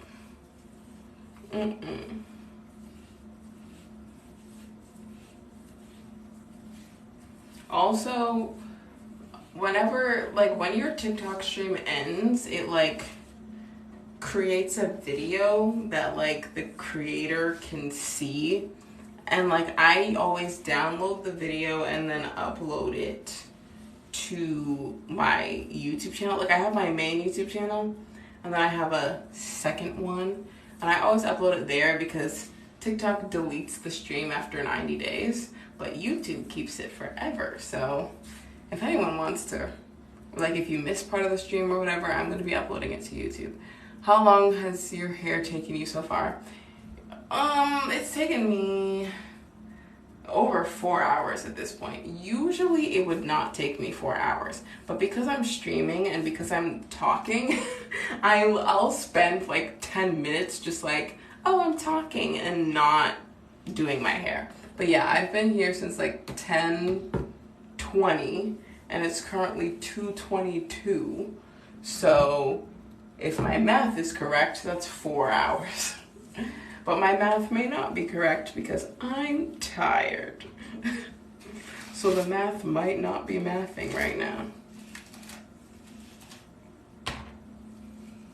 But like usually I can get this hairstyle done in like 3. Like if I wasn't streaming, I probably would have been done an hour ago. But I like chatting with you guys. Caitlin, thanks for the follow. You've been very entertaining for the 4 hours I've been here. Well, I'm glad. I'm really glad that I've been able to keep up the entertainment.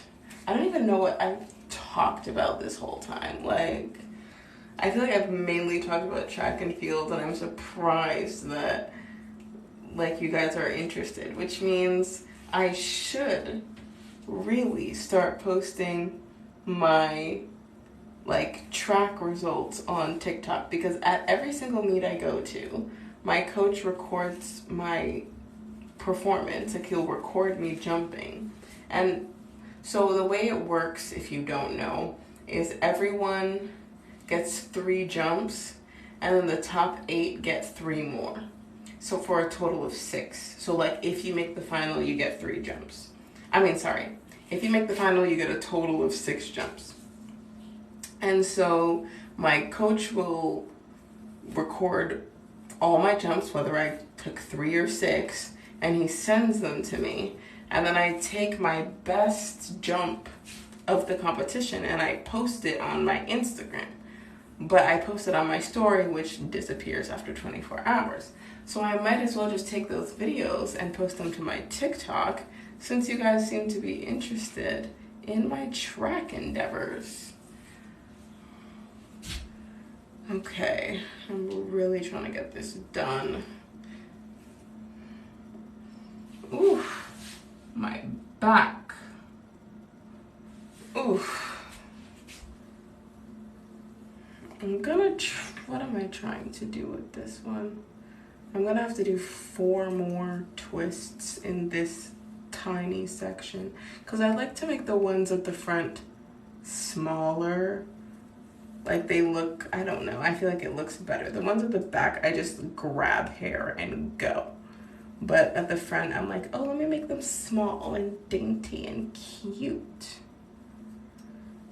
Okay.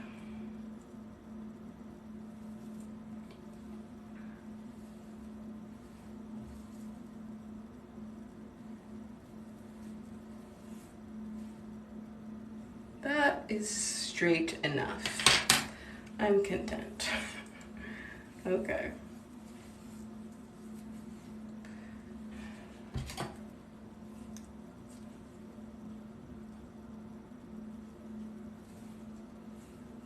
The fact that I'm doing all of this and I'm literally just gonna throw it up into a bun, or I'm gonna throw it up into 2 buns, Like, yeah.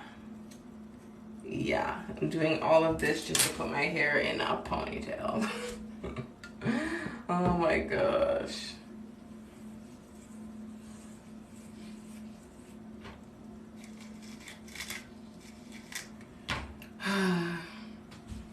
Sorry, my back hurts. I need to lean forward a little bit. Oof, I'm trying to count. I want to see how many I have left. 1, 2, 3, 4, 5, 6, 7. And I'm about to do 4 more, so that's 11. So I'm going to do 11 on either side, which means I have 4 plus the 11 on this side. So I have 15 more twists to do. So, yeah.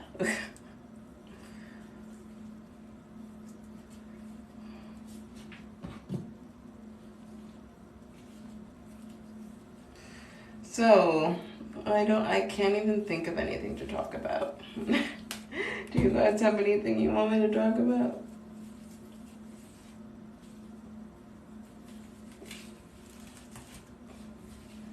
I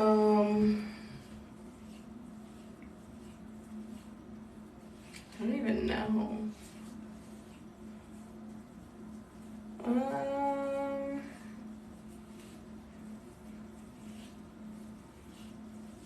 My mind is blank. I'm so tired. Oh, but I'm determined to get this done tonight because I don't have any other time to do it. I said this earlier, but like people on TikTok will like do their hair over the course of multiple days, and I cannot be doing that. Like, gotta get it all done in one session. Do you have nieces or nephews? I have one nephew. Oh, Kayla, I think you just followed me on Instagram because I just got a notification. So thanks for the follow. But yeah, my oldest brother has a son. He's 1 year old. And yeah, that's my only nephew. But maybe there's another nephew or maybe a niece in the future. I don't know. Why do you have to get up so early? So I'm doing my hair because I have a track meet this weekend, and like basically I live in Toronto, Canada, and this meet is in New Jersey, which is like a 7 or 8 hour drive. And especially like we're gonna like stop for food and stuff. Like we're gonna be on the road for like 9 or 10 hours tomorrow. So yeah, that's why we're leaving out really early. So it's like we're meeting at school to leave from there, but we need to be at school for 9, and I live about an hour from my school. So one of my friends who is also my track teammate, she's gonna pick me up at 7:45. And what?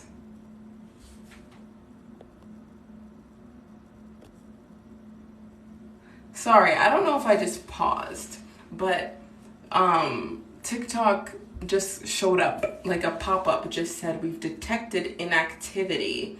Solve this like puzzle to continue streaming. I guess I haven't touched my phone screen in a while, but it's like, why would you touch your phone screen when you're streaming?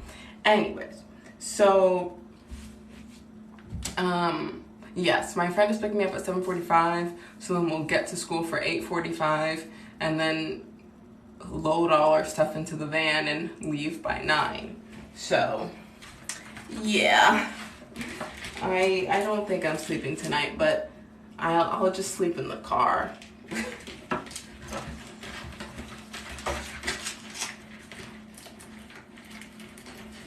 I'm just unpackaging the next bundle of hair. I literally bought 2 packs of 3, and I'm only gonna use 1 pack, which is crazy. So now I have the next one for the next time I do my hair. Yeah, you can get a good 8 hours of sleep on your way there. Yeah, honestly, when I am in a car, I knock out. Like, obviously not if I'm the driver. But when I'm a passenger in a car, like, I can just sleep. Like, I remember, oh my goodness, when I was a little kid, my dad used to take, like, my brothers used to play baseball. So my dad used to take my brothers to the batting cages, and, like, I used to just go with them just to, like, tag along. And, sorry, I'm going to turn this and take a seat while I separate this hair because my back is hurting me. But, yeah, so whenever we go to the batting cages, we'd drive there and I'd always fall asleep. So I always thought, oh, this place is so far because I fell asleep. Only to find out this place was like 15 minutes from my house. But I'd always fall asleep on the way there, and I would always fall asleep on the way back. I was like 6 or 7, and I'd always sleep both ways. So I'm like, oh, I got all this sleep. We must have driven far. We drove 15 minutes away, and I thought it was so far away. Like, I will be a passenger in a car. We're talking 1 minute, the next minute I'm sleeping. Like, I can get some good sleep in the car tomorrow.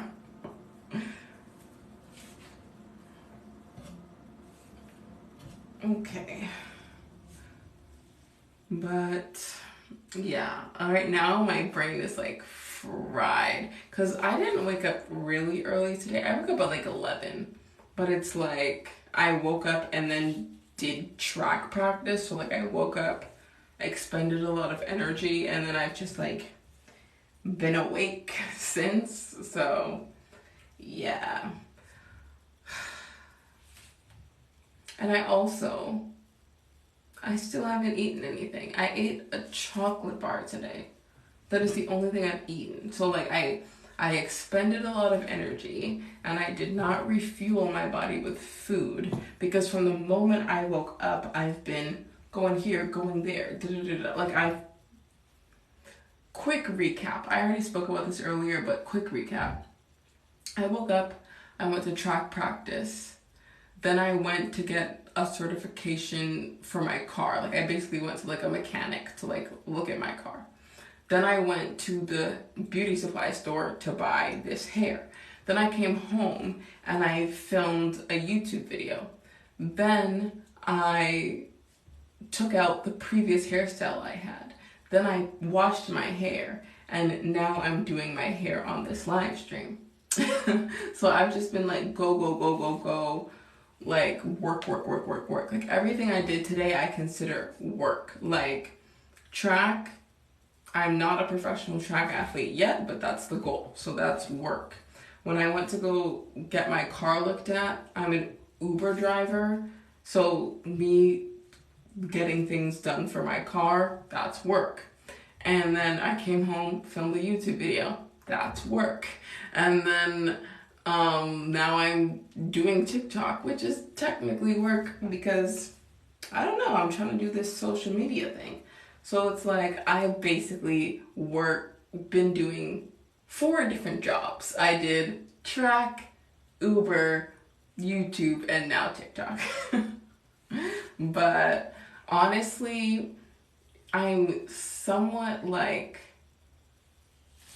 okay with it, because I actually have the time to do all of that now, because I just finished my undergrad. I had my last exam yesterday. And so like, I'm completely finished school because I'm not doing a master's. So it's like, I literally can like spend my day doing whatever I want. I can spend my whole day doing the things I want, because I'm not like, oh, I need to stop filming, or I can't film today because I have to write an essay. Oh, I can't live stream today because I have to do this. Like, it's like, I literally have the freedom to do whatever I want. So and this is what I wanted. I wanted the freedom to like do as I please. So I'm not gonna complain about it, because this is what I asked for. Freedom. But yeah, I do think I spread myself a little too thin today, but I'm learning what to do with all this newfound free time that I have, because I'm not accustomed to having free time.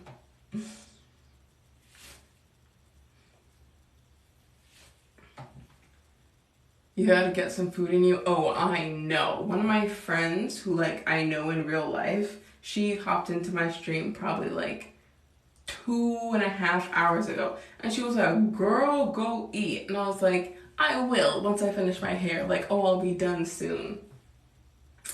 I'm not close to, well, I am close to being done now. But like at the time, I was still working on the first quarter of my hair. But yeah, I'm gonna just make myself some eggs because it's really easy to make.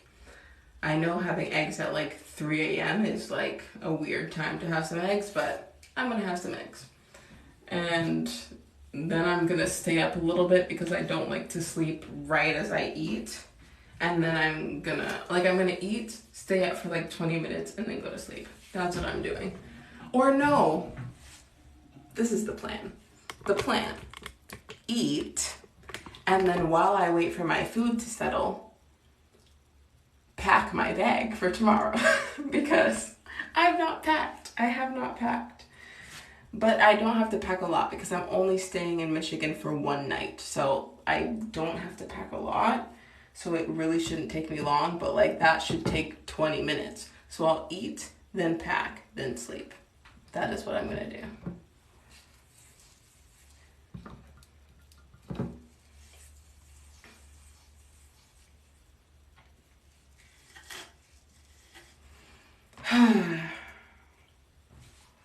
Okay, let's finish this. I only have 3 more to do on this side.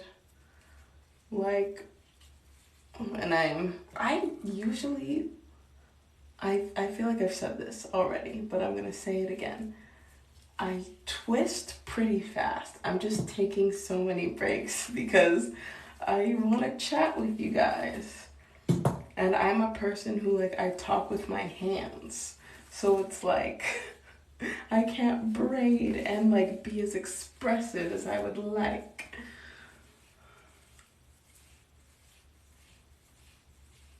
I'm actually surprised. There's 9 people on right now.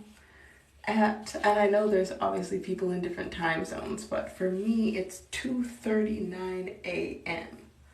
And the fact that potentially all 9 of you are in the same time zone as me and are just awake. Thank you for being here with me, because I don't know, it's good to have someone to chat to at 2 in the morning when you're trying to do your hair.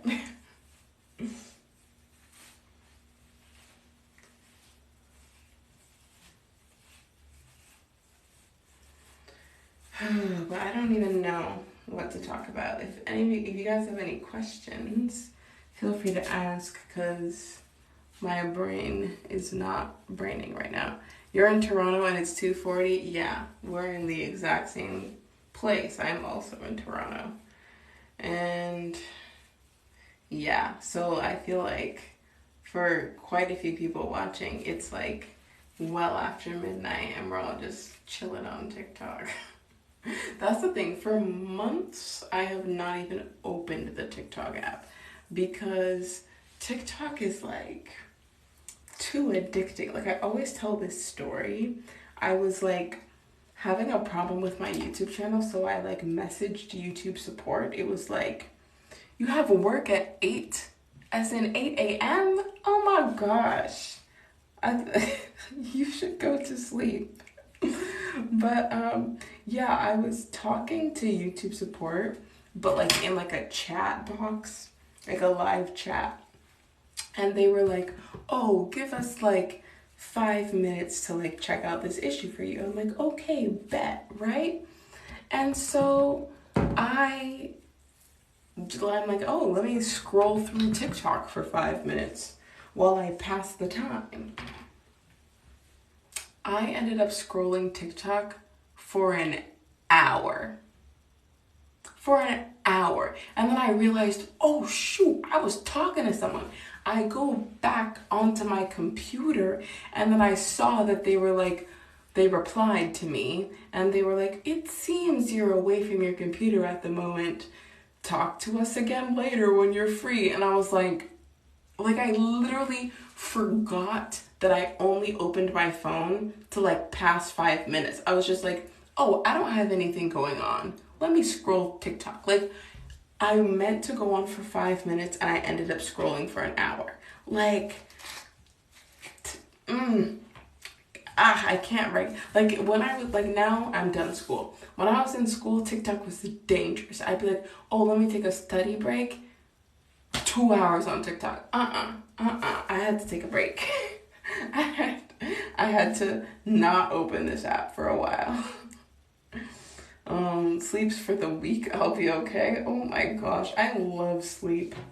I love sleep. Like, if I don't set an alarm, I am waking up after noon every day, no matter what time I go to sleep.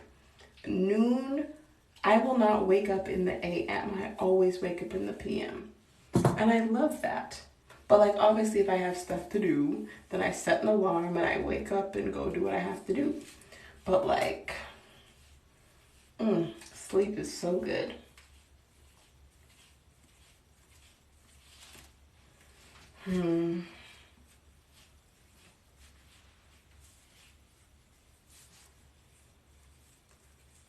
I keep getting all these notifications. This person sent this person to here.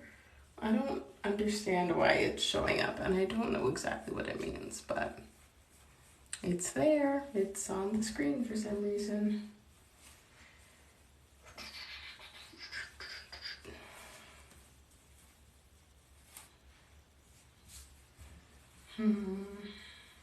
I can't, like, my brain is literally fried. If you have questions, feel free to ask, because I cannot think of anything to talk about right now.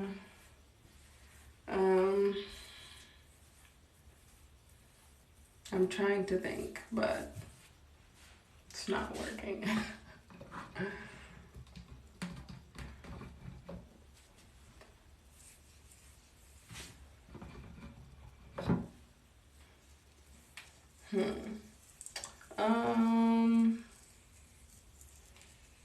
I don't even know. Like, I feel like I've talked about, I don't want to talk about track again because I've talked about it way too much. Okay. Any embarrassing track moments?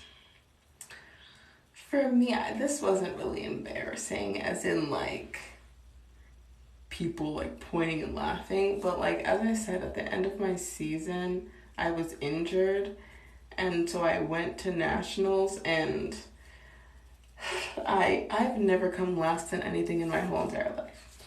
And I came last in long jump and triple jump, even though I was ranked 11th best in the country for triple and 10th best in the country for long. I came last in both because I was just too hurt to like jump well.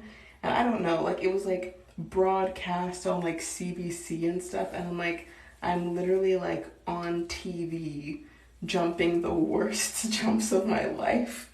So to me, that was embarrassing, but I don't think anyone else noticed or cared, because like people weren't looking out for me specifically. But it's like, I cared. I did not feel good after nationals, but I'm okay now. Like, at the time, I was like really sad about it, and I like cried about it, but I'm fine now. But at the time, I was really embarrassed, and like I flew all the way to Saskatchewan, because that's where nationals was this year. And like I flew all the way to Saskatchewan to come last place 2 days in a row. But you know what? It's fine.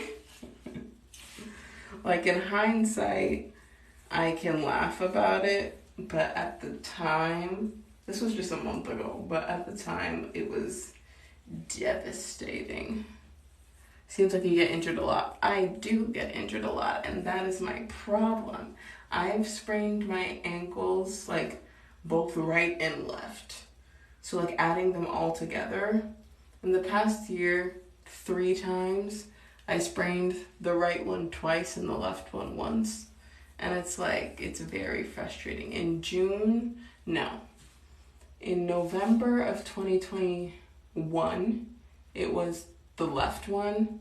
In June of 2022, it was the right one. And then in March of 2023, it's the right one again. So I've sprained the right one maybe like 4 or 5 times, and I've sprained the left one 3 times. Like, do you want to know what my high school track coach said?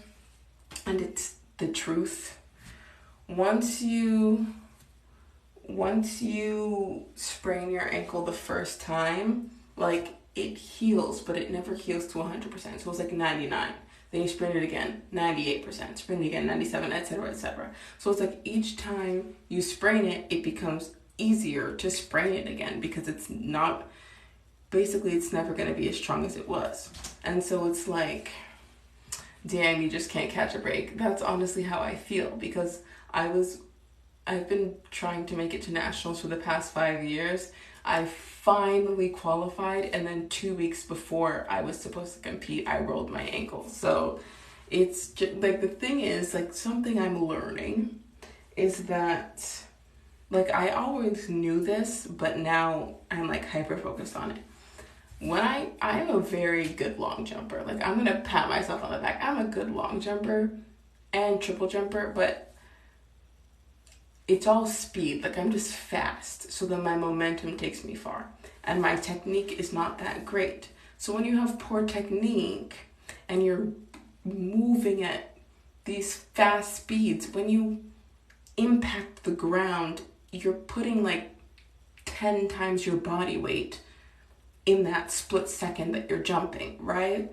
And if you come down on your foot wrong, like you come down on the side of your foot and you're putting 10 times your body weight on the outside border of your foot, what do you think's gonna happen? So it's like, I have a tendency to like turn my toes out when I run. My toes are never straight. And I have a tendency to like twist in the air, so I like land on my side. And if you land on the side of your foot, you're gonna get hurt. So it's like, my technique sucks. Like, I'm just gonna say it. I can jump far, but my technique is trash. So I need to fix that. And once I fix that, my injuries should be a lot fewer and far between. So that is something my coach and I have been working on, but it takes time. Or also, it could also be like, I'm a very like unconventional, like unorthodox like technique and whatever. It could also be like, I just need to learn how to do what I do safely. So if I'm gonna land to the side instead of like landing straight, I need to learn how to do so and not hurt myself. So it's like, you take whatever abilities you have and you work with it, because right now my abilities are fighting against me. And I'm figuring it out. It's a slow process, but I'm figuring it out. Because like, that's another thing, like, I don't want to try too many new things and then like, oh, you're trying something for the first time and you get it wrong and then you get hurt. Like, that's literally what happened before nationals. We were trying to fix my landing because I keep landing to the side. And the first time I landed straight, I didn't know what to do. And I just like collapsed on my own feet and then sprained my ankle. So it's a lot of trial and error, and it can get really frustrating. And it's also like you get hurt and then you have to sit out for a little bit, and then like you can't, like, then you're not getting better because you're sitting out, or like you're doing modified workouts because you're hurt. And it's like, it gets frustrating. It really does. But I don't know. I know one day it's all going to be worth it, because like, I work stupid hard, and I know that there's lots of women across the world who are also working hard, but it's like, I don't know. I have a feeling that it's going to work out for me. And when it does, I won't care about, oh, I did poorly at nationals that one time, because now I'm at the Olympics. Like, you know what I mean? So it sucks now, but it will be an afterthought in the future. And that's what I have to keep reminding myself.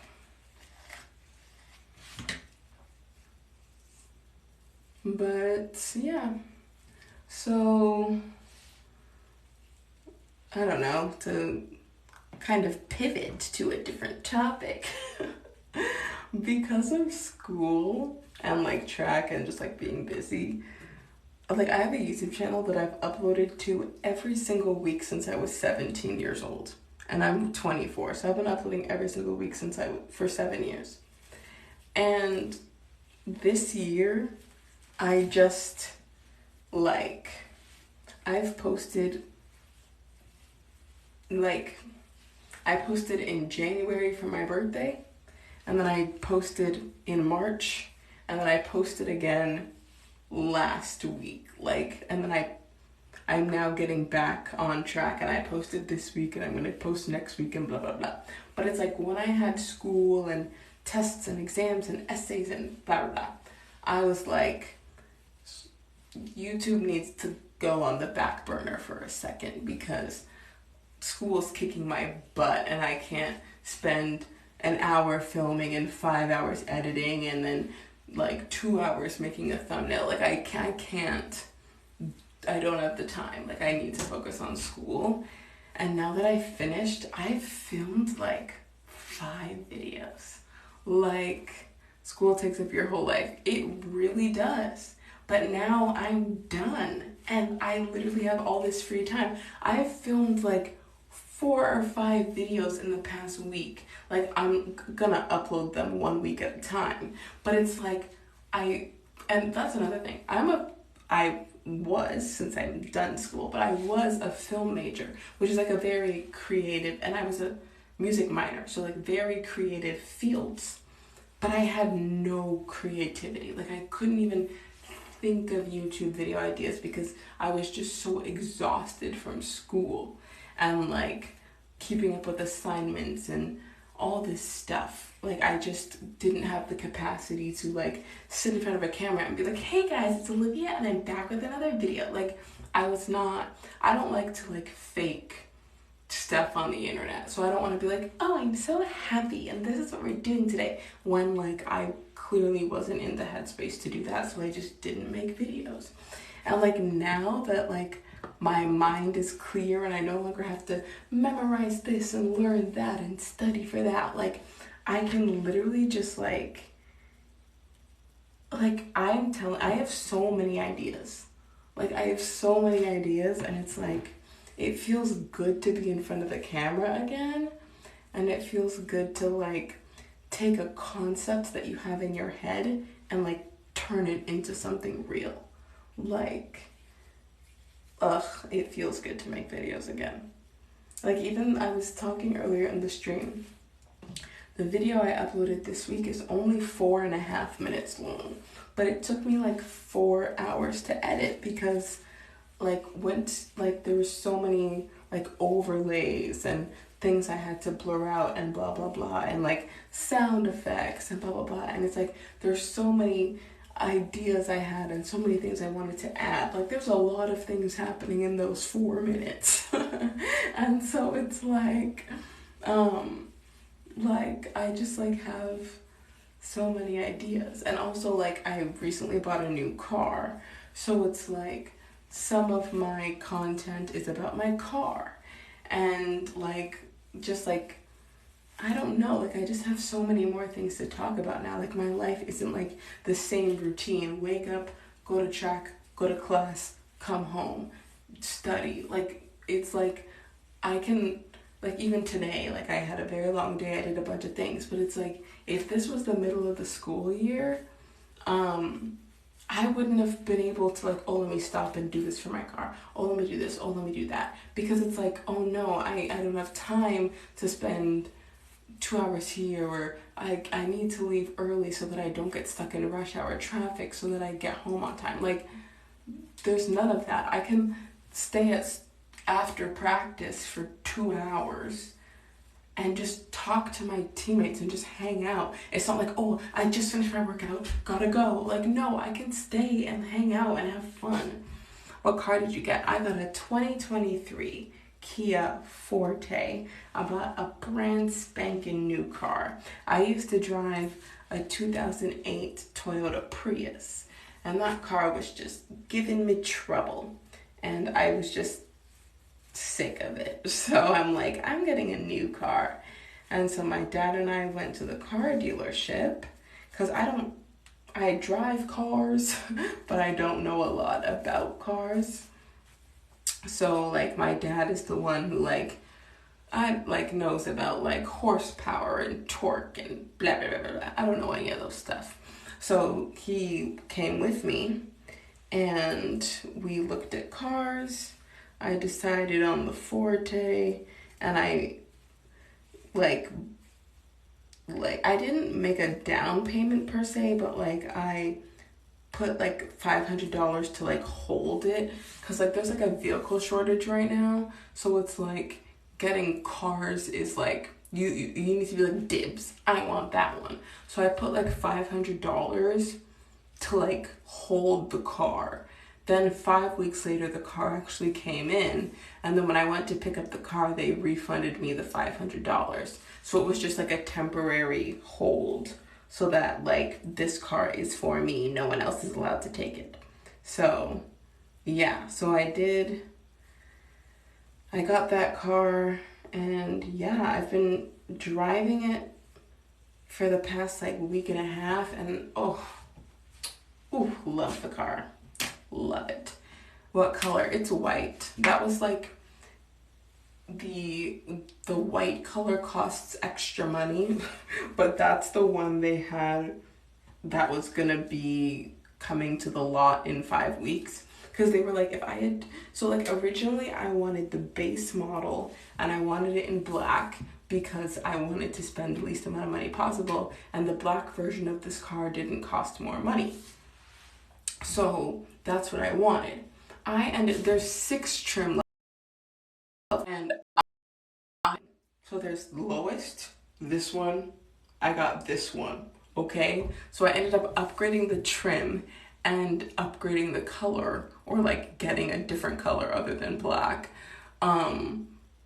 for more money, simply because the car was gonna come sooner. If I got the black base model car, I wouldn't have gotten it till like September. And I'm like, I'm not waiting till September. So I ended up spending more money than I had anticipated, but I'm very happy with the car.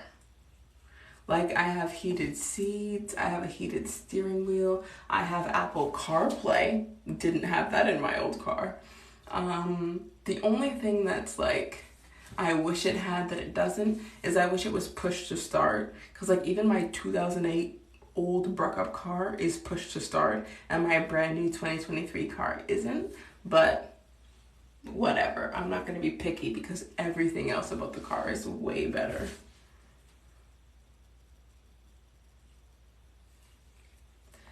So yeah, like I've had exciting things happening for me.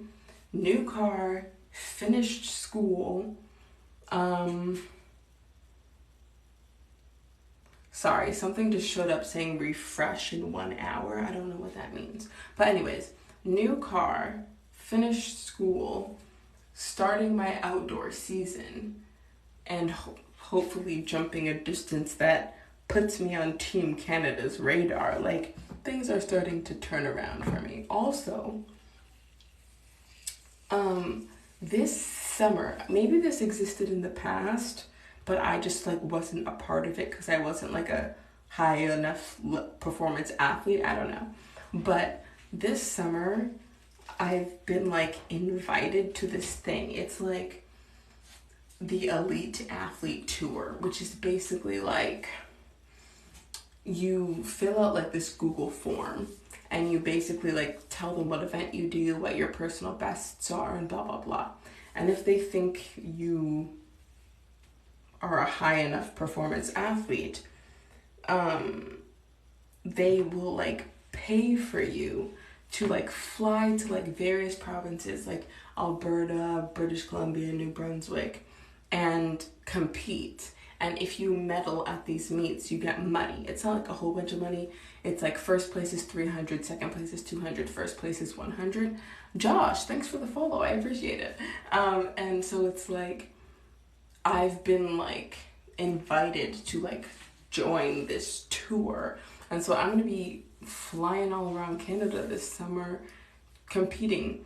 I recently got a follow-up email from one of the meets that's in British Columbia. So we'll see what happens with that. But one of the meets I said I wasn't available for because it's on like June 18th or something. And my graduation is on June 19th. So, and this meet is in Alberta. So it's like, I am not missing my university graduation that I worked stupid hard for this degree. So I'm going to my graduation. So it's like, I'm not missing my university grad to compete in a track meet. Like there's always gonna be more meets. So that's the only one that I'm like, no, I'm not going to. But the rest of them, I'm probably gonna go and maybe win some money, who knows. So yeah, like this summer looks like it's gonna be good, and I'm just looking forward to like what's ahead. Like I'm no longer restricted by school, and I'm excelling in track and field, and like also like a lot of my close friends, like one of my best friends who I've known for over 10 years, like we met when we were 13. We went to the same university. She graduated last year, but we go to the same university and we're on the same club track team. And she's also like traveling to these meets. So we're gonna get to travel together. And like she's also aspiring to make Team Canada, so we might make the national team together. And it's like, if we both make the team, then it's like we're literally gonna just be able to like train together every day and hang out and get paid for it. Like imagine getting paid to hang out with your friends. Like because it's like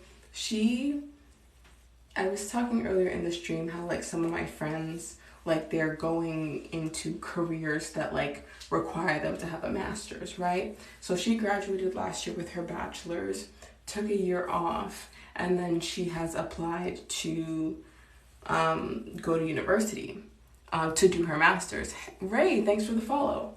So the university that she applied to is not in Toronto.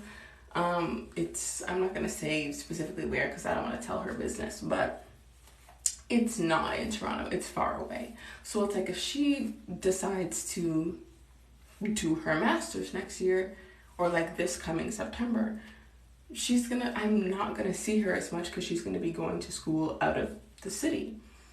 But if she makes Team Canada, she has said this herself, she's gonna postpone grad school to pursue track.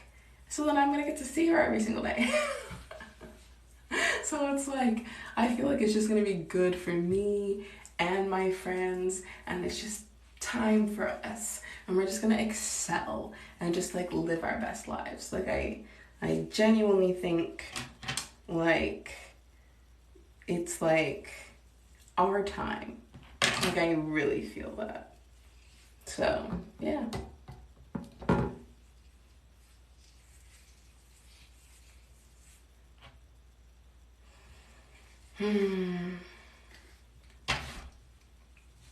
Yeah, I don't know what else to say.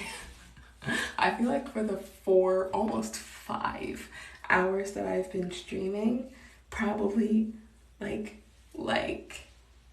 90% of it has been me talking about track and field.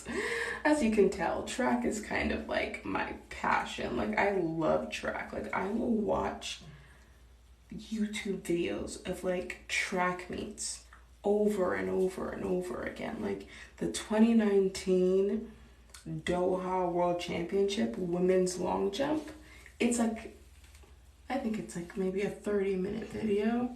I've watched it at least 50 times. Like because every time I rewatch it, I notice something different. Like at practice, my coach will like be like, oh, try this, try that, da da da da. Then I go back and I rewatch that video to see like all the best, like the pros jumping. And I'm like, oh, they all do that. And it's like, when you don't know what to look for, you don't notice these people doing certain things. And then now you're looking out for it and you're like, yeah, oh my gosh, they do that. And it's like, it's so, every time I rewatch it, I see something different. And like I rewatch like the 2015 men's triple jump world championship. I was talking earlier about Christian Taylor, who is the second best male triple jumper in recorded history. And that 2015 world championship is when he jumped 1821, which is the second best jump in the world, like ever. And I just rewatch it because I'm like, what did he do in that jump that he didn't do in his other 5? Because everyone gets 6 jumps. And well, not everyone. Everyone gets 3 jumps and the top 8 get 3 more. So he did 6 jumps that day. And one of them was just ridiculously farther than the rest. So it's like, what did he do in that one moment that just like changed everything? And I just like keep rewatching it and reanalyzing it. Like, I'm like kind of obsessed with track and field. Especially long jump and triple jump. Like even other events, like pole vault is a stupid long event. Like if you watch pole vault, it's probably like 4 hours. But like when they upload the edited version to YouTube, it's still like 2.5 hours. And I will sit and watch 2.5 hours of pole vault. And I don't pole vault, but it's just like, I think it's so interesting and it's so like fun to watch the best of the best. And it's like you literally like put a stick in the ground and jump. But it's like, and it sounds silly, I don't care. I think it's so interesting and like I'm obsessed with it. Kinda obsessed with track and field is an understatement for you. I know, like it's literally my life, and that's why I want to like have a career in it. Like I know any career that's like physical is short-lived. Like you're not gonna be running like Usain Bolt. He retired at like 33, 34. So it's like, it's not a long career because I'm 24. So let's say I jump till I'm 34. That's only 10 years and I'm only 34 years old. Like that's still young. Like what am I going to do with the rest of my life, right? But it's like, I will be content doing anything else after, as long as I know that I excelled in the thing that I love. Like if I have to work a 9 to 5 after being a professional athlete, so be it. Like I know that I got to be the best of the best at something that I've been working for my entire life. Like that is just the ultimate goal. Like I never want to think back and think, oh, what if? Which is why like I'm taking a year off to just do track. And I had to beg my dad to give me that year off because like I live at home with my parents, and it's like he basically agreed to let me be a freeloader in his house for a year because yes, I'm still gonna work, do Uber, blah blah blah, but it's like I'm gonna like wake up, go to track, come home, sleep. Like I'm not like, you know, like some people's parents, like when they turn 18, like their parents start making them pay rent. Like no, my parents aren't doing that. I'm just waking up, eating their food, going to track practice, and coming back home. Like I literally just like a grown up living at home pursuing her dreams. And I had to like beg my dad to give me that year, and he finally agreed.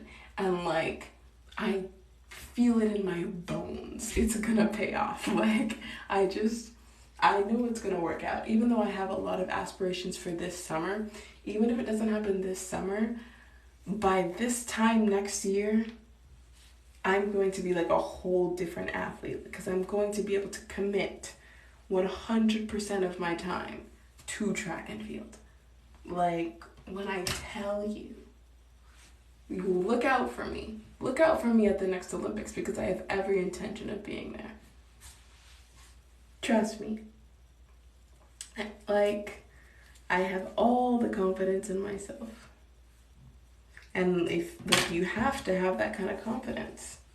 Because if you don't believe it, it's not going to happen. I'm going to definitely look out for you. For real. Like, I do long jump and triple jump. I don't know if I'll make it for both. But even if I make it for one or the other, like, that is, like, a crazy achievement. And ooh, fun fact. No Canadian female triple jumper has ever qualified for the Olympics. Ever. So if I go to the Olympics for triple jump, I will be the first Canadian woman to ever do that. So even if I go there and I lose, which obviously I don't want to come last place, but even if hypothetically I came last place, the fact that I even qualified, I will do something that no Canadian woman has ever done. Because the Canadian record is 13.99 and the Olympic standard is 14.20.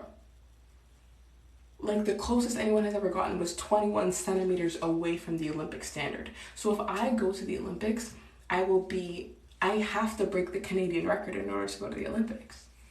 Like, I will be the best Canadian female triple jumper in recorded history. Like, and that's what I'm trying to do. I'm trying to be the best out here. So, yeah, like, I have very big goals for myself. So, yeah, I'm real, like, to go to the Olympics in triple jump, I literally have to be the best there ever was in this country.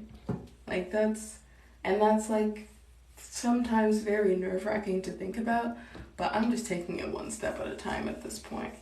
Like, I can't think about, like, all of that. I just need to take the first step. Because I'm the type of person, I can get in my head and I can psych myself out, and I need to stop doing that. So I'm literally just gonna, like, do what I do. Kayla, you said you're gonna look out for me too. Well, thank you. Yeah, like, I really, okay. This is something I've learned, if any, like, aspiring athletes are watching. This is just from my personal experience. Like, practice is the place to learn things. Practice is the place to, like, think things through and, like, work out the kinks. When you're at a meet or a game or a match or whatever, that is not the time to fix stuff. That is not the time to tweak stuff. Like, you don't do something for the very first time in competition. Like, I've done that before. I'm like, oh, let me try this mid-competition. No, that is not the time or place. And then I get in my head and I'm thinking about, oh, if I could only do this, well, then it would result in that, and blah, blah, blah. No. Let me tell you something that I learned this season. I need to jump with an empty head. Like, I need to be an airhead. I need to be dumb. I just need to show up and jump. Because it's like, I've long jumped 10,000 times. I've triple jumped 10,000 times. Like, over the years, I've done 10,000 reps and more, okay? I know how to long jump. I know how to triple jump. Why am I thinking so hard?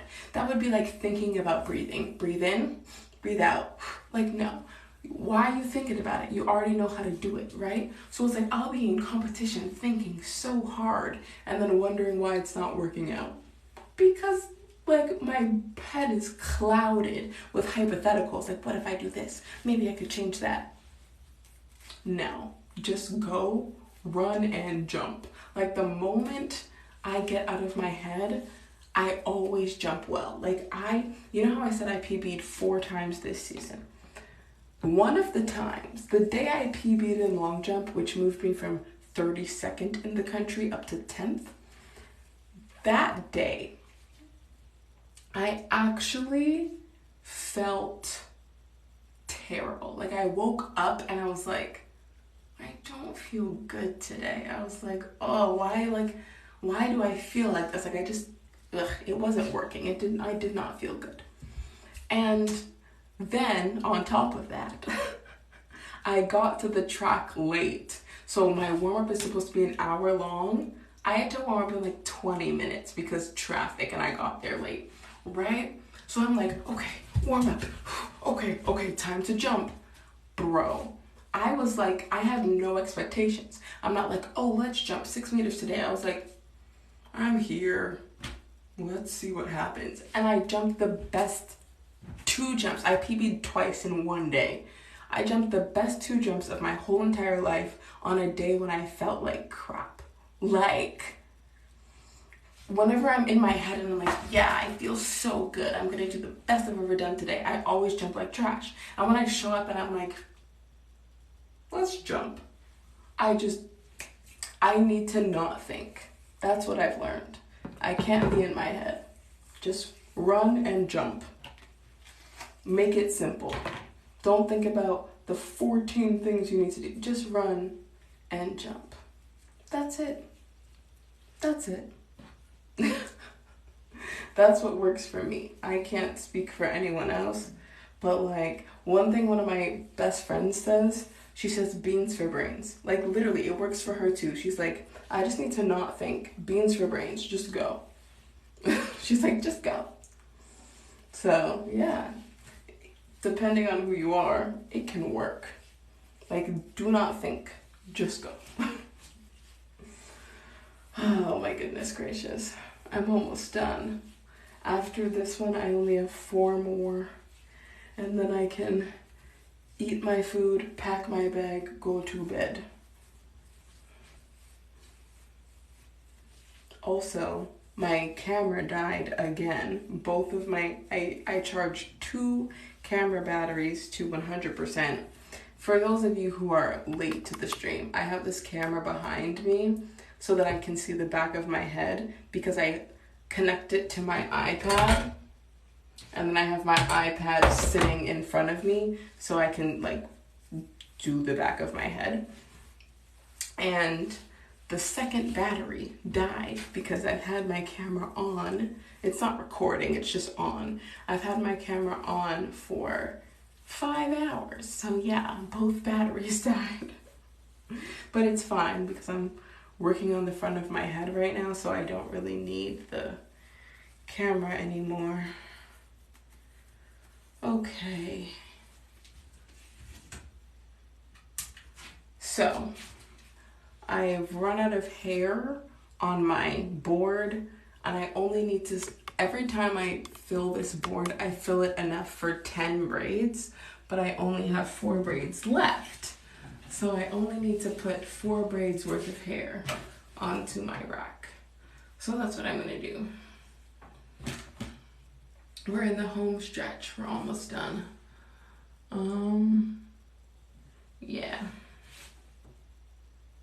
And it's good to sit and take a break because I've been standing in my bathroom for 5 hours. Also, if I'm talking really quiet right now, it's because it's 3 a.m. and my parents are sleeping in a room right there, so I don't want to wake them up. So, yeah.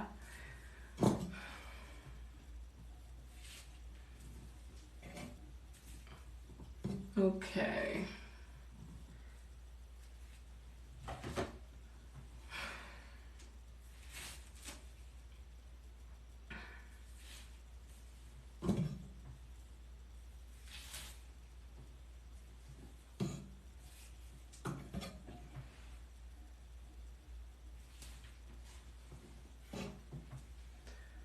Okay, I don't know, what shall our last topic be?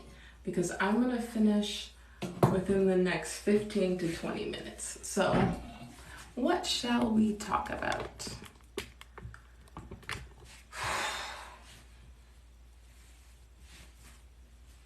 Because I can't think of anything. My brain is fried.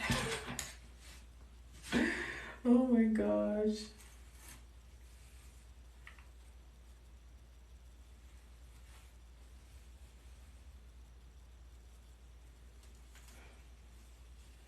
Okay. Sorry, I'm like really focused on parting. I'm trying to part it in a way that the two sides are like symmetrical.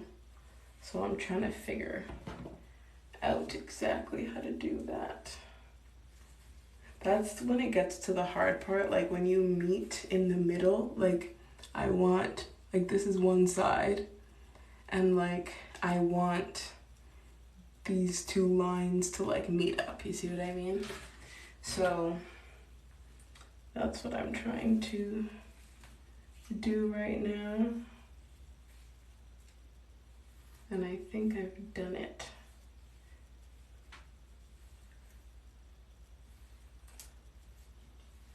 Okay, we're almost done. We're almost done. I've done all the parting, which is the hard part. So I don't have to part anymore. I've parted the last 4. So this part should be very quick. So it's currently 3:22. Let's see what time I finish at.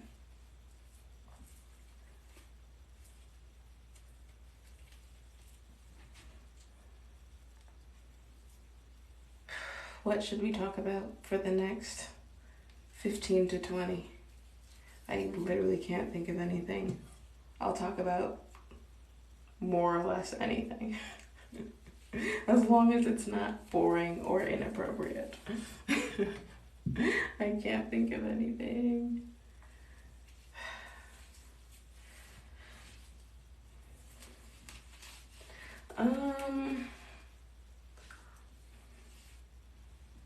I don't know. Mind blank.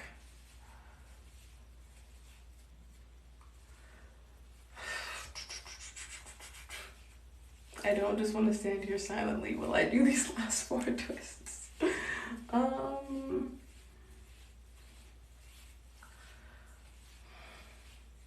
I do not know.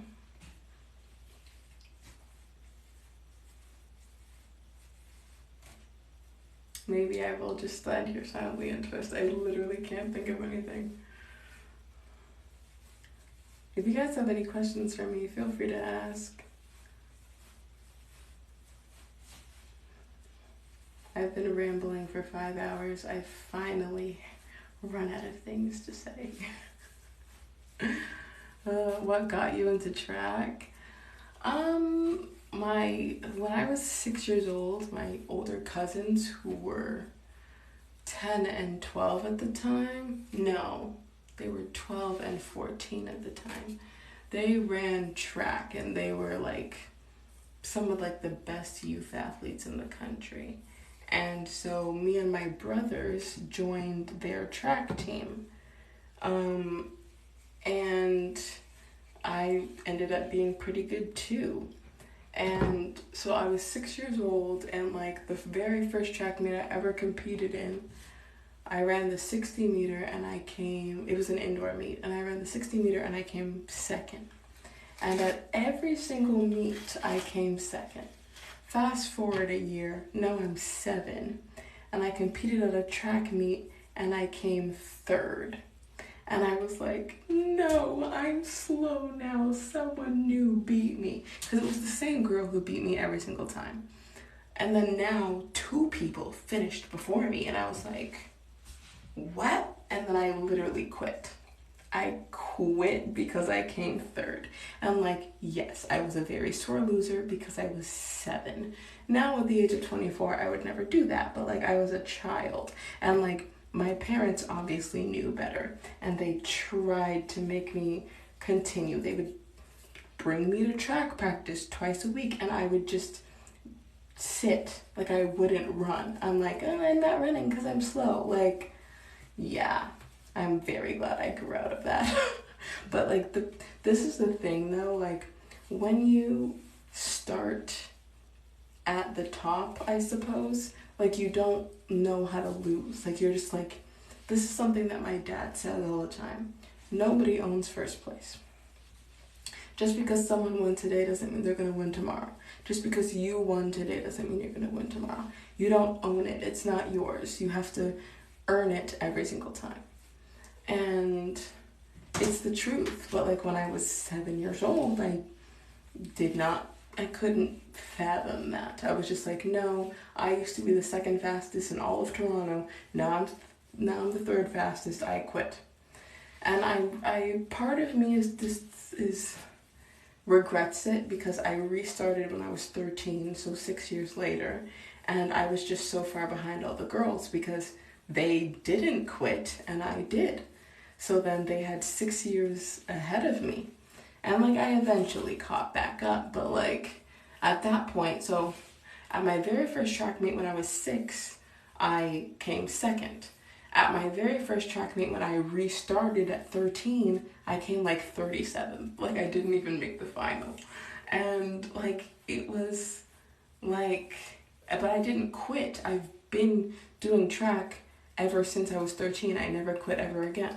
Like it just like I just always found my way back to track. The reason I restarted when I was 13 is because a friend of mine from school, she started doing track outside of school.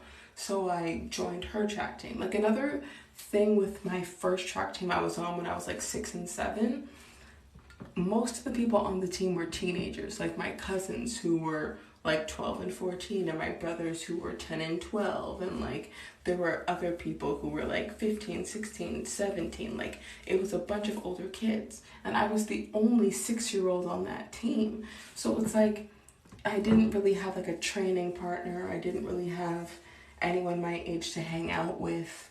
Like it wasn't like I liked going to meets because I liked winning and I liked standing on the podium and blah blah blah, but practice wasn't really fun because I didn't have anyone my age to practice with.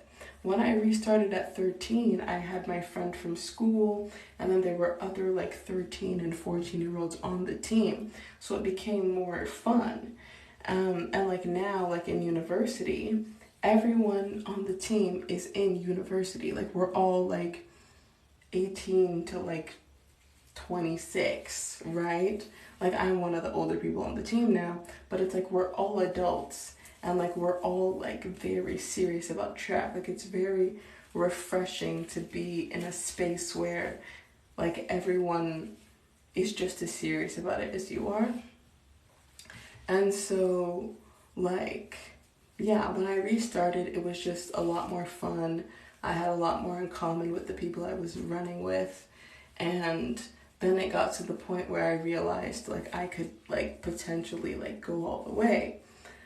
And then I was actually gonna quit track after high school because remember I told you I sprained my ankle when I was 16 and I never really recovered from it. And so like by the time, like okay, let me put it this way. Before I sprained my ankle, I had like a lot of like scholarship prospects and like scouts looking at me and blah blah blah to like potentially go to university in the States. And then I got injured and like all those offers went away, which was like sad at the time, but like now I'm actually kind of happy that didn't work out. I honestly think everything happens for a reason. Even though you can't see the reason in the moment, in the future it'll all make sense. So at the time I was like devastated. Like I was literally gonna get like a full ride and I was not gonna have any student loan debt and I was gonna get to like run in America and compete at the NCAAs and blah blah blah. Got hurt, that didn't work out. But then after like grade 12 and I still wasn't like back to my like best form, I was like, okay, I quit. So I went to a university in Canada and I was there for like 3 days and I'm like, I'm bored.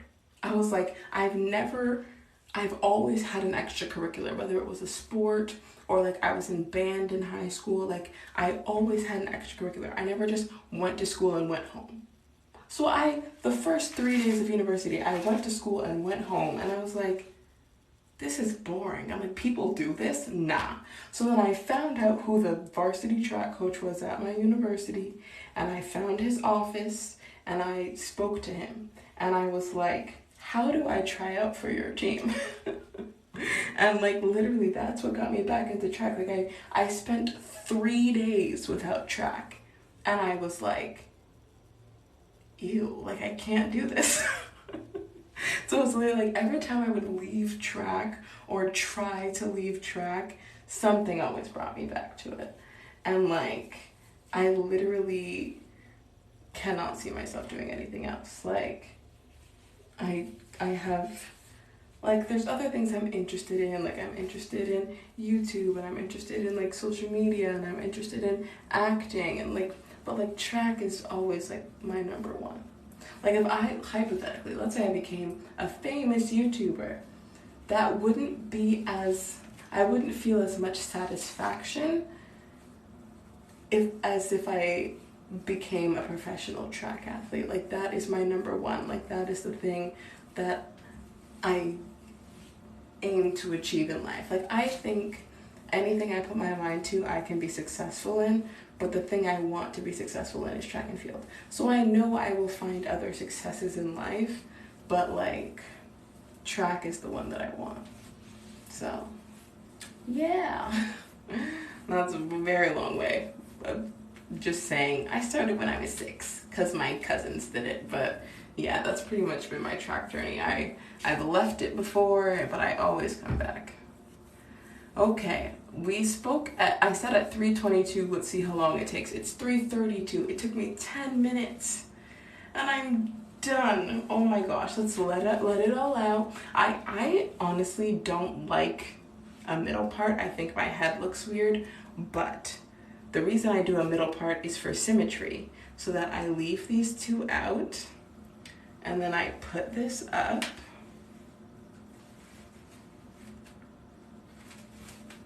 And this is why I do a middle part, because I look really good with my hair half up, half down, and these two little twists. This is like my go-to. Like I just think this is cute. I think that this frames my face really well. So if I ever have my hair fully down, I never do a middle part. But if I'm gonna put like half up, half down, little twists, this is like, can't nobody tell me nothing. Like I look cute.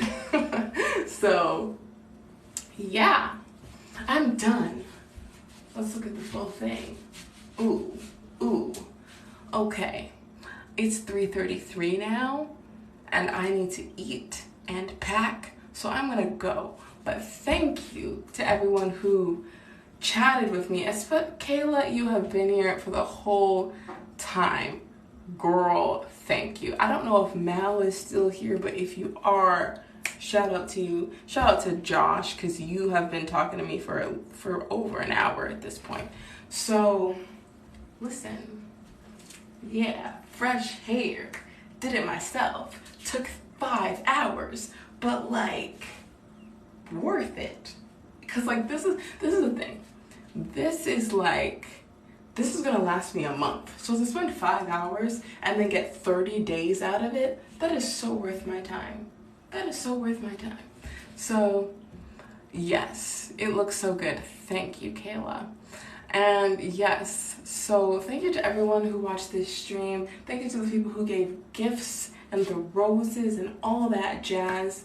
And thank you, there's 5,000 likes. Thank you to everyone who gave likes. But I'm tired and hungry, so I'm going to go now. But I'm gonna try and live stream, I don't even know when, but soon. But bye, I need to go eat.